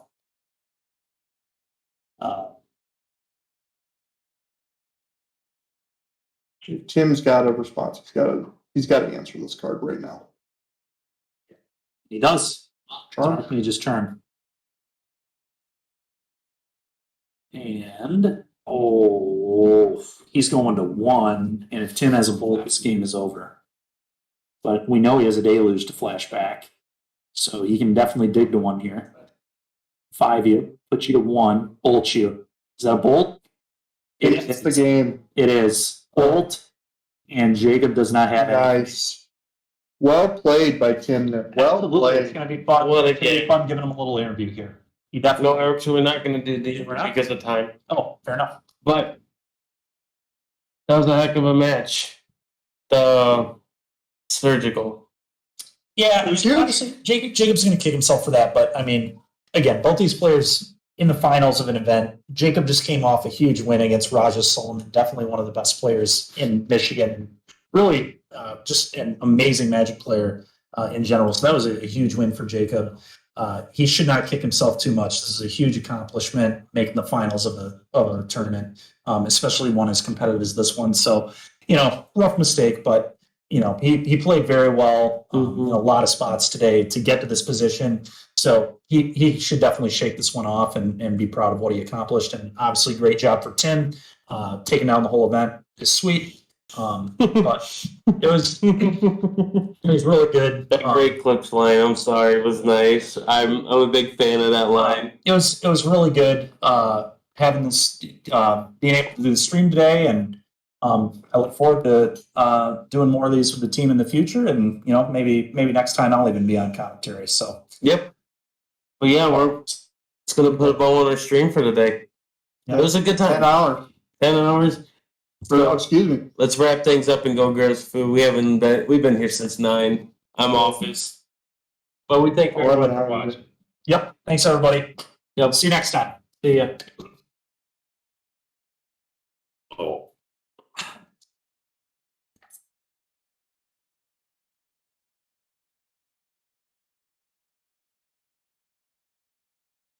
Good job, guys.